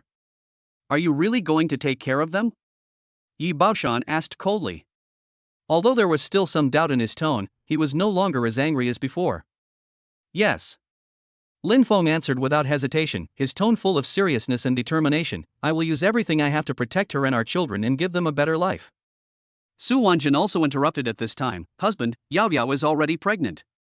It is useless for us to blame him now. Since our daughter is willing, let's agree. Yi Qingyao felt the change in her parents' attitude and finally breathed a sigh of relief. Thank you, Mom and Dad, for your understanding and trust. I believe Lin Fong will do it. Uncle, aunt, I will definitely not let you down, just wait and see. Lin Fong said sincerely and confidently. Then, Su Wanjin and Yi Baoshan nodded silently. How can parents not consider their children? After a while, Su Wanjin turned her head to look at Lin Fong and asked, Xiao Feng, do your parents know about this? They don't know yet. Lin Fong shook his head and then said, I plan to bring Yao Yao back to my home next week. My parents will definitely like her very much when they see her. Lin Fong knew what the two were worried about, and immediately said, Uncle, aunt, don't worry, my parents are both very easy to get along with. Yao Yao is pregnant. Our whole family will definitely treat her better. We will not miss any steps in the marriage process. We will definitely not treat her harshly just because she is pregnant. Okay, we feel relieved to hear you say that. Su Wanjin nodded, and her favorable impression of Lin Fong increased a little more. After hearing Lin Feng's words, Yi Qingyao was deeply moved. She knew that she had not misjudged him. At this time, Su Wanjin pulled Yi Qingyao to her side and asked softly, Yao Yao, how many months are you pregnant now? A little over 2 months, and they're twins. Yi Qingyao replied shyly. After Su Wanjin heard this, her eyes were filled with shock. It's twins. My daughter is so lucky. Although Yi Baoshan hated unmarried pregnancy, he was extremely happy because his daughter was carrying his precious grandson. Then, he looked at Lin Fong coldly and instructed, Yao Yao is pregnant, you have to take good care of her, don't let her carry heavy things, do everything yourself, and don't make her angry. Buy her anything she wants to eat, understand? Before Lin Fong could answer, Yi Qingyao smiled and said, Dad, don't worry, Xiao Feng takes good care of me. Chapter 31, Please the Father-in-Law. At this time, Lin Fong said sincerely, Uncle, I will definitely take good care of Yao Yao, please rest assured and leave her to me. Upon hearing this, Yi Baoshan nodded slightly, with a barely perceptible smile on the corner of his mouth. It was obvious that he was quite satisfied with Lin Feng's attitude. Then he turned to the desk beside him, picked up the brush, dipped it in ink, and began to paint on the paper. At the same time, a clear and pleasant system prompt sound suddenly rang in Lin Fong's mind. The system has detected that the host has gained the initial recognition of the future father-in-law and mother-in-law, and has specially awarded the German proficiency skill. This skill will allow you to communicate in German with ease, whether it is business negotiations or daily conversations, you can easily cope with it. Host, please keep up the good work and continue to show your sincerity and hard work to gain ultimate recognition. The rewards in the future will be even richer. When Lin Fong heard the system reward, a bright smile appeared on his face. Although we have only gained the initial recognition from the old couple, this is also a phased victory and is still worth celebrating. Lin Fong thought about showing more in the next 2 days so that Yi Baoshan and Su Wanjin could see his sincerity. Now he couldn't wait to try to whisper a daily greeting in German. Unexpectedly, his German pronunciation was as fluent and natural as his mother tongue, without any awkwardness or strangeness. His eyes widened in surprise, and then he tried a few more complex sentences, which he did just as well. Although this reward seems to have no practical use at the moment, Lin Fong knows very well that mastering one more language is never a bad thing, and it may come in handy someday. Just as Lin Fong was immersed in the joy of mastering new skills, Yi Haoming suddenly came over, grabbed his arm, and took him to a remote corner of the back garden. Yi Haoming's eyes revealed an anger and seriousness that could not be ignored. He tightly grasped Lin Feng's collar and said in a low and powerful voice, "Don't think that if you make my sister pregnant, our whole family will easily recognize you." When Lin Fong heard this, his heart trembled slightly, but he quickly calmed down and looked at Yi Haoming with a firm gaze. Yi Haoming continued, "If you dare to treat Yao Yao badly in the future, we don't mind killing the father and keeping the son. With our family's wealth and strength, it's not a problem to raise a few children. You kid, remember this, marrying Yao Yao is a blessing you have cultivated for 3 lifetimes, don't forget to cherish it." Faced with his brother-in-law's stern warning, Lin Fong was not angry at all. Instead, he understood his feelings even more. He gently patted the wrinkles on his body and nodded sincerely, "I will remember your teachings in my heart and will never forget them. I am sincere to Yao Yao. It is indeed my blessing to marry her in this life. Don't worry, I will definitely treat her 100 times better and never make her angry or sad. In this life, I only love her and will never let her down." Yi Haoming looked at Lin Feng's sincere and determined eyes, and the anger in his heart gradually subsided. He let go of her hand, shook his arms, turned around and said, "Humph, that's better, otherwise, I will never let you go." After that, he strode out of the back garden. Lin Fong took a deep breath, adjusted his mood, and then slowly walked back to the living room. As soon as he entered the room, Yi Qingyao was standing anxiously at the door, twisting the corners of her clothes unconsciously with her hands, and looking outside the door from time to time, as if she was looking forward to his figure every second. Seeing her husband finally come back, she immediately felt like being brushed by a spring breeze. A bright smile broke out on her face. She trotted over to greet him and asked with concern, "Hubby, my elder brother didn't bully you, did he?" Lin Fong smiled and shook his head, "No, your brother just chatted with me about family matters, it's no big deal." His tone was relaxed and casual, trying to make Yi Qingyao let go of the worry in her heart. "Don't worry, your husband will definitely conquer them and let your family rest assured to leave you to me." Upon hearing this, Yi Qingyao showed an even sweeter smile on her face. That smile was like a blooming flower, bright and moving. She stuck out her tongue playfully and said, "Hee hee, then I'll see how you conquer me, but I believe you can do it." After that, she snuggled in Lin Feng's arms, and they smiled at each other. At this time, Su Wanjin walked out of the room with a smile and a mobile phone in her hand. "Yao Yao, do you think this little dress is cute?" Her words were full of anticipation and joy, as if every little dress could carry her infinite imagination of the future. Yi Qingyao replied helplessly, "Children are cute no matter what they wear." Although she said this, her eyes revealed her anticipation and love for the upcoming new life. She looked at Lin Fong with a bit of mischief and sweetness in her eyes. "Ever since my mother knew I was pregnant, she started looking at baby clothes and baby supplies. She cares more about the baby in my belly than me. Okay, husband, I won't talk to you anymore. I'm going to go check on my mom to prevent her from buying anything random. Go." Lin Fong touched Yi Qingyao's head lovingly, and then she gently came out of Lin Feng's arms and walked towards Su Wanjin with a smile. There were only 2 people left in the living room at this time. Yi Baoshan stood in front of the desk, writing calligraphy with a brush attentively. In order to show his courtesy to his father-in-law, Lin Fong walked gently to the desk and began to grind ink. Yi Baoshan noticed Lin Feng's figure. He looked up and a hint of imperceptible surprise flashed in his eyes.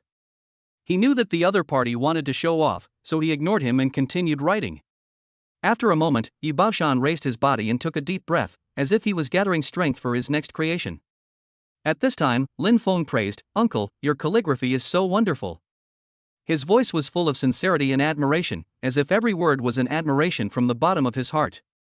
Upon hearing this, Yi Baoshan looked at him with a puzzled expression, and thought to himself, could it be that this kid also knows calligraphy? He did not agree but continued to listen, wanting to see what Lin Fong could say. It opens and closes in moderation, and is able to be retracted and released freely. Especially the word flows smoothly and brilliantly. It is well written, very well written.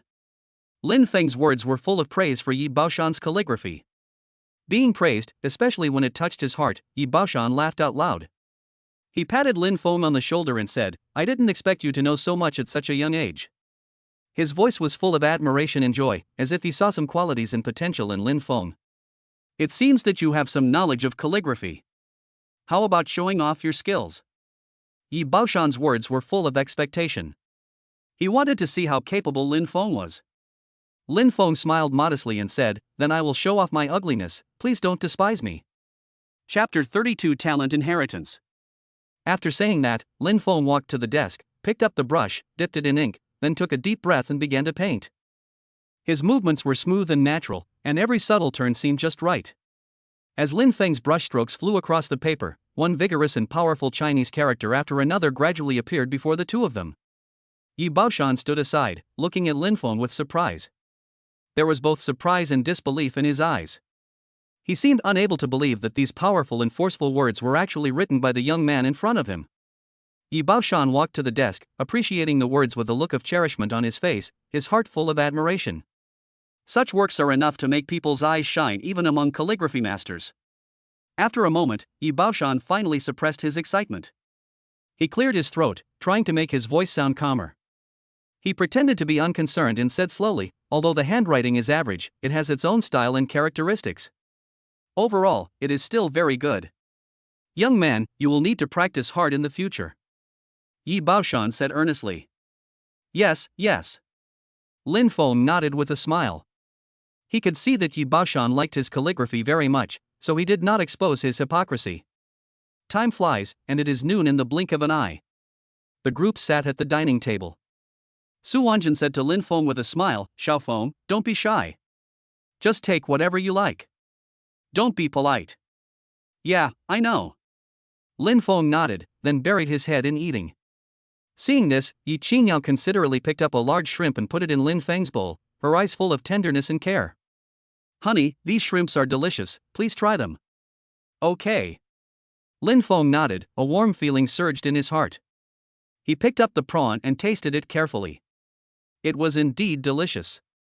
Maybe Yi Yao was afraid that Lin Fong would be shy and not eat enough since it was his first time here, so she put all the delicious food into his bowl. Yi Baoshan watched his daughter taking care of Lin Fong, feeling full of jealousy. He picked up a piece of fish for his daughter with concern, trying to distract her. After eating it, Yi Yao nodded in admiration, delicious. Then, she turned to Lin Fong and said, "Hubby, you should try this fish too. It tastes very good, but it's still a little worse than what you made." However, Yi Baoshan felt that his daughter's behavior made him a little unhappy. He pursed his lips and a look of displeasure appeared on his face. Normally his daughter would pick up food for herself, but now she kept picking up food for other men. He was so angry that he was about to burst out. Then, he said unhappily, Yao, just eat your meal. Xiaofeng can get what she wants to eat herself." There was a hint of dissatisfaction in his words. Su Wanjin saw her husband's jealousy, and she said to Yi Yao with a smile, Yao, you are pregnant now, one person's meal is absorbed by 3 people, you should eat more, so that the baby will develop better. Okay, I understand, Mom. Yi Yao nodded. She didn't know if it was because of her pregnancy or the discomfort from flying, but after dinner, Yi Yao just wanted to lie lazily on the bed and take a nap. Then, Yi Yao yawned, she gently pulled Lin Feng's hand, and said to her parents sitting in the living room, Dad, Mom, we've been on the plane for a long time, we want to go back to the room and rest for a while. Uncle, Aunt, you guys go ahead and do your work, we'll go upstairs. Just as the two turned around and were about to leave, Yi Baoshan suddenly called Lin Fong, Xiao Feng, Uncle still wants to discuss calligraphy with you. It will be quick and won't keep you too long. There was a gleam in Yi Baoshan's eyes, as if he had some unknown plan. Hearing this, although Lin Fong was a little confused, he nodded politely, then turned to look at Yi Yao and said gently, Wife, you go back and rest first, I will accompany Uncle. Yi Yao nodded, okay, then I'll go upstairs. In the reception room, Yi Baoshan saw that his plot had succeeded and a cunning smile appeared on his face. In fact, he didn't really want to discuss calligraphy with Lin Fong, but he had his own little thoughts. He didn't want Lin Fong and Yi Yao to be in the same room. Although his daughter was pregnant, he, as a father, was still very resistant to Lin Fong. After all, as a father, he always hopes to do more screening for his daughter and ensure that she can find someone who is truly worthy of entrusting her life to. Seeing Lin Fong standing there in bewilderment, Yi Baoshan cleared his throat and said with a smile, "Xiao Feng, I see that although you have a talent for calligraphy, you still lack practice. How about this, you write calligraphy here for 2 hours to get a feel for it." Ah? Lin Fong couldn't help but frown when he heard that, with a surprised expression on his face. He didn't expect that his future father-in-law would make such a request. Could it be a small punishment for him for stealing his little cotton-padded jacket? Seeing Lin Feng's reluctance, Yi Baoshan deliberately frowned and said angrily, "What, you don't want to?" When Lin Fong heard this, he quickly smiled and said, Yes, of course I am willing, I will write it now, write it now." He smiled bitterly in his heart. When you are under someone's roof, you have to bow your head. Who made me pick the other person's most precious flower? It was worth it to endure this little bit of suffering. So, Lin Fong picked up the brush, dipped it in ink, and started practicing. In fact, Lin Fong still likes the process of writing. Gradually, he becomes immersed in it, as if everything around him does not exist. Yi Baoshan was quite satisfied to see Lin Fong being so serious. He quietly walked to the sofa, sat down and fell asleep after a while. 2 hours passed in the blink of an eye. At this moment, Yi Baoshan's cell phone suddenly rang, waking him up from his sleep. Such a loud noise did not affect Lin Fong, who was concentrating on practicing calligraphy. This shows that Lin Fong has reached the state of unity between man and pen. At the same time, a system prompt sound suddenly rang in Lin Fong's mind. Ding! The host has practiced calligraphy for a total of 30 hours, and the elementary calligraphy skill has been successfully upgraded to the highest level of calligraphy skill. Note, when the host's skills reach the highest level, this talent will be automatically passed on to the next generation.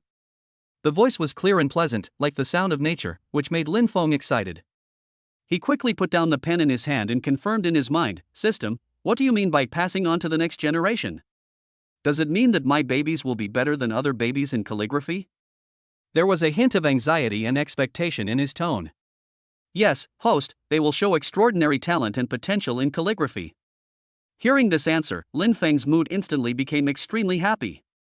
He did not expect that his unremitting practice of calligraphy could bring such great benefits to his future babies. It seems that what his future father-in-law said about practicing diligently is still very reasonable. Chapter 33, Showing off one's skills in front of the real master.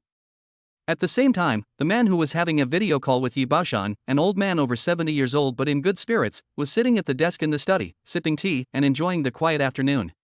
His eyes inadvertently swept across the desktop, and suddenly he noticed the flowing calligraphy on the screen. The words seemed to carry an indescribable charm, instantly attracting all his attention. He gently pushed up his reading glasses on the bridge of his nose, his eyes flashing with excitement, his voice trembling slightly with excitement. "Xiaoyi, come in, let me take a closer look at the words on the table." "Hey." Yi Baoshan responded respectfully, then stood up, walked forward a few steps, and almost trotted to the desk. He carefully adjusted the angle of his cell phone's camera to ensure that the words could be clearly seen on the other end of the video. As soon as the octogenarian on the screen saw the words, a light of joy instantly lit up his face, as if he had discovered some rare treasure. "This calligraphy is so well written. The flying white is like a wandering cloud and a startled dragon, agile and elegant. The thick ink is like the twisted roots of an old pine, steady and powerful. Good, really good. This kind of skill is definitely not achieved overnight." "Who wrote this?" the old man asked impatiently, his tone full of curiosity and admiration. Upon hearing this, Yi Baoshan raised a playful smile. "He deliberately kept it a secret. I said I wrote it. Do you believe me?" When Sun Jiangqing heard this, he burst into laughter, and his laughter was hearty and contagious. "You don't have that ability, Xiao Ye. Although your calligraphy has some basic skills, it is still far behind the calligraphy on the table. It takes more than 20 years of practice to achieve such calligraphy strength." When Yi Baoshan heard this, his face turned red and blue, and his embarrassment was evident. He secretly glanced at Lin Fong, who was standing aside, and saw Lin Fong standing there quietly with a faint smile on his face, as if he didn't care about all this. But Yi Baoshan felt mixed emotions, because Lin Fong was standing right next to him, and he had just commented on his calligraphy with such brazenness. Now that he thought about it, he was really showing off his skills in front of Guangong and overestimating himself. When Lin Fong saw Yi Baoshan looking over, he politely called out, "Uncle." Yi Baoshan nodded slightly as a response. At this moment, an old man's anxious voice came from the other end of the phone. "Xiaoyi, please tell me, who wrote the words on the table? Such calligraphy skills are really rare." Yi Baoshan took a deep breath, calmed down, then pointed the camera at Lin Fong and said bitterly, "Mr. Sun, the words on the table were written by him." "What?" Sun Zhangqing showed an expression of disbelief on his face when he heard this. He looked carefully at Lin Fong on the screen. That young and energetic face could never be associated with such charming calligraphy. He really couldn't imagine that such exquisite calligraphy skills could come from the hands of a young man. In order to verify whether what Yi Baoshan said was true, Sun Zhangqing continued, "Xiao Yi, ask him to write another copy of God Rewards Hard Work. I want to watch him write it with my own eyes." "Okay." Yi Baoshan agreed readily, then turned to look at Lin Fong, signaling him with his eyes to prepare to write. Lin Fong stood in front of the desk, picked up the brush and waved it gracefully. His movements were smooth and natural, and every stroke contained profound skills and unique charm. Sun Zhangqing stared at the screen, nodding in approval from time to time, and sometimes showing a look of amazement. After a moment, Lin Fong put down his brush, and a brand new painting of God Rewards Hard Work appeared on the paper. Sun Zhangqing carefully examined the calligraphy, his eyes gleaming with satisfaction. He nodded and said firmly, "The waves behind push the waves ahead, and each wave is higher than the last." This young man's calligraphy attainments have far surpassed those of the older generation like us. After he finished speaking, Sun Zhangqing suddenly looked at Yi Baoshan humbly and said, "Xiao Yi, can you give me Heaven Rewards Hard Work written by that young man just now? I can pay any price." Upon hearing this, Yi Baoshan quickly waved his hand and said, "Mr. Sun, what are you talking about? It is an honor for this calligraphy that you like it. I will send it to you another day." Sun Zhangqing seemed a little impatient. "Tomorrow, send it to me when you are free tomorrow." "Okay, no problem." After hanging up the phone, Yi Baoshan patted Lin Fong on the shoulder and grinned, "Young man, good job, Mr. Sun likes your calligraphy. You need to practice harder in the future. Uncle has high hopes for you." "Yes, uncle." Lin Fong nodded. He didn't know who was on the phone with his future father-in-law. He only knew that his father-in-law seemed to accept him a little bit. At this time, Ying Yao came down from upstairs. Seeing her father and husband getting along happily, she was very happy. "Dad, what are you guys talking about?" "Nothing to talk about." "Are you awake?" Yi Baoshan asked with concern. "I'm awake." Ying Yao nodded. At this moment, he noticed the words on the table, and then looked at Lin Fong in surprise and said, "Hubby, I found that your handwriting has improved. This is all thanks to my uncle's teaching." Lin Fong answered with a smile. He did not forget to flatter his father-in-law. After all, who doesn't like to say nice things? Yi Baoshan felt a little embarrassed by Lin Feng's praise. After all, his calligraphy was not as good as his.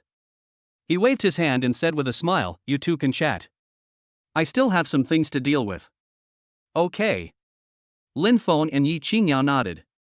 Seeing that there was no one in the living room, Ying Yao leaned on Lin Feng's shoulder, held his hand and said with concern, "My father didn't make things difficult for you when I was away, right?" "No, my uncle is very good to me," Lin Fong answered truthfully. Ying Yao felt relieved after hearing her husband's answer. At the same time, she reminded him, "If my dad treats you badly, tell me. I will ignore him from now on if he dares to bully my husband.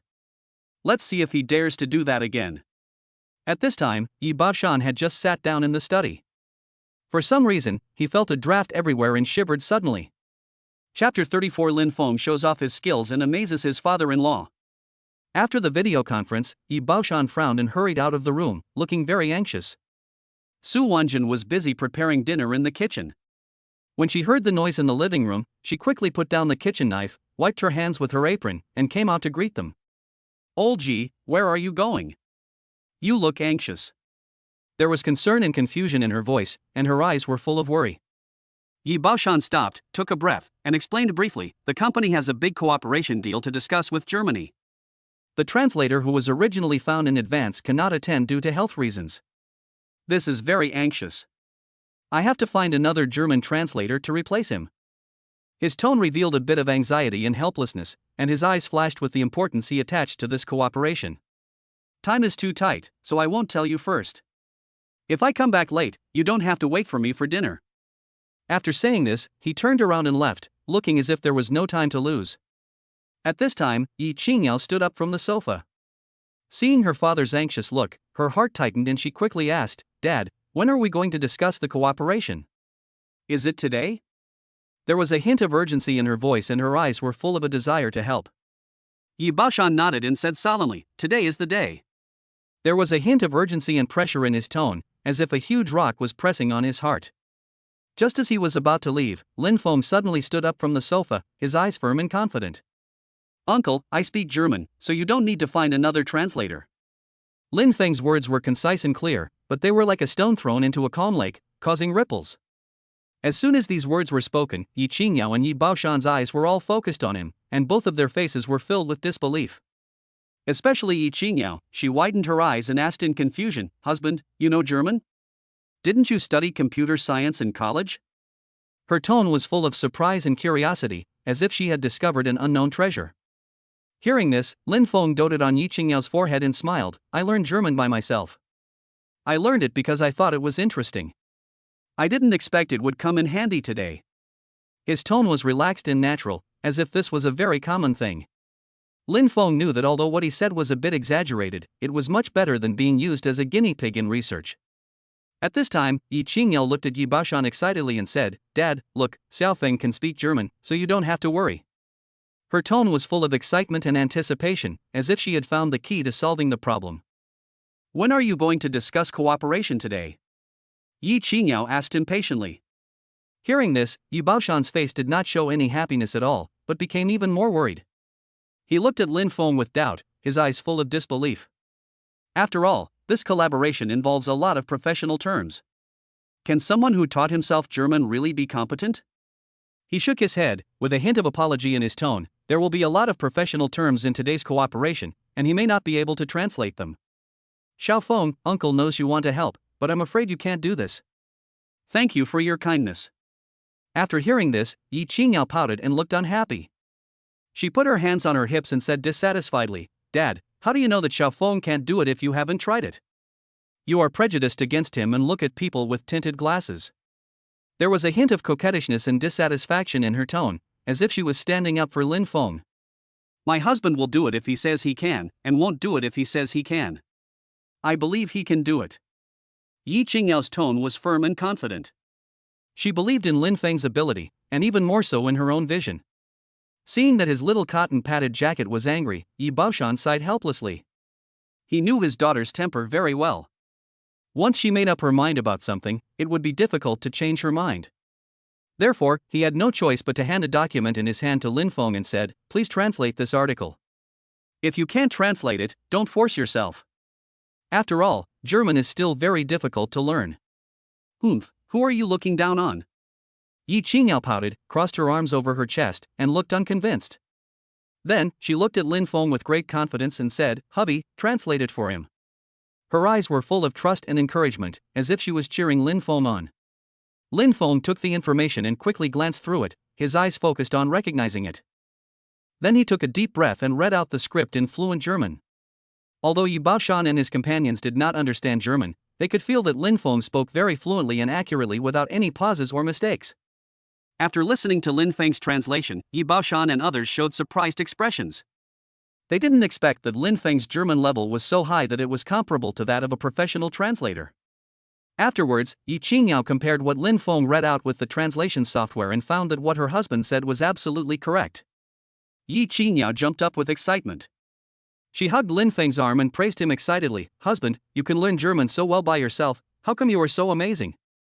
Her tone was full of admiration and joy, as if she was praising a superhero. "Just so. Lin Fong said modestly with a bright smile on his face. At this time, Yi Qingyao looked at Yi Baoshan and said proudly, "Dad, do you believe in Lin Feng's ability this time?" There was a hint of provocation and pride in her tone, as if she was vindicating Lin Fong. Yi Baoshan nodded and said with admiration, "Well, I am narrow-minded. I didn't expect Xiaofeng to speak German so well." Yi Baoshan looked at him with admiration. He didn't expect that Lin Fong would give him surprises one bigger than the other.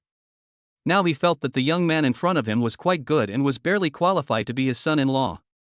After hearing this, Lin Fong also smiled and replied, "Thank you, uncle, for your praise and trust. I will definitely translate it well and will not let you down." Okay. Yi Baoshan nodded happily. Seeing that the problem was solved, Su Wanjin smiled and said, "Old Ji, when are you going to go out to discuss cooperation?"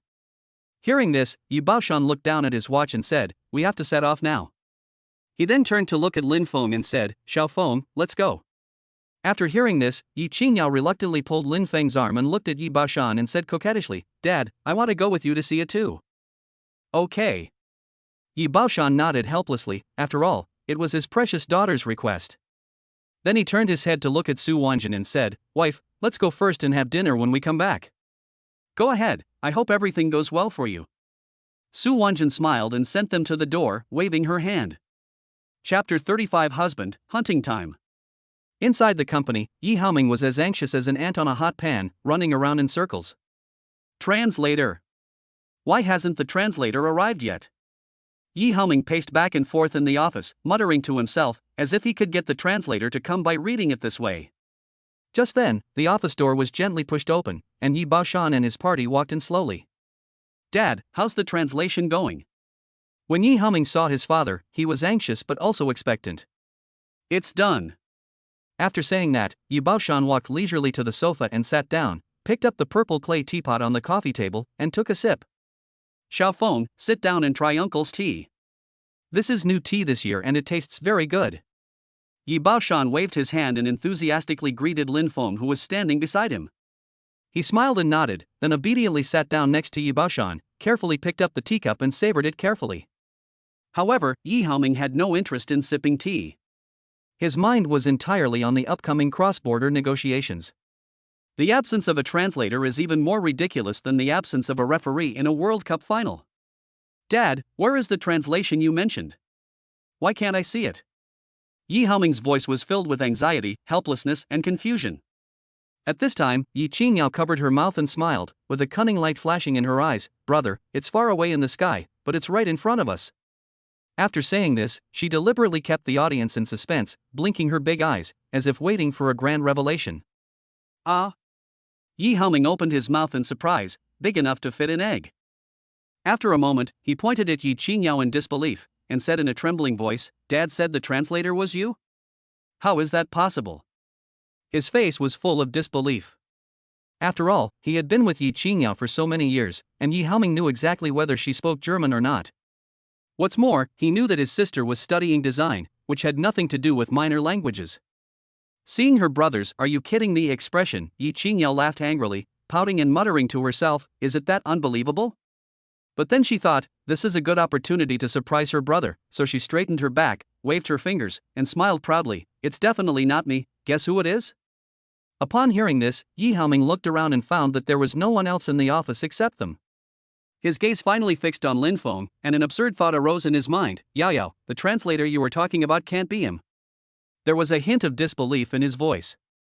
"How can it be impossible?"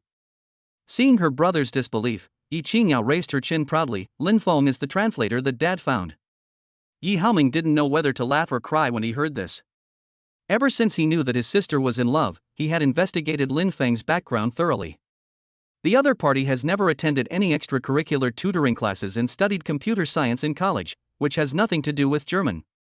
How could he suddenly become a German translator? He laughed like he had heard a huge joke, and his tears were almost coming out. "Ha, Yao, stop kidding, there's no way he could understand German." Seeing her brother laughing so happily, Yi Qingyao pouted in dissatisfaction and looked at Yi Baoshan coquettishly. "Dad, tell my brother to let him die with a clear mind." After saying that, he glared at Yi Haoming demonstratively, as if to say, "Just wait and see, you will cry one day." Seeing this, Yi Baoshan shook his head helplessly and stopped him, saying, "Okay, Haoming, what your sister said is true. Xiaofeng is the translator I found." There was an unquestionable majesty in his tone. Unexpectedly, when Yi Haoming heard this, instead of feeling relieved, he became even more incredulous. He walked quickly to Yi Baoshan and asked, "Dad, does he know German? You asked him to translate? This is a 2 billion project. Don't joke with me. You little brat, how can you talk like that?" Yi Baoshan glared at Yi Haoming unhappily, with a hint of blame in his tone. "You still want to teach your father how to do things?" After saying that, he deliberately frowned, as if he was really angry. "I didn't." Yi Haoming shook his head, his face full of helplessness and worry. Of course he didn't dare to teach his father how to do things, but he was really worried about Lin Feng's ability. After all, this was a 2 billion project and there was no room for any mistakes. Seeing this, Yi Qingyao looked at Lin Fong with a smile, her eyes full of trust and encouragement. Husband, big brother doesn't believe it, you show him. There was a hint of playfulness and pride in her voice, as if to say, look, my man is very capable. Okay, then show me. Yi Haoming also got excited when he heard this. A spirit of not admitting defeat surged in his heart. He sneered and continued, if you really know German, I will call you brother from now on. Yi Qingyao couldn't suppress the smile on her face when she heard that. She raised her chin proudly, as if to say, I've been waiting for you to say that. Then she glanced at Lin Fong coquettishly, her tone full of teasing, hubby, it's hunting time. Lin Fong smiled knowingly, full of calmness. He stood up, walked to the wall, looked at the famous quotes hanging on the wall, and naturally repeated them in German. His voice was clear and fluent, as if German was his native language. At this moment, Yi Haoming's expression was uglier than if he had taken Coptus Chinensis. He frowned, his face full of shock and disbelief. You really can speak German? At this time, Yi Qingyao was as excited as if she had won a big prize. She jumped in front of Yi Haoming and said proudly, Xiao Yi, call me sister from now on. This is your brother-in-law. There was a hint of playfulness and provocation in her voice. How is it? Are you convinced? Since she was a child, Yi Qingyao wanted to be a big sister, because Yi Haoming always controlled her, not allowing her to do this or touch that, which made her feel very depressed. This time, she can finally hold her head up high, how can she not be happy? Seeing this, Yi Haoming touched his head and smiled bitterly. He shook his head helplessly, waved his hand and said, okay, I didn't recognize the great man. Xiaofeng, the translation work depends on you. No problem. Lin Fong nodded with a smile that was a bit humble and a bit confident, as if to say, leave it to me, everything is under control. At this time, Yi Baoshan slowly opened his mouth and said earnestly, Haoming, you must know that you can't judge a person by his appearance, and you can't measure the depth of the sea. Look at Xiaofeng. He is usually low-key and steady, but he is actually a hidden translation expert. Fortunately, he is on this project. I understand, Dad. Yi Haoming nodded solemnly. This lesson was profound and he would remember it for a long time. Chapter 36. Is it so difficult to admit that my husband is excellent? Soon, the multinational meeting began. With his professional German translation skills, Lin Fong conveyed the opinions and needs of both parties fluently and accurately. The atmosphere in the conference room was tense yet orderly, and everyone was fully focused on this important meeting that concerned the company's future development. The meeting proceeded in an orderly manner, and each topic was discussed in great detail. An hour later, with the last issue resolved satisfactorily, representatives from both sides nodded with satisfaction, their faces filled with joy and anticipation of cooperation. After hanging up the video, Yi Baoshan couldn't hide his excitement. He happily walked to Lin Fong, patted him on the shoulder, and said, Xiaofeng, it's a good thing that you are here to facilitate this cooperation. Hearing this, Lin Fong waved his hand modestly and said with a smile, Uncle, you are too kind. I am just adding unnecessary details.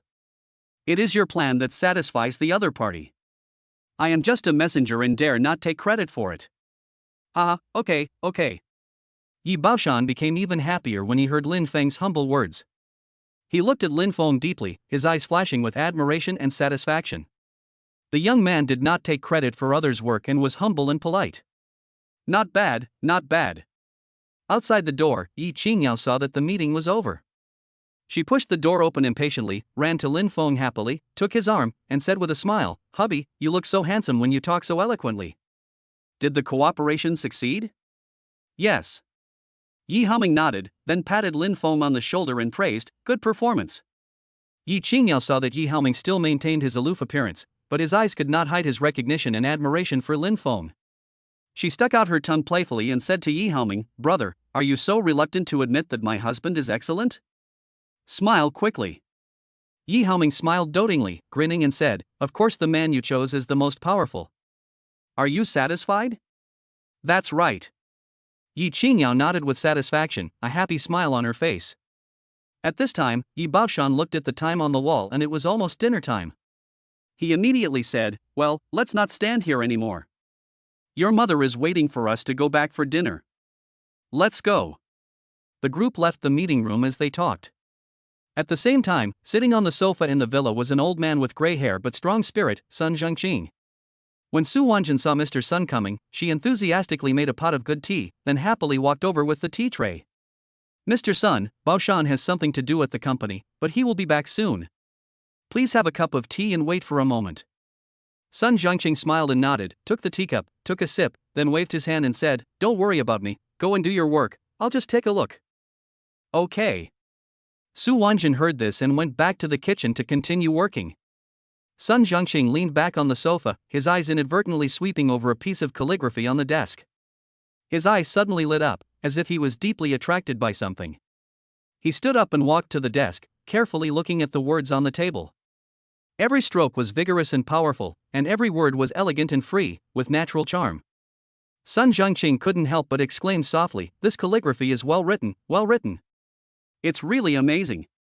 He stroked the paper with great love, as if he could feel the writer's mood and artistic conception at that time. He kept repeating to himself, "This brushwork, this structure, this charm. It's just indescribable." Sun Zhongqing was completely immersed in the world of appreciating calligraphy. The more he looked, the more fascinated he became, and the more he appreciated it, the more he enjoyed it. When he saw the last few words, his brows furrowed slightly and a look of disbelief appeared on his face.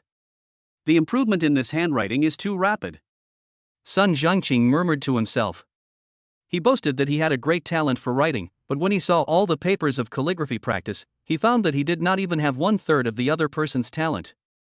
This made him sigh, there is always a mountain higher than the other. Sun Zhongqing originally wanted to take in a calligrapher as his apprentice and pass on his calligraphy experience and skills. But now it seems that I am not qualified to teach others. Sun Zhongqing couldn't help but feel a deep sense of frustration and admiration. However, he really loved the words on the table. He gently stroked the paper, feeling the charm and artistic conception behind each word. At this time, Yi Baoshan walked in and saw Sun Zhongqing sitting at the desk with a shocked look on his face, and he couldn't help feeling a little confused. He walked up to Sun Zhongqing and asked softly, "Mr. Sun, why are you here? If you have anything to say, tell me and I'll come find you." Sun Zhongqing's face twitched when he heard this, and then he made up an excuse to deal with it casually. "Oh, nothing, I have nothing to do at home, and I was afraid that you were too busy with work to send me the calligraphy, so I came to get it myself." In fact, Sun Zhongqing was thinking about this calligraphy so much that he lost his appetite and couldn't wait to appreciate it again. Yi Baoshan was well aware of Sun Zhongqing's passion and persistence for calligraphy, but he never expected that he would visit him in person just for a piece of calligraphy. Then, he gently waved his hand, called Lin Fong to his side, and introduced him solemnly, "Xiao Fong, this is Mr. Sun Zhongqing, the president of the Dragon Country Calligraphy Association, a true master of calligraphy." When Lin Fong heard this, a hint of surprise flashed across his face. He had never thought that he would meet such an authority in the calligraphy world here. He quickly greeted him politely, "Hello, Mr. Sunday." Okay. Sun Zhongqing nodded with a smile on his face, his eyes full of appreciation. As early as when he saw the calligraphy in the video, he was full of curiosity and expectation about Lin Fong. He walked slowly to Lin Fong and asked kindly, "Young man, which master did you learn this calligraphy from?" "Self-taught." Lin Fong answered indifferently, with a hint of humility in his tone. However, Sun Zhongqing and Yi Baoshan were stunned after hearing this, and were obviously surprised by this answer. After hearing this, Sun Zhongqing laughed heartily, then patted Lin Fong on the shoulder and praised him, "Young man, you need to work harder in practicing calligraphy in the future. There is a place for you in the calligraphy world." "Yeah." Lin Fong smiled and nodded, but he didn't care too much in his heart. He knew that his top priority was to work hard to make money to give his wife and children a better life. "This is my business card. If you have any questions about calligraphy in the future, you can contact me at any time." Sun Zhongqing handed the business card to Lin Fong, then turned to look at Yi Baoshan and said, "I have kept the calligraphy properly. Please do as you please. I will take my leave now." After saying that, he walked towards the door. Seeing this, Yi Baoshan hurriedly tried to stop him. "Mr. Sun, have a quick meal before you leave." "No need, enjoy your meal." Sun Zhongqing waved his hand, and his figure quickly disappeared at the end of the road. Chapter 37 Uncle, I'll kowtow to you. Seeing that old Sun was so fond of Lin Fong, Yi Baoshan's eyes revealed not only admiration but also a bit of expectation, which made him feel indescribable joy and pride. He knew very well that it was not easy to get the recognition of a figure like Mr. Sun, and Lin Fong seemed to be really good. Unconsciously, he had silently acknowledged Lin Feng's identity as his son-in-law in his heart. At this moment, the aroma of food came from the kitchen, accompanied by Su Wanjin's gentle and kind voice. "Dinner is ready, let's go to the restaurant." Upon hearing this, Yi Baoshan smiled and invited everyone to go to the restaurant. In the restaurant, a variety of delicacies have been placed around a round table. They are delicious and mouth-watering. Yi Baoshan sat in the main seat and looked around. He said to Su Wanjin happily, "Wife, go get a bottle of good wine. We are happy today. Let's have a couple of drinks." Upon hearing this, Su Wanjin nodded with a smile on her face, turned and walked to the wine cabinet, and picked out a bottle of white wine that she had treasured for a long time. While Yi Baoshan was pouring the wine skillfully, he asked Lin Fong with concern, "Can Xiaofeng drink?" Although Lin Feng's alcohol tolerance was not very good, seeing Yi Baoshan's enthusiasm, in order not to spoil the fun for his future father-in-law, he smiled and nodded, saying, "I will drink a little." Yi Baoshan was very satisfied when he heard this. He patted Lin Fong on the shoulder and said, "Then have a couple of drinks with your uncle." Lin Fong readily agreed. At this moment, Lin Fong suddenly stood up, holding up the white wine glass, looked at Yi Baoshan sincerely and said, "Uncle, thank you for giving me the opportunity to take care of Yao Yao. I'll drink this glass, you can do whatever you want." After saying that, he picked up the white wine glass without hesitation and drank it all. As the strong liquor entered his throat instantly felt hot, but he didn't care at all. He just looked at Yi Baoshan with a smile. Yi Baoshan, Su Wanjin, and others were stunned when they saw this scene. They didn't expect Lin Fong to be so generous and drink so heavily right away. Yi Qingyao looked at Lin Fong with even more worry, and asked softly, "Husband, are you okay?" Lin Fong smiled and waved his hand, nodding at her, as if to say, "Don't worry, I'm fine." Then, Lin Fong poured another glass of wine, stood up again, and said to Yi Baoshan, "Uncle." Yi Baoshan thought he had something else to say, but Lin Fong simply said cheers and drank the glass again. Yi Baoshan couldn't help but frown when he saw Lin Fong drinking like that, feeling both surprised and a little reluctant. It was the first time he saw someone drinking like this. Lin Feng's generosity and sincerity made him both moved and a little helpless. Afterwards, he drank the glass involuntarily. After a few glasses of wine, Yi Baoshan's head began to feel dizzy and his eyelids drooped. He suddenly stood up, staggered towards Lin Fong and said, "Xiaofeng, my good son-in-law, you must treat our Yao Yao well in the future." There was a hint of drunkenness in his voice, but more of it was his instructions and expectations for Lin Fong. "If you dare to bully her and make her sad, I will not forgive you." There was a hint of threat in Yi Baoshan's words, but more of it was his love and reluctance for his daughter. Su Wanjin looked at Yi Baoshan's appearance and said with a smile, "Old Yi, if you drink too much, don't stand up." However, Yi Baoshan seemed not to have heard it and continued to stand there swaying. At this moment, Lin Fong also stood up. He slapped the table and said with a red face, "Uncle, don't worry, I will definitely not let you down." His voice was firm and powerful, as if he was making a solemn promise to Yi Baoshan. "Thank you for your trust. I will kowtow to you." After saying that, Lin Fong suddenly knelt on the ground and kowtowed to Yi Baoshan. When Yi Baoshan saw this, he immediately knelt on the ground and returned the greeting, "Xiaofeng, what are you doing? I'll kowtow to you back." This scene stunned everyone present. On the ground, the two men kowtowed to each other. The scene was both funny and touching. Yi Qingyao, Su Wanjin, and others watched the scene, not knowing whether to laugh or cry. At this time, Yi Haoming stood up and said, "My dad and Xiaofeng are both drunk. Let's help them to their room." Upon hearing this, Yi Qingyao nodded quickly and reached out to grab Lin Feng's arm. However, Su Wanjin stopped her in time and said, "Yao Yao, you are pregnant now, you can't use force, your brother and I can do it." Yi Qingyao heard this and realized her recklessness. She quickly withdrew her hand, "Oh, okay." Then, she followed Su Wanjin and Yi Haoming and helped Yi Baoshan and Lin Fong into the room. In the room, Yi Baoshan and Lin Fong were both drunk and unconscious. After Yi Haoming and Su Wanjin put them on the bed, they looked at their sleeping faces and couldn't help feeling an inexplicable emotion in their hearts. They knew that this night was of great significance to Lin Fong. He not only won the recognition and trust of Yi Baoshan, but also left a deep impression on everyone in the Yi family. Looking at the two people who were already drunk, Su Wanjin's lips curled up into a gentle smile. She gently took Yi Qingyao's hand and said, "Yao Yao, let Xiaofeng and your father sleep in the main room tonight, and we mother and daughter will sleep in your room. It's been a long time since we last had a heart-to-heart talk." Upon hearing this, Yi Qingyao's eyes flashed with a warm light, and she nodded gently. Lying on the bed, Su Wanjin's eyes were gleaming with gossip. She asked softly, "Yao Yao, tell Mom quickly, how did you and Xiaofeng know each other?" Yi Qingyao couldn't help but smile when she heard this, with sweet memories on her face. "Mom, we met in the same club in college." The next morning, when the first ray of sunlight shone into the room through the gap in the curtains, Lin Fong felt as if his head was hit by a 1,000-pound hammer and the pain was unbearable. Although he could not remember many details of last night, the scene where his father-in-law admitted himself was deeply engraved in his mind. Thinking of this, a happy smile appeared on Lin Feng's face.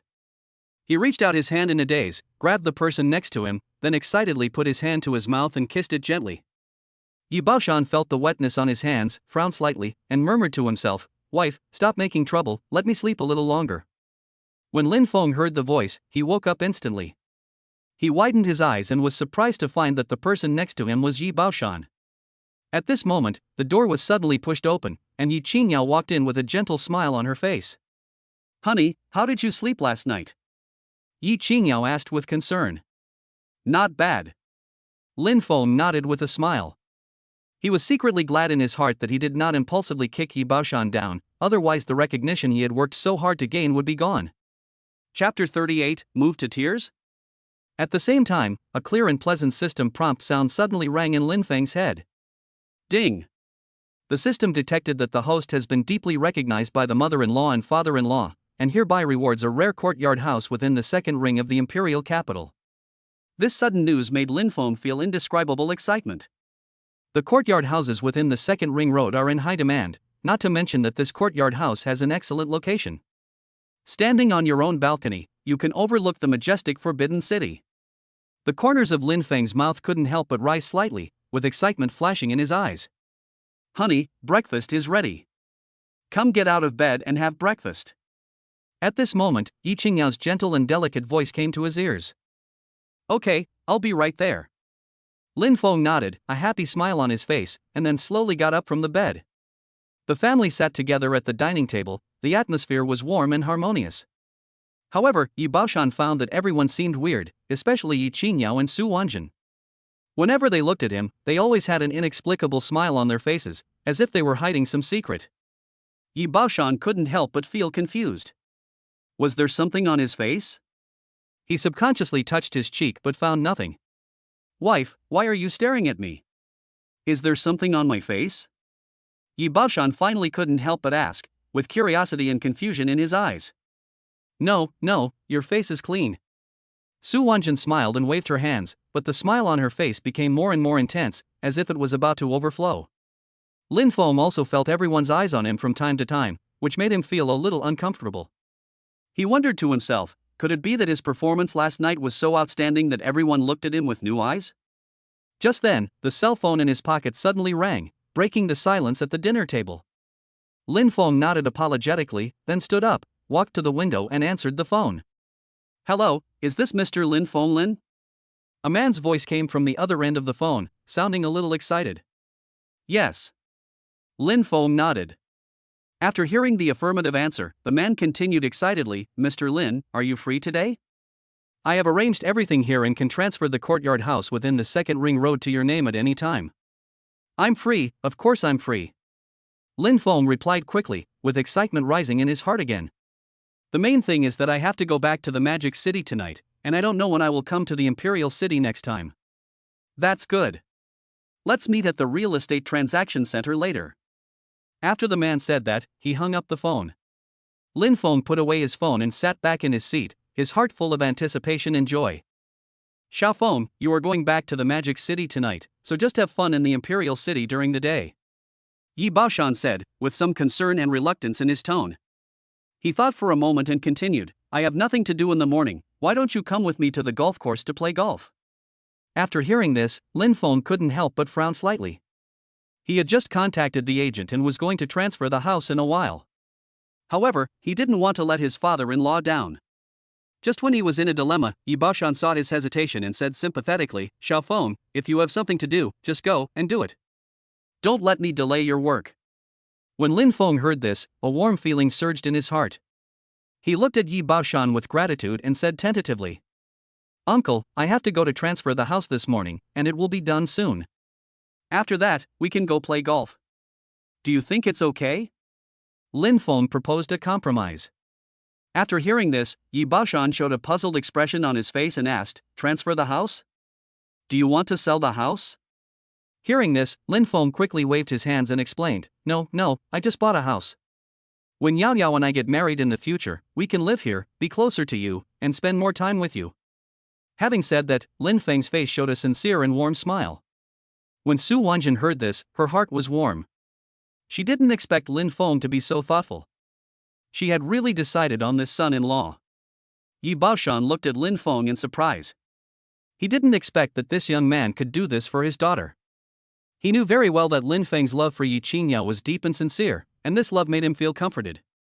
At the same time, he also realized that he really should let go and let his daughter and Lin Fong create their own happy life. Okay, then let's go together.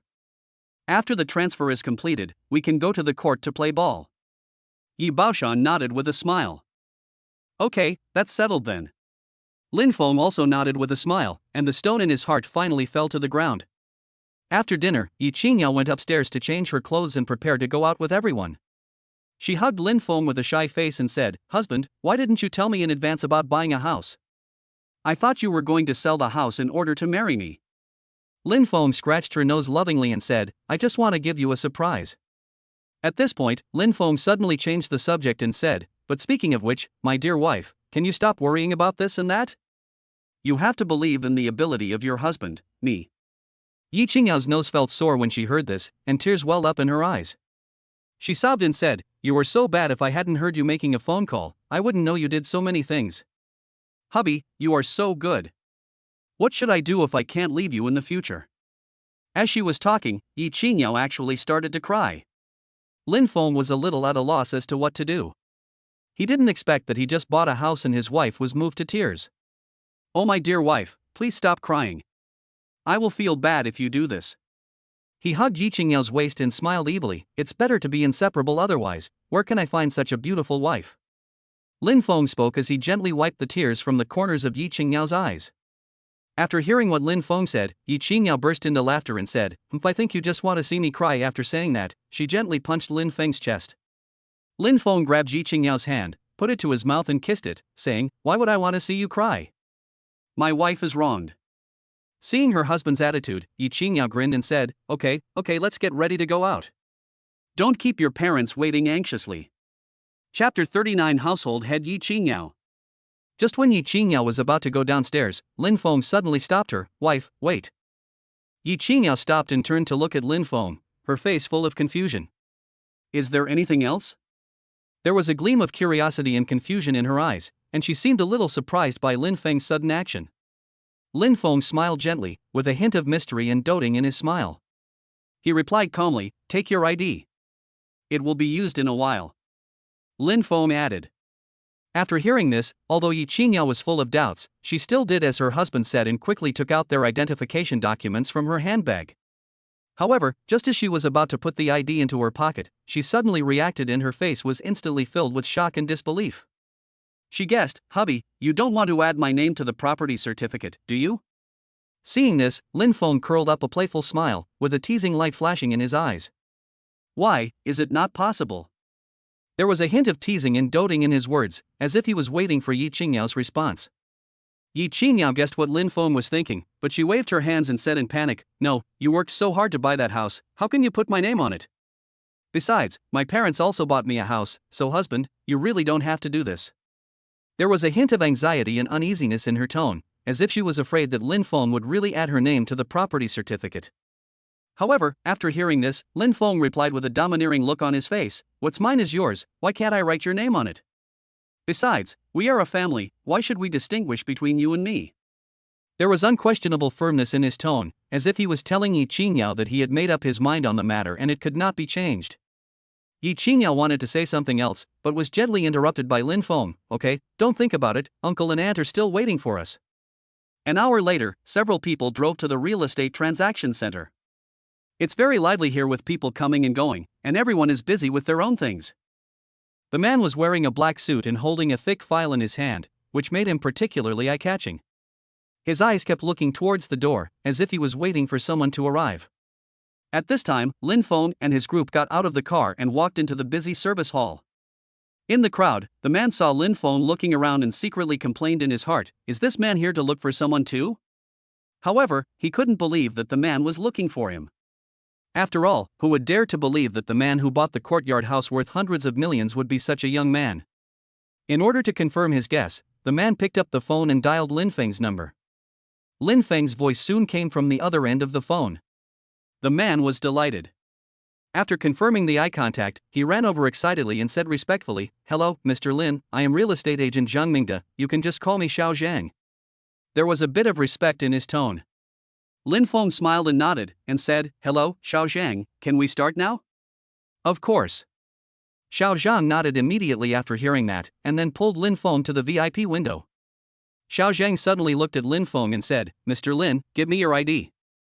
Hearing this, Lin Fong turned his head to look at Ying Yao and said softly, "Wife, ID card." Ying Yao was slightly stunned, then nodded and handed over the ID in her hand. However, just when she was about to hand the ID to Xiao Zhang, Lin Fong suddenly said, "You gave it to the wrong person. I want yours."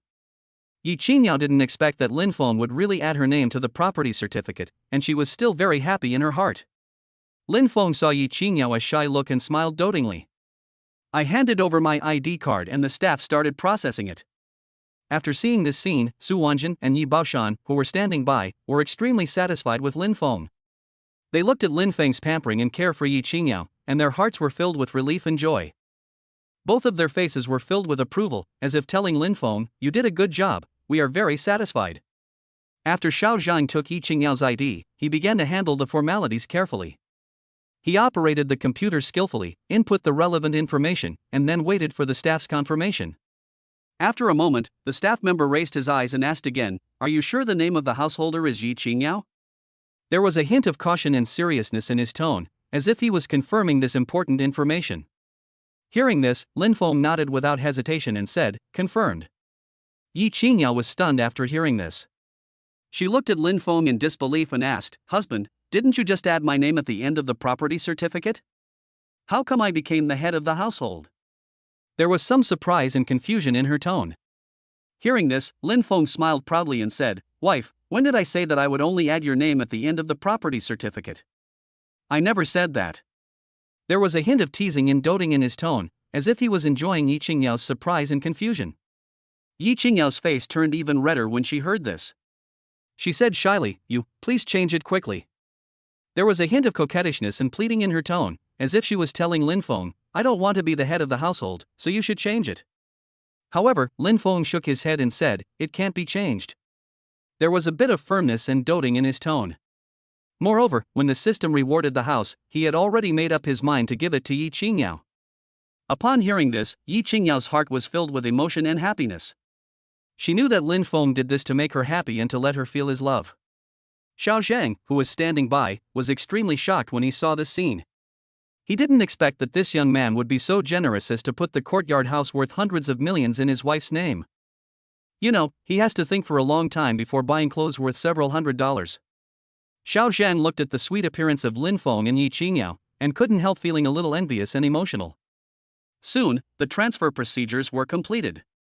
Xiao Zhang handed the new property certificate to Lin Fong and Ying Yao, then said with a smile, "Congratulations to Mr. Lin and Mrs. Lin for becoming the new owners of the Courtyard house within the Second Ring Road." His tone was full of sincerity and blessings. However, Ying Yao and Yi Baoshan were not calm after hearing this. "What? A Courtyard house within the Second Ring Road?" Seeing the surprised expressions of the others, Xiao Zhang asked curiously, "Don't you know?" Then, Ying Yao and the others fixed their gazes on Lin Fong. Chapter 40 Su Wanjin's Instructions. Being stared at by everyone, Lin Fong smiled awkwardly, with a hint of surprise flashing across his face. Didn't I say that?" At this time, Xiao Zhang came to Lin Fong and asked respectfully, "Mr. Lin, do you need me to take you to see the courtyard?" "No thanks." Lin Fong declined with a smile. The transfer of ownership had already delayed him for a while. If he went to see the Courtyard house again, he was afraid that his father-in-law would get impatient. However, when Yi Baoshan and Su Wanjin heard this, a look of disappointment appeared on their faces. To be honest, they have never had the opportunity to visit the Courtyard houses within the Second Ring Road. Then, Yi Baoshan spoke, his voice full of love and understanding, "Xiao Feng, there's no rush for us to play golf. You haven't seen the new house you bought yet. Let's go take a look together." "Yes, husband, I want to see it too." Ying Yao echoed, her eyes flashing with curiosity and anticipation. When she was little, she watched TV and saw that everyone lived in the same courtyard. She was very curious and envious. Now that I have bought a courtyard house, I must definitely take a good look at it. Okay. Lin Fong nodded with a smile, then looked at Xiao Zhang and said, then please take us to have a look. There was a hint of apology and gratitude in his tone. No problem. Xiao Zhang nodded with a smile. He rode his electric bike in front to lead the way, and the Rolls-Royce sedan followed closely behind. Soon, a courtyard full of the style of the Forbidden City appeared in front of everyone. This courtyard faces north and south, with red walls, green tiles, carved beams and painted buildings, and its antique style reveals a strong historical charm. Everyone got off the car and looked at the breathtaking building in front of them, their hearts filled with infinite emotion and admiration. After Xiao Zhang unlocked the door, he turned to look at Lin Fong and said, Mr. Lin, this is the key to the house. I'm handing it over to you now. Lin Fong took the key, nodded with a smile, and then the group entered the yard. The courtyard was filled with green trees and the fragrance of flowers, a vibrant scene. Ying Yao and the others were stunned when they saw the scene in front of them. This courtyard was not the old and dilapidated house in their impression, but was similar to the scenes in Qing Palace dramas. There is even a small fish pond inside, which looks a bit dirty and messy, probably because no one has taken care of it for a long time. But even so, it cannot conceal the unique charm and flavor of this courtyard. Yi Baoshan didn't expect that this courtyard house was so good, he couldn't help but think about retiring. I imagined myself sitting on a stone bench in the yard, drinking fragrant tea, and listening to the birds singing in the trees. It was so comfortable. He couldn't help but sigh, Xiao Feng, you chose a really good house. It's very suitable for retirement. Then, Yi Baoshan looked at Xiao Zhang and asked, Xiao Zhang, are there any other courtyard houses like this for sale around here? There was a hint of anticipation and curiosity in his tone. It was obvious that he had been deeply attracted by the charm of this courtyard. Hearing this, Xiao Zhang nodded excitedly, yes, but there is no such a good yard. However, the price is much cheaper than here, just over 100 million. Maybe Xiao Zhang is getting too cocky, talking about over 100 million makes it seem like just $1. When Yi Baoshan heard this answer, his mood suddenly became unhappy. Lin Fong saw how much his father-in-law liked this house, so he handed the key to Yi Baoshan and said with a smile, Uncle, we are not usually in the capital, so this house is left to you to take care of. When you are free, come over to drink tea and bask in the sun. You can even see the Forbidden City from here. There was some sincerity and expectation in his tone. When Yi Baoshan heard Lin Feng's words, a warm current surged in his heart, so he reluctantly agreed, well, okay, I will help you take care of this house first. Coming out of the courtyard on the second ring road, the group drove to the golf course. The environment here is elegant and the facilities are complete. After changing into professional clothes, Yi Baoshan and Lin Fong went to the front to play ball. They swung the ball, chatted and laughed, enjoying the fun and relaxation that golf brought them. Su Wanjun and Yi Yao were watching them from behind and whispering to each other. Su Wanjun looked at her daughter's happy face, her heart filled with relief and emotion. Suddenly, she thought of something and whispered, Yao Yao, after you return to the Magic City, will Xiaofeng take you home to meet his parents? Yi Yao blushed when she heard this. She peeled an orange and handed it to her mother, saying truthfully, well, Xiaofeng told me, but we don't know when we will go back. There was a hint of shyness and anticipation in her tone, and she felt a little nervous inside, like an ugly daughter-in-law who was afraid to meet her parents-in-law. Su Wanjun nodded after hearing this, then looked at her daughter gently and told her, Yao Yao, be sensible when you go to Xiaofeng's house. Don't act like a spoiled brat. Mom, I didn't. Yi Yao pouted and said aggrievely, but Su Wanjun stretched out her hand to signal her daughter to listen to her finish her words. Other people's homes are not your own homes. No one will spoil you unconditionally. There was a hint of kindness and severity in her tone, as if she was imparting to her daughter the principles and wisdom of how to behave in society. However, when she got to this point, Su Wanjun's tone suddenly became firm and powerful. But if someone bullies you, don't endure it. My daughter has never been wronged since she was a child, so she must not be bullied by outsiders. If there is anything, tell Dad and Mom. We will protect you. Her words revealed her deep love and desire to protect her daughter, which made Yi Yao feel extremely warm and at ease. After hearing this, Yi Yao's eyes turned red, and then she threw herself into Su Wanjun's arms and murmured, Mom, I know you treat me the best. Her voice was choked with sobs. She knew that no matter where she went or what difficulties she encountered, her parents would be by her side to support and protect her. Su Wanjun patted her daughter's back gently, giving her infinite warmth and a sense of security. The reason why she said this is because she was worried that her daughter would be looked down upon by her in-laws for getting pregnant before marriage. Parents always think about their children, and she is no exception. After spending these 2 days together, Su Wanjin still has great faith in Lin Feng's character. She believes that his parents are also well-mannered and well-educated people. However, her instructions to her daughter were also just in case, because those words she said were Yi Qingyao's confidence in fighting against injustice, and also the confidence to kill the father and save the son. After learning about Su Wanjin's good intentions, Yi Qingyao grinned and said, "Mom, don't worry, Xiaofeng is so good, his parents must be very good too." "I hope so." Su Wanjin pursed her lips slightly, a gentle smile appearing at the corner of her mouth. Chapter 41. You two should stop messing around. Time passed quickly, and in the blink of an eye, Lin Fong and Yi Qingyao were about to leave the imperial capital and return to the magic city. Yi Baoshan, Su Wanjin, and Yi Haoming saw Lin Fong and Yi Qingyao off. People were coming and going in the airport. Su Wanjin held Yi Qingyao's hand tightly, her eyes slightly red, and her reluctance to leave was beyond words. "My dear daughter, come back if you miss home. Mom will make you something delicious." Yi Qingyao smiled and nodded. "Yes, I know, Mom, I will come back to see you often, and you should take good care of yourselves." Her words were as warm as the spring breeze, trying to soothe her mother's heart that was turbulent due to separation. At this time, Su Wanjin's eyes fell on Yi Qingyao's slightly bulging belly. She wanted to say something but stopped herself, with a hint of worry in her expression. Yi Qingyao saw what her mother was thinking and asked curiously, "Mom, just say whatever you want to say. Don't hold it in." Su Wanjin took a deep breath and said, "Well, the first 3 months of pregnancy are very important, you two should not mess around." There was a hint of shyness in her words, but more of it was concern and advice for her daughter. Yi Qingyao instantly understood what her mother meant. Her face turned red and she nodded shyly. "Mom, I know, don't worry, we will pay attention." While the mother and daughter were talking heart to heart, Lin Fong was pulled aside by Yi Baoshan and Yi Haoming. Yi Haoming's face was filled with seriousness and coldness at this moment. He looked directly at Lin Fong and said in a firm tone, "My sister is left to you. If you treat her badly, I will not forgive you." His eyes revealed unquestionable firmness and domineering. Lin Fong smiled and nodded, "Uncle, brother, don't worry, I will take good care of Yao Yao." After listening to Lin Feng's words, Yi Haoming turned around and waited aside without saying anything more. At this time, Yi Baoshan came to Lin Fong and explained with a smile, "Don't look at his cold appearance, he is actually very soft-hearted. They have a very good relationship as siblings, so please bear with me if I say something harsh." Lin Fong smiled and nodded, "I understand." At this moment, Yi Baoshan suddenly became serious. He patted Lin Feng's shoulder earnestly and said, "Xiaofeng, Yao Yao is pregnant, so you have to work harder and bear more." His eyes were full of expectation and trust, as if he had already regarded Lin Fong as his son-in-law. Lin Fong nodded solemnly, "Uncle, don't worry, I will do my best to take good care of Yao Yao and our children." After listening to Lin Feng's words, Yi Baoshan nodded with satisfaction. "I feel relieved when you say that.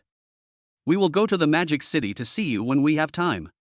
Lin Fong said with a smile, "You can come anytime, I will definitely treat you well." Soon, the airport hall began broadcasting aviation information, reminding passengers to board their planes. After hearing this, Lin Fong and Yi Qingyao realized that it was time to leave. They waved their hands and said to Yi Baoshan, Su Wanjin, and Yi Haoming, "We are leaving, you can go back now." Only when they could no longer see the backs of Lin Fong and Yi Qingyao did the three of them reluctantly leave the airport. At this time, Yi Qingyao was sitting on the plane. She stared at Lin Fong with curiosity and asked with a smile, "Honey, what did my father and my brother tell you?" There was a bit of mischief and expectation in her tone, as if she couldn't wait to know the answer. Lin Fong said jokingly, "Of course I have to take good care of my wife.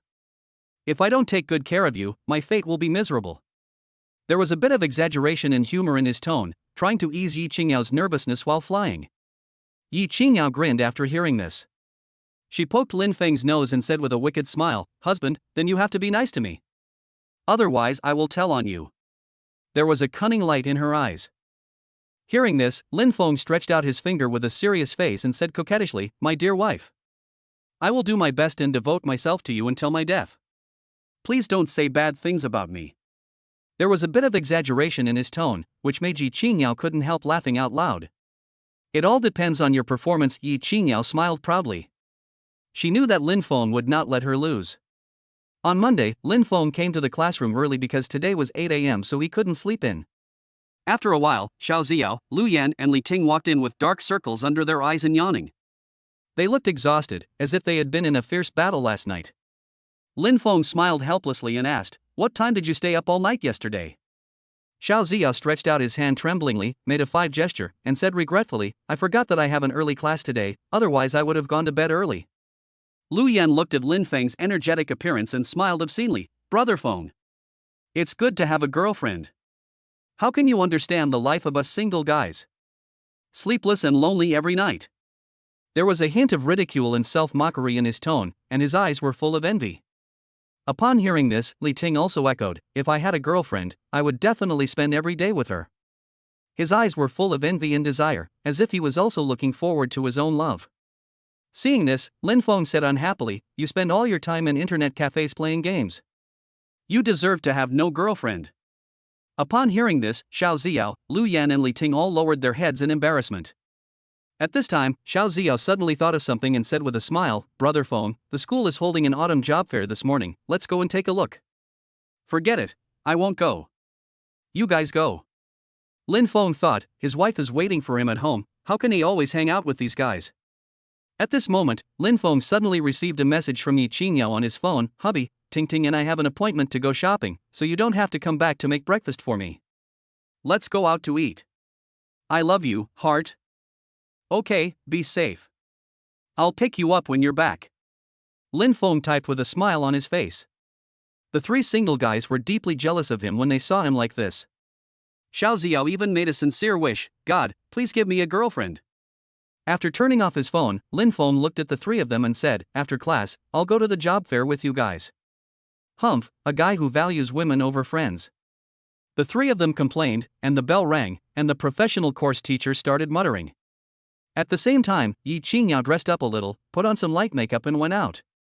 At the school gate, Huang Tingting saw it and joked, "Yao Yao, you look really good recently. It's different now that you have a boyfriend." Chapter 42 Job Fair. Being teased by her good friend, Ying Yao lowered her head shyly, with 2 red clouds on her cheeks. She gently stroked the corner of her clothes, her voice as thin as a mosquito, "Ting, don't laugh at me." "Okay, I won't laugh anymore." Looking at her best friend's shy look, Huang Tingting became serious. With a sly look in his eyes, he approached Ying Yao and asked gossipingly, "Yao Yao, you asked me to accompany you to the school job fair. Does Lin Fong know about this?" Mentioning Lin Fong, Ying Yao's face became more gentle. She shook her head with a hint of helplessness in her eyes. "I haven't dared to tell Xiao Feng yet. If he knew, he would definitely not agree.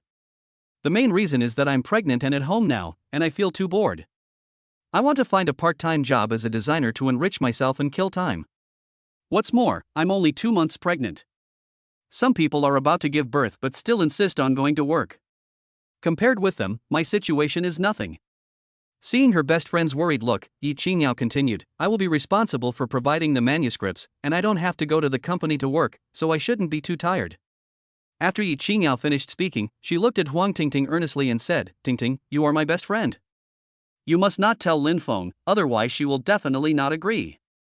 Huang Tingting looked at Ying Yao's expectant eyes and nodded helplessly.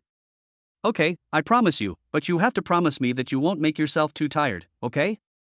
There are 2 of you now, you have to take good care of yourselves."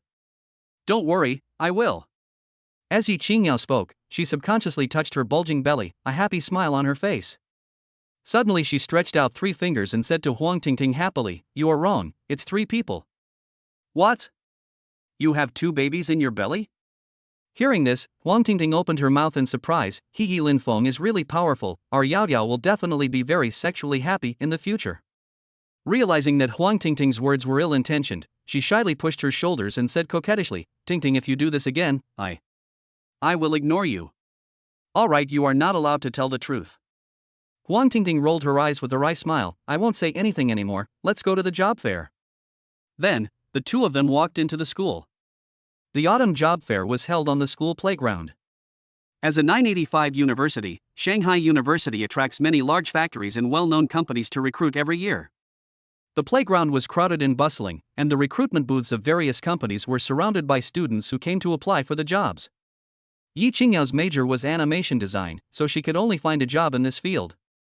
In order to apply for the job she wanted, she brought her own design drawings with her. Huang Tingting is preparing for the postgraduate entrance examination, so she is not in a hurry to find a job. She accompanies Ying Yao through the crowd, looking for a position that suits her. Suddenly, she saw a job advertisement that said recruiting animation designers. Her eyes lit up and she said to Ying Yao excitedly, Yao, look at that company that's hiring designers. Let's go over and take a look.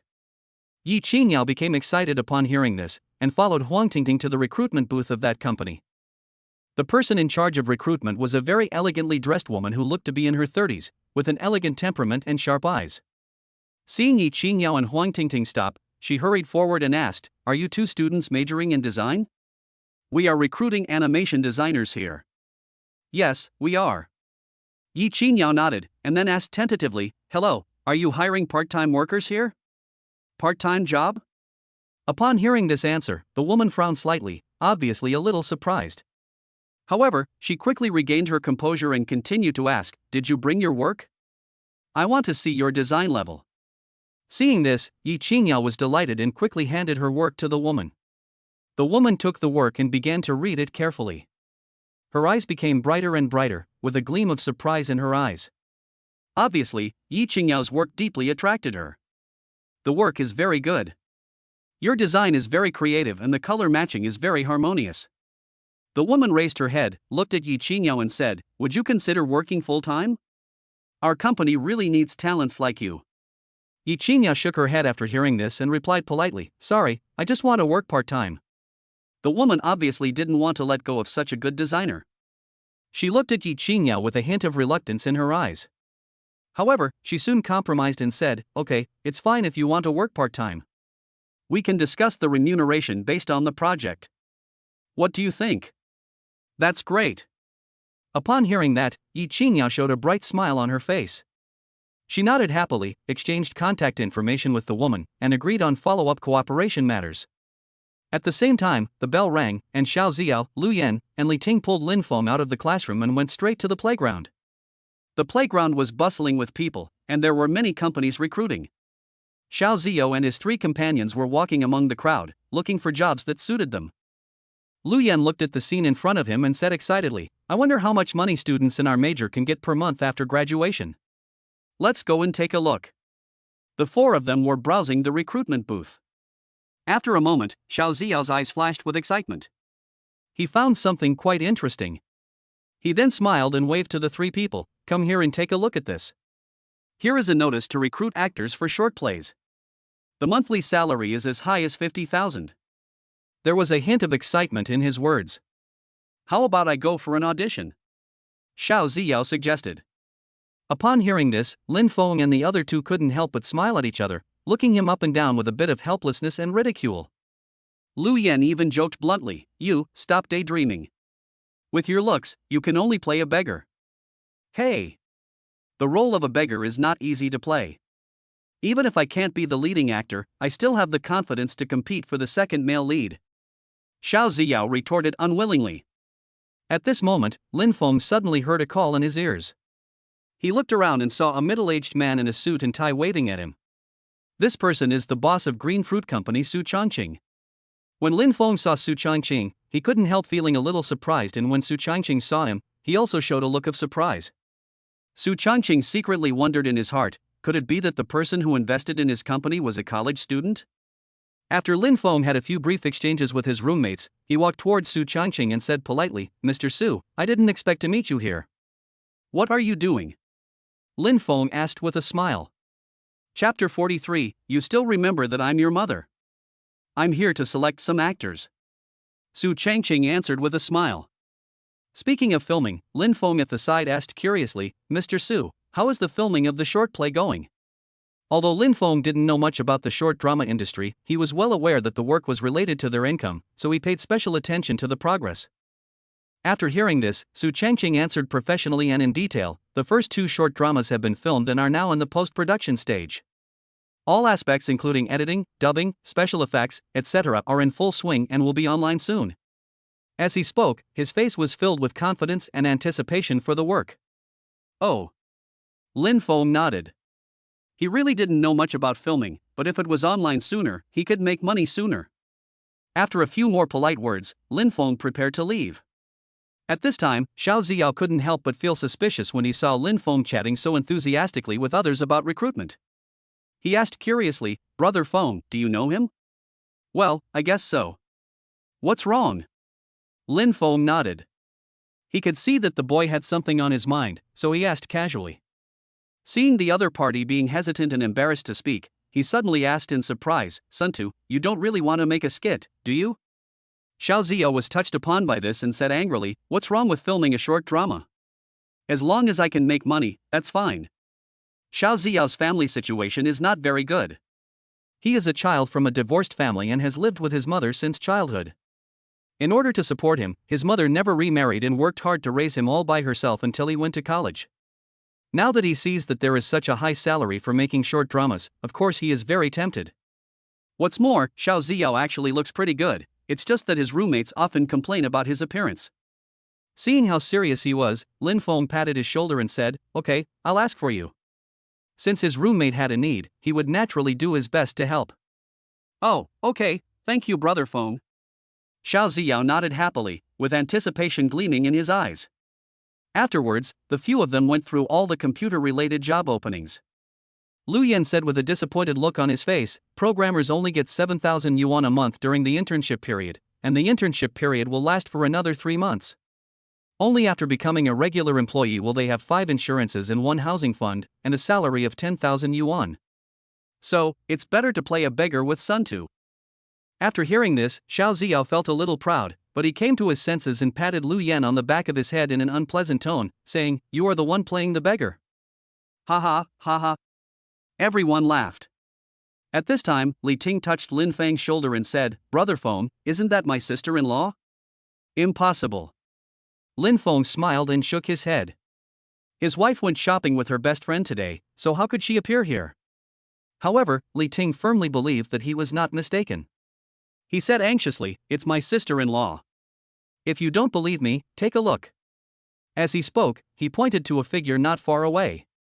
After hearing this, Lin Fong looked in the direction he pointed, and sure enough, he saw Ying Yao and Huang Tingting chatting enthusiastically arm in arm. Seeing his wife, he was still very happy in his heart. He immediately left his roommates and said with a smile, "Sons, I'm going to find your mother. You must be good."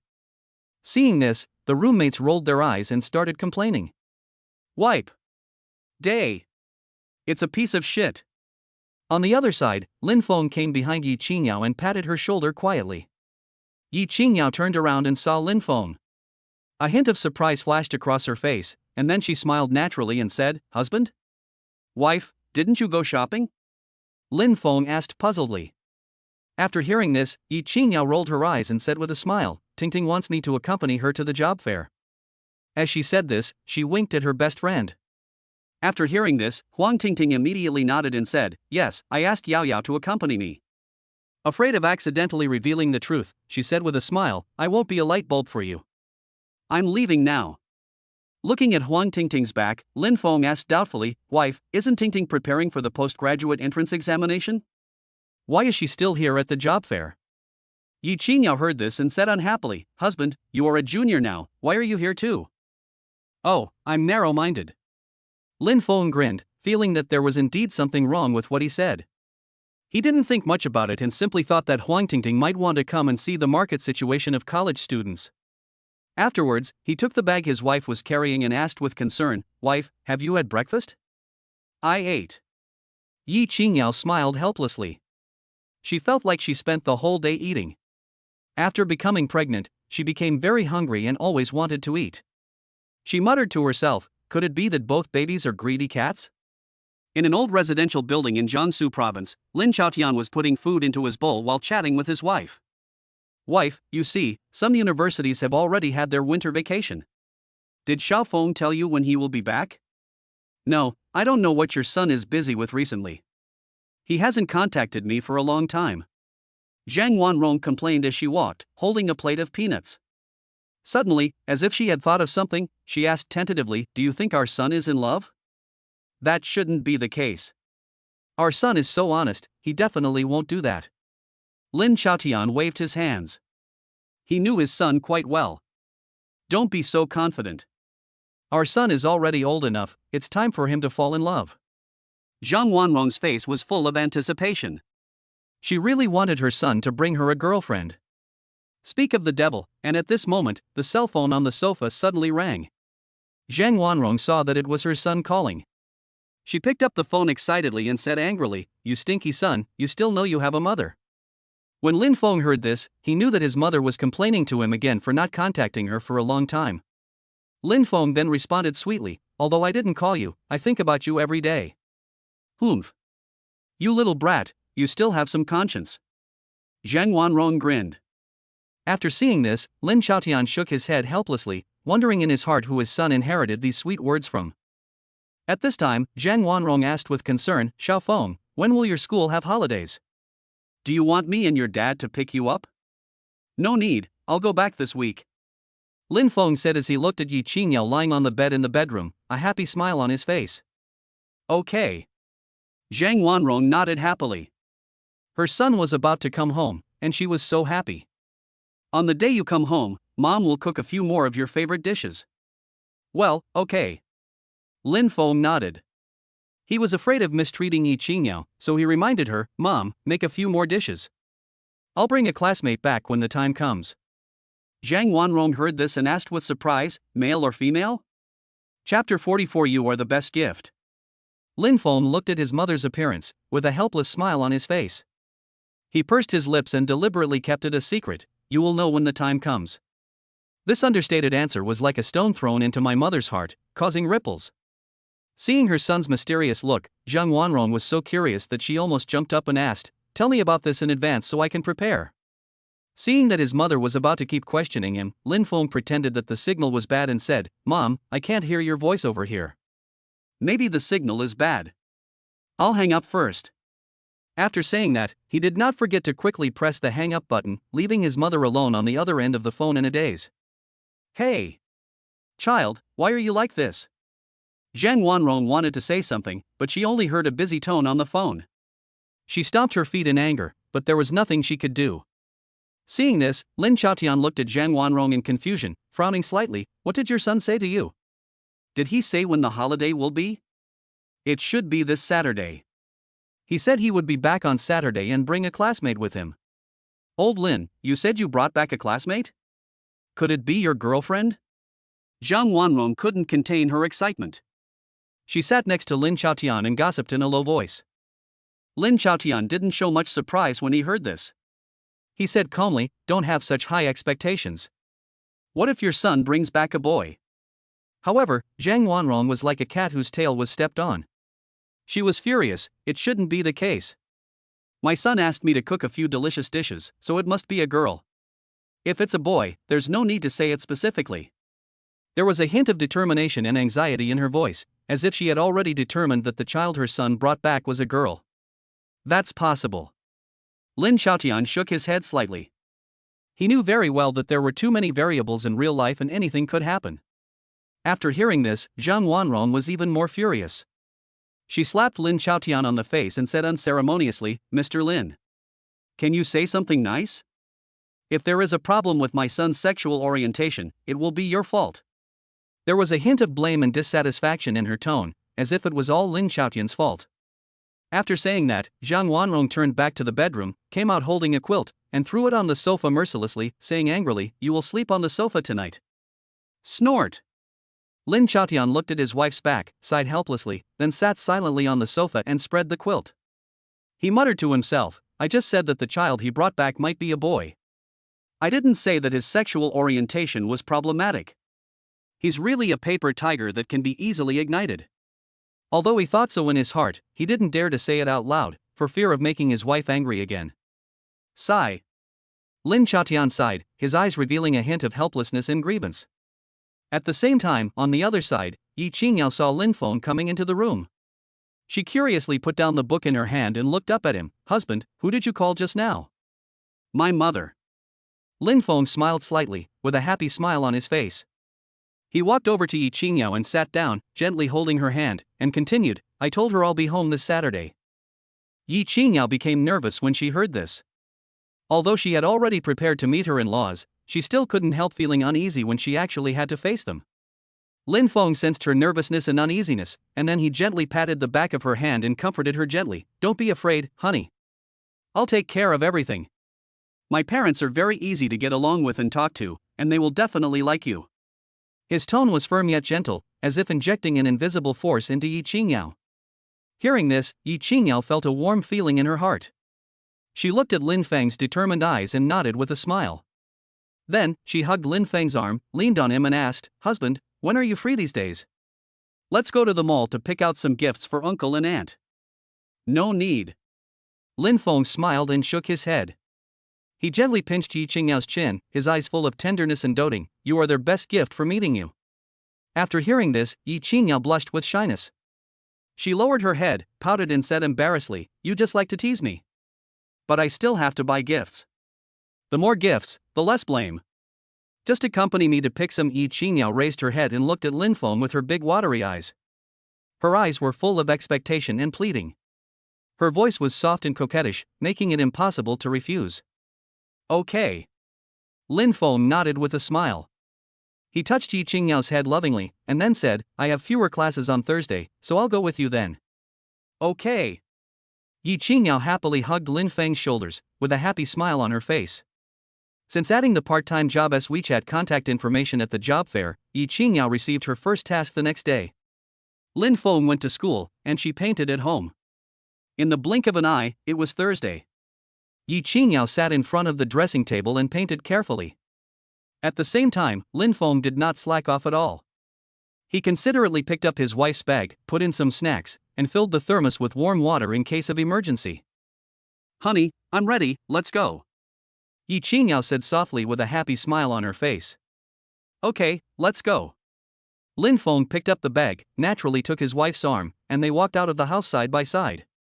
Stepping into the bustling shopping mall, Ying Yao couldn't help but feel a little troubled when faced with the dazzling array of merchandise.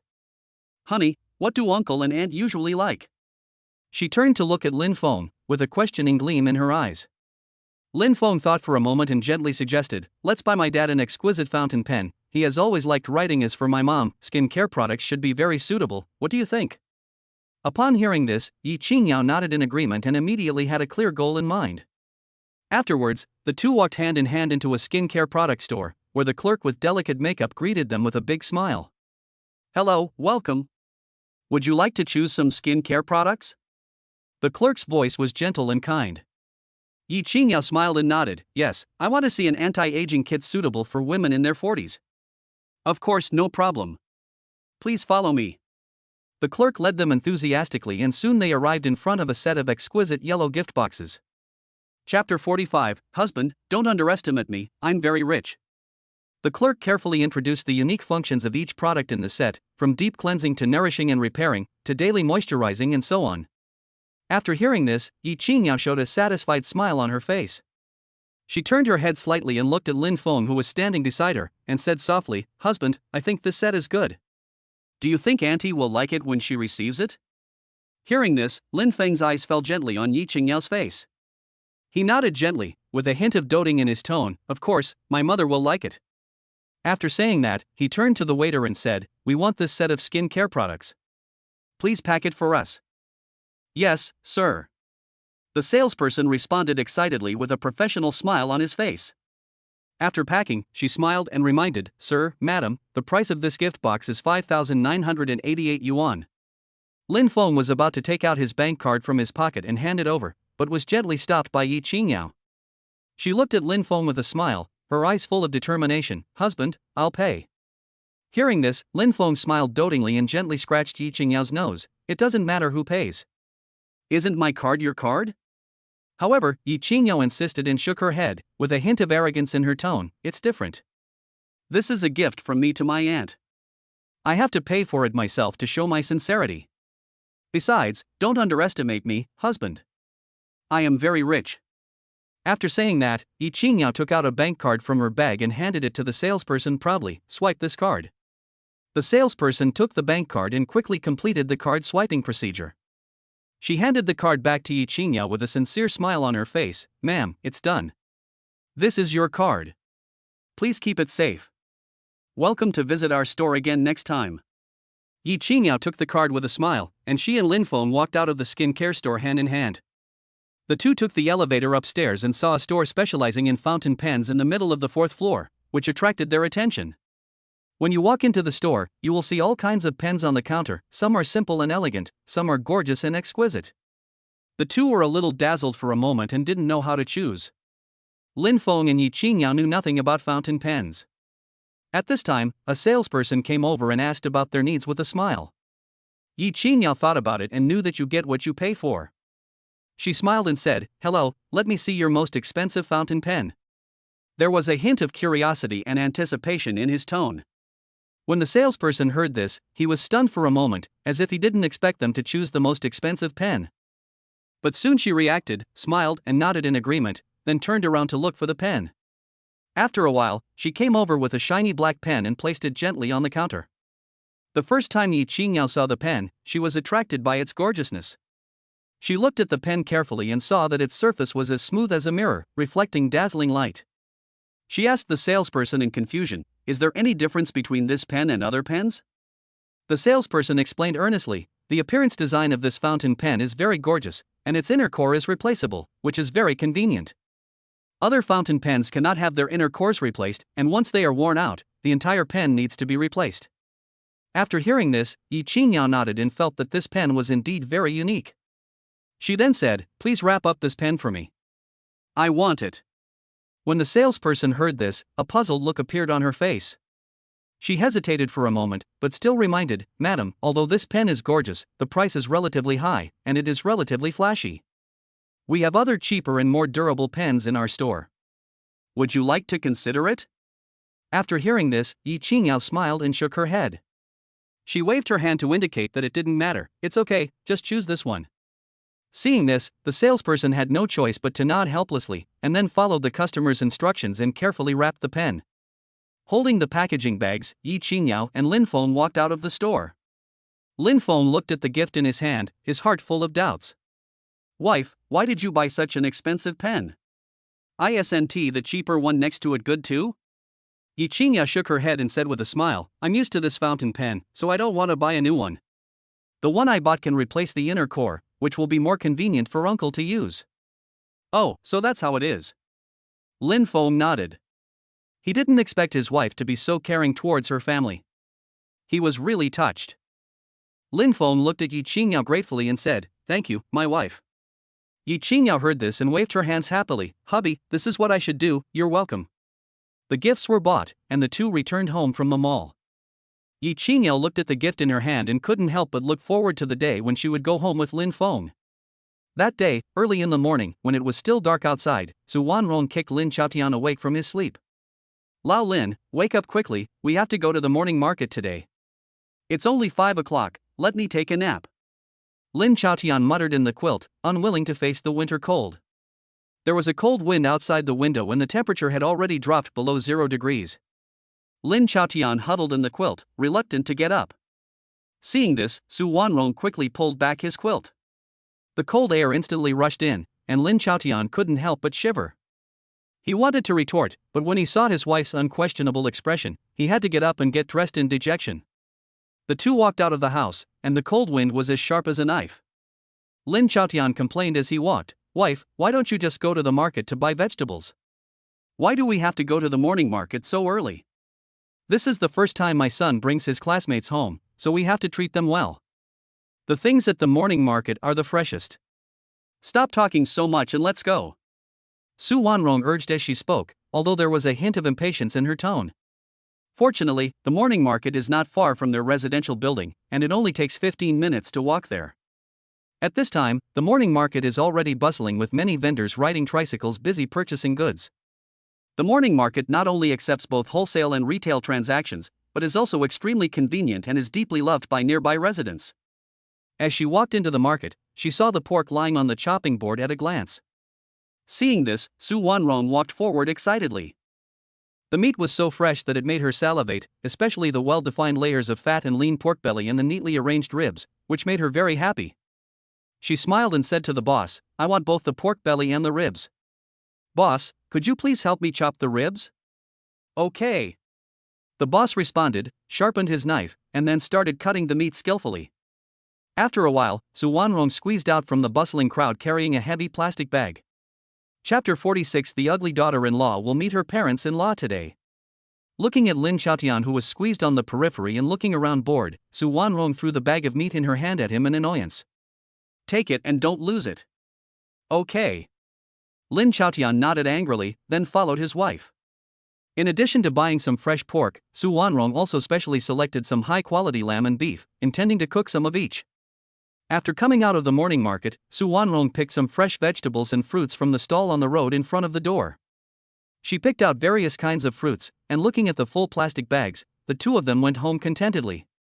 On the other hand, Ying Yao was in a very complicated mood because she was about to meet Lin Feng's parents. She woke up very early and tossed and turned in bed, unable to fall asleep again. Ying Yao was both excited and nervous. She was looking forward to meeting Lin Feng's family, but she was also worried that she would not perform well and they would dislike her. Lin Fong noticed his wife's abnormality, hugged her gently and asked, "Wife, what's wrong with you? Are you a little nervous about returning to our house today?" Ying Yao nodded gently, her voice trembling a little. "Well, I'm still worried that uncle and aunt will not like me." Hearing this, Lin Fong gently comforted her. "How is it possible? My wife is so beautiful, so well-behaved and sensible, who wouldn't like her? Besides, if I like it, my parents will definitely like it too. Don't overthink it. I'll take care of everything." Perhaps because of her pregnancy, Ying Yao's hormones were a little disordered, causing her mood swings and prone to wild thoughts. Fortunately, Lin Fong has always been by her side, providing her with comfort and encouragement in time. He gently stroked Ying Yao's back, and his gentle words were like a spring breeze that blew away the haze in her heart. Ying Yao nodded heavily. "Yeah, okay." After breakfast, the two began to pack their luggage and prepare to leave. Su Province is right next to Shanghai, and it only takes more than an hour to get home by high-speed rail. Sitting in his seat, Lin Fong placed the snacks he had prepared in advance on the small table. "Wife, eat something if you're hungry. Soon, we'll be there." "Yeah." Ying Yao nodded. After returning from the morning market, Su Wanrong was not idle. She was busy washing vegetables and cutting meat, then stewing soup and cooking in the kitchen. In the blink of an eye, it was almost noon. As time passed by and her son still hadn't come back, she couldn't help but feel worried. Su Wanrong put down the work in her hands, came to the living room and said to Lin Xiaotian, who was sitting on the sofa, "Old Lin, call your son and ask him where he is." Hearing this, Lin Xiaotian sat up, took out his cell phone and called his son. Soon, Lin Feng's voice came from the other end of the phone. "Hello, Dad, I'll be home soon, don't worry." After hearing that his son was safe, Lin Xiaotian hung up the phone and went to the kitchen to say to Su Wanrong, "Wife, our son will be home soon. You can start cooking." Su Wanrong nodded when she heard that and quickened her movements. She skillfully stir-fried the dishes in the pot, and soon the aroma filled the air. After placing the last two dishes of stir-fried food on the dining table, she took off her apron and hung it aside. She touched her messy hair and looked at Lin Xiaotian and asked, "Is this outfit okay? I hope it doesn't embarrass my son?" Lin Xiaotian smiled and nodded. "Okay, it's very good. It makes me look very young." After that, he added jokingly, "What will you do if your son brings home a child who is not a girl?" Su Wanrong glared at him and said, "Then I'll let them move out so they don't get in my way." Although she said so, she still believed very much that the child her son brought back must be a girl. After all, no one knows a child better than its mother. Soon, the taxi stopped downstairs of the apartment. Lin Fong took the luggage out of the trunk, then took Ying Yao's hand and walked upstairs. Fortunately, their house is on the third floor, so it's not tiring at all. While going up the stairs, Ying Yao's hands were wet and she was sweating from nervousness. Suddenly, she stopped and held Lin Feng's hand, frowning and looking a little scared. "Lin Fong, I'm a little scared." Seeing this, Lin Fong gently comforted her. "Wife, it's okay, I'm here, my parents are easy to get along with." Hearing Lin Feng's words, Ying Yao took a deep breath and silently cheered herself up. Soon, there was a knock on the door. Su Wanrong guessed that it must be her son who came back, and she ran to open the door with a smile. However, when she saw who it was, she said disappointedly, "It's a courier." Seeing this, the courier smiled and said, "The last number is 9528, Ms. Su, right? This is your package, please sign for it." Su Wanrong took the express reluctantly, closed the door, and returned to the sofa to continue waiting. The stairs in the old residential area were very narrow. Seeing the courier coming down from the upper floor, Lin Fong carefully protected Ying Yao. Soon, they arrived at the third floor and Lin Fong gently knocked on the door. After Su Wanrong heard the noise, she smiled affirmatively and said, "It must be a son this time." She opened the door and saw a familiar figure. "Mom, I'm back," Lin Fong shouted. Su Wanrong smiled and nodded, then looked around. When she saw that her son was the only one there, she asked doubtfully, "Son, didn't you say you were going to bring your classmates home? Where are your classmates?" Lin Fong grinned, then pulled Ying Yao out from behind him. "Here." Ying Yao, who was too shy to see anyone just now, was now forcibly pushed in front of her future mother-in-law by her husband. This time she couldn't hide anymore. She blushed and shyly greeted her, "Hello, Auntie." The voice was as soft as a mosquito, but Su Wanrong heard it clearly. Her eyes lit up and she couldn't stop smiling. "Oh, this girl is so pretty. Come in and sit down." As she said that, she took Ying Yao's hand and walked into the house. Seeing that he was automatically ignored, Lin Fong smiled helplessly and followed in with his luggage. Lin Chaotian quickly stood up from the sofa upon hearing the voice. When Ying Yao saw him, she politely called out, "Hello, uncle." "Good, really good." Lin Chaotian nodded with a smile on his face. When he turned his gaze to his son, his eyes were full of praise, as if to say, "Son, you are really great." Su Wanrong took Ying Yao's hand and kindly asked her to sit down on the sofa. Looking at the pretty girl in front of her, her heart was filled with joy and satisfaction. Then, she asked enthusiastically, "Child, are you thirsty? You must be exhausted from the journey. Old Lin, go and pour the child a glass of boiled water." Su Wanrong looked up at Lin Chaotian and instructed gently. Seeing that her uncle and aunt were so welcoming, Ying Yao quickly waved her hand to refuse. "Uncle, I'm really not thirsty, please don't bother." "It's okay, let's just ignore him." Su Wanrong smiled and took Ying Yao's hand, saying with loving eyes. At this moment, Su Wanrong looked at her and Lin Fong with a gossipy look on her face and asked with a smile, "What is your relationship now?" Chapter 47. Actually, I'm pregnant. When Ying Yao heard this, her cheeks instantly turned red. She lowered her head shyly, and her hands unconsciously stirred the corners of her clothes. Lin Fong held Ying Yao's hand in front of the two of them without any hesitation, with a smug smile on his face, as if he was announcing their relationship to the whole world. When Su Wanrong saw this scene, she clapped her hands with joy, her eyes narrowed into slits with smile. She said with a smile, "You don't need to tell me, I know it." Her tone was full of relief and joy. "Very good, really very good." Su Wanrong nodded repeatedly, expressing her high approval of Lin Feng's choice. Since she was her son's girlfriend, Su Wanrong asked more cordially, "Son, what's your name?" "Auntie, my name is Ying Yao." Ying Yao answered with a smile, her voice clear and pleasant, her face filled with a happy smile. "Then from now on, Auntie can call you Yao Yao, okay?" "Of course." Ying Yao nodded with a smile, secretly sighing in her heart that the legendary meeting the parents was not that scary. Then, Su Wanrong looked at Lin Fong and said, "Son, take Yao Yao to wash her hands. The soup I cooked is ready. We will have dinner soon." "Okay." Lin Fong nodded, took Ying Yao's hand and walked towards the bathroom. The two of them were in the bathroom, washing their hands happily. Lin Fong whispered, "Wife, are you still nervous now?" Ying Yao shook her head after hearing this, and then said with satisfaction, "Uncle and aunt are both very nice and enthusiastic. I am not nervous at all now." "Hee, that's good. If you have anything to make you unhappy during dinner later, just pinch my thigh and I will help you block it," Lin Fong said with a smile, his tone full of pampering and responsibility. When Ying Yao heard this, she hugged Lin Fong happily and kissed him on the cheek. "Hubby, you were so nice." When Su Wanrong saw the two of them coming out after washing their hands, she walked up to Ying Yao with a smile, took her hand, pressed her on the bench, and spoke enthusiastically. "Yao Yao, Auntie doesn't know what you like to eat, so I prepared extra of everything," Su Wanrong said with a smile as she looked at the table full of delicacies. "What do you want to eat tonight? Auntie will make it for you. Don't be shy. It's like being at home here, okay?" "I know." Ying Yao nodded with a red face. Her aunt was so enthusiastic that she didn't know how to respond. She could only smile and nod. At this time, Lin Chaotian bumped into Lin Feng's arm and said angrily, "Xiao Feng, why don't you pick some food for Yao Yao?" "Oh, okay." Lin Fong finally reacted and quickly picked up the chopsticks to pick up a piece of braised pork with fat and lean meat for his wife. Yi Qingyao took a bite and nodded in amazement. This braised pork is so delicious, not greasy at all, it's so fragrant. Su Wanrong was so happy to hear the high evaluation from her future daughter-in-law that she couldn't stop smiling. Yao Yao, if you like it, eat more. As she said that, she put a few more pieces of braised pork into Yi Qingyao's bowl. Well, thank you, Auntie. Yi Qingyao said with puffed cheeks. Lin Fong kept putting vegetables and meat into her bowl. She could hardly eat enough and the food in her bowl was piled up like a mountain. There was a lot of joy at the dinner table, and everyone's face was filled with happy smiles. Suddenly, Yi Qingyao frowned and put the chopsticks and bowl on the table. She looked at Lin Fong in confusion and asked, Xiao Feng, what did you just pick up for me? Mutton.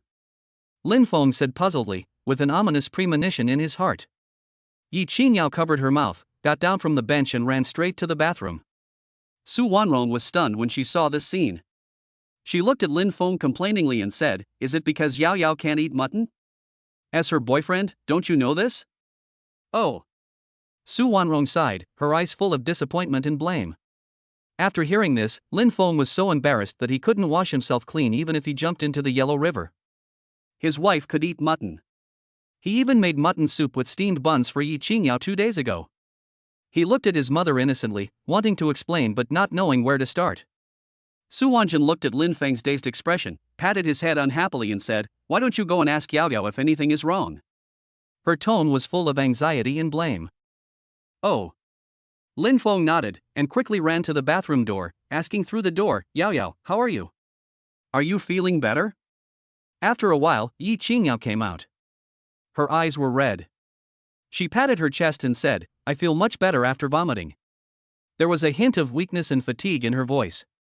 When Su Wanrong heard this, she rolled her eyes at Lin Fong, then handed the boiled water to Yi Qingyao with a look of heartache. Yao Yao, it's Xiao Feng's fault. He doesn't know that you can't eat mutton. No, Auntie, this has nothing to do with Xiao Feng. Yi Qingyao waved her hand and hurriedly explained for Lin Fong. She didn't want Lin Fong to be blamed because of her. However, Lin Chaotian comforted her, Yao Yao, don't explain for him.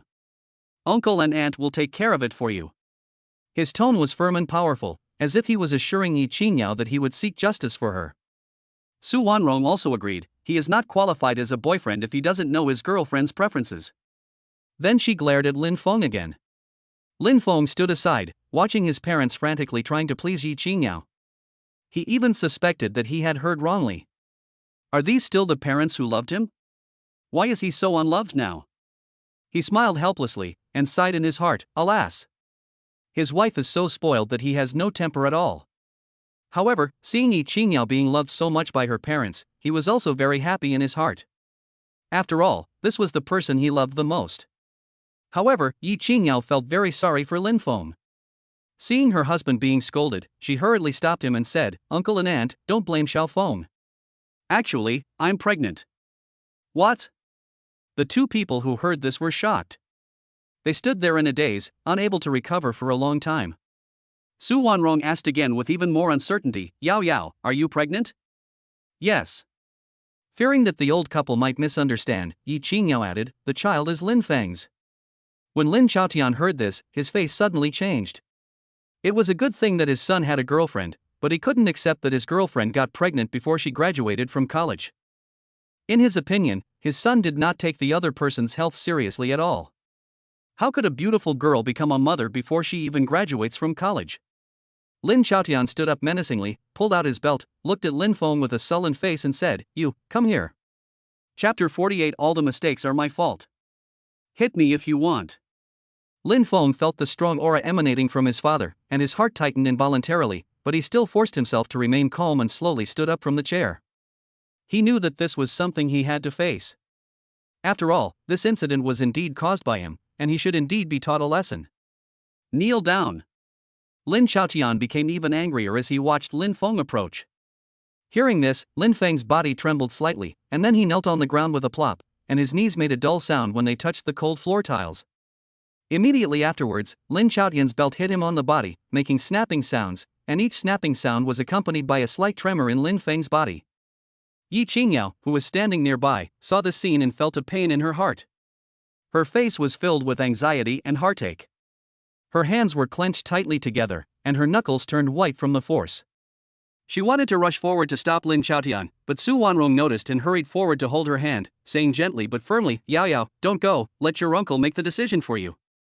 Don't worry, even if Lin Fong doesn't take the responsibility, we will make him take it. Lin Fong is an only child. Although the old couple dotes on him, they are ruthless when it comes to major issues. Lin Chaotian's belt was waving in the air more and more violently, and Lin Feng's white shirt was soon covered with red marks.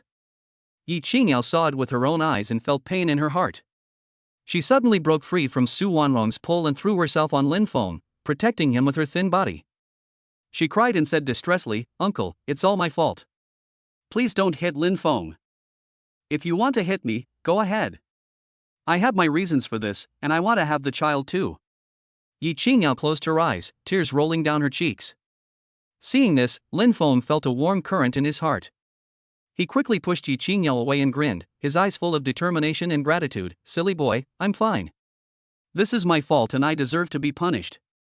However, Ying Yao shook her head firmly, tears welling up in her eyes. No, I am also wrong. If you want to fight, let's fight together. Her voice was full of determination. Lin Chaotian watched this scene, and the anger in his heart gradually subsided. He angrily threw the belt on the sofa and said in a low and powerful voice, Xiaofeng, Yao Yao is so good to you, you must not let her down in the future. At this time, Su Wanrong also came forward and helped Ying Yao up. Her eyes were full of tenderness and care. Yao Yao, get up quickly. Seeing his wife's worried look, Lin Fong smiled and shook his head, comforting her. It's okay, it's just a few hits, it doesn't hurt. The old couple felt relieved and happy when they saw the loving couple. They knew that although their son's actions this time were not right, his love for Ying Yao was sincere and deep. And Ying Yao, their daughter-in-law, made them satisfied and liked from the bottom of their hearts. Su Wanrong held Ying Yao's hand, with a warm smile on her face. Yao Yao, how many months are you now? 2.5 months. Ying Yao gently touched her belly, her face filled with maternal glow. She looked at the old couple, her eyes full of pleading. Uncle, aunt, please stop lecturing Lin Fong.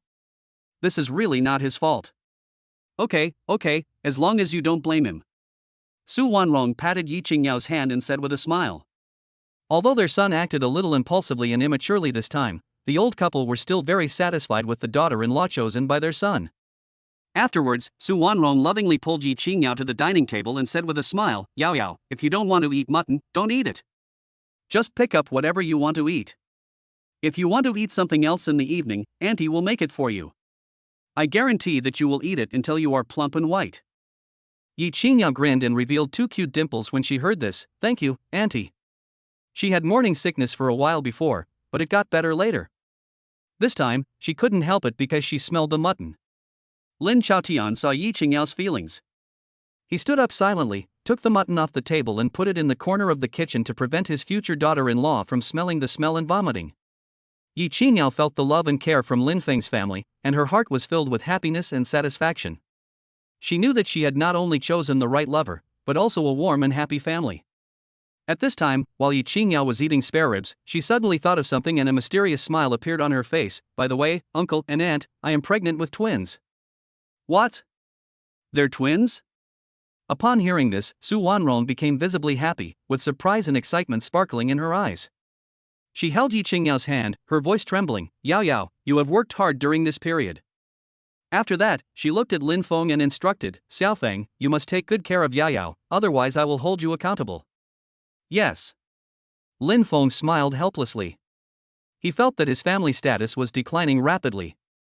Although Lin Chaotian was also very happy, he was a man after all, and was not good at expressing his emotions.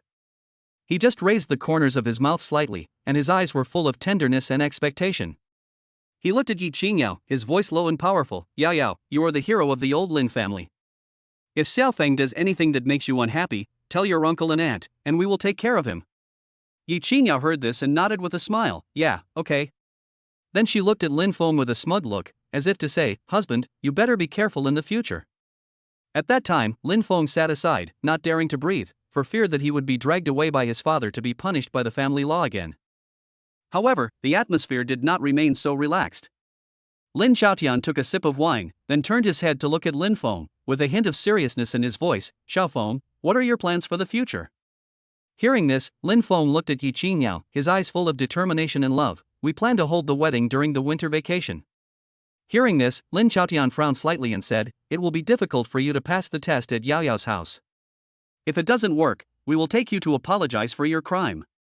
He knew that marriage was not just a matter between two people, but also a matter between two families, and the main thing was that what his son had done was really unkind.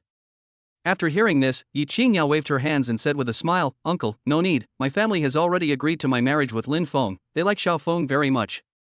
Su Wanrong and the other person were extremely surprised when they heard this. They didn't expect it to be so smooth. Lin Chaotian looked at Lin Fong in confusion, only to see the other party nod affirmatively, and then said, "In a few days, our two families will sit together to discuss the wedding, and try to complete the wedding during this winter vacation." After hearing this, Lin Chaotian nodded and said, "Okay." Then he continued, "Xiao Feng did something dishonest, so if Yao Yao's family has any requests, we will try our best to meet them." Su Wanrong also nodded, then took Ying Yao's hand and assured her, "Yao Yao, don't worry, we won't wrong you or treat you harshly just because you are pregnant." Hearing this, Ying Yao burst into tears. She felt unprecedented happiness and warmth. She wiped away her tears, looked at Lin Chaotian and Su Wanrong, and said with a hint of firmness and gratitude in her voice, "Uncle, Aunt, thank you, you were so kind to me."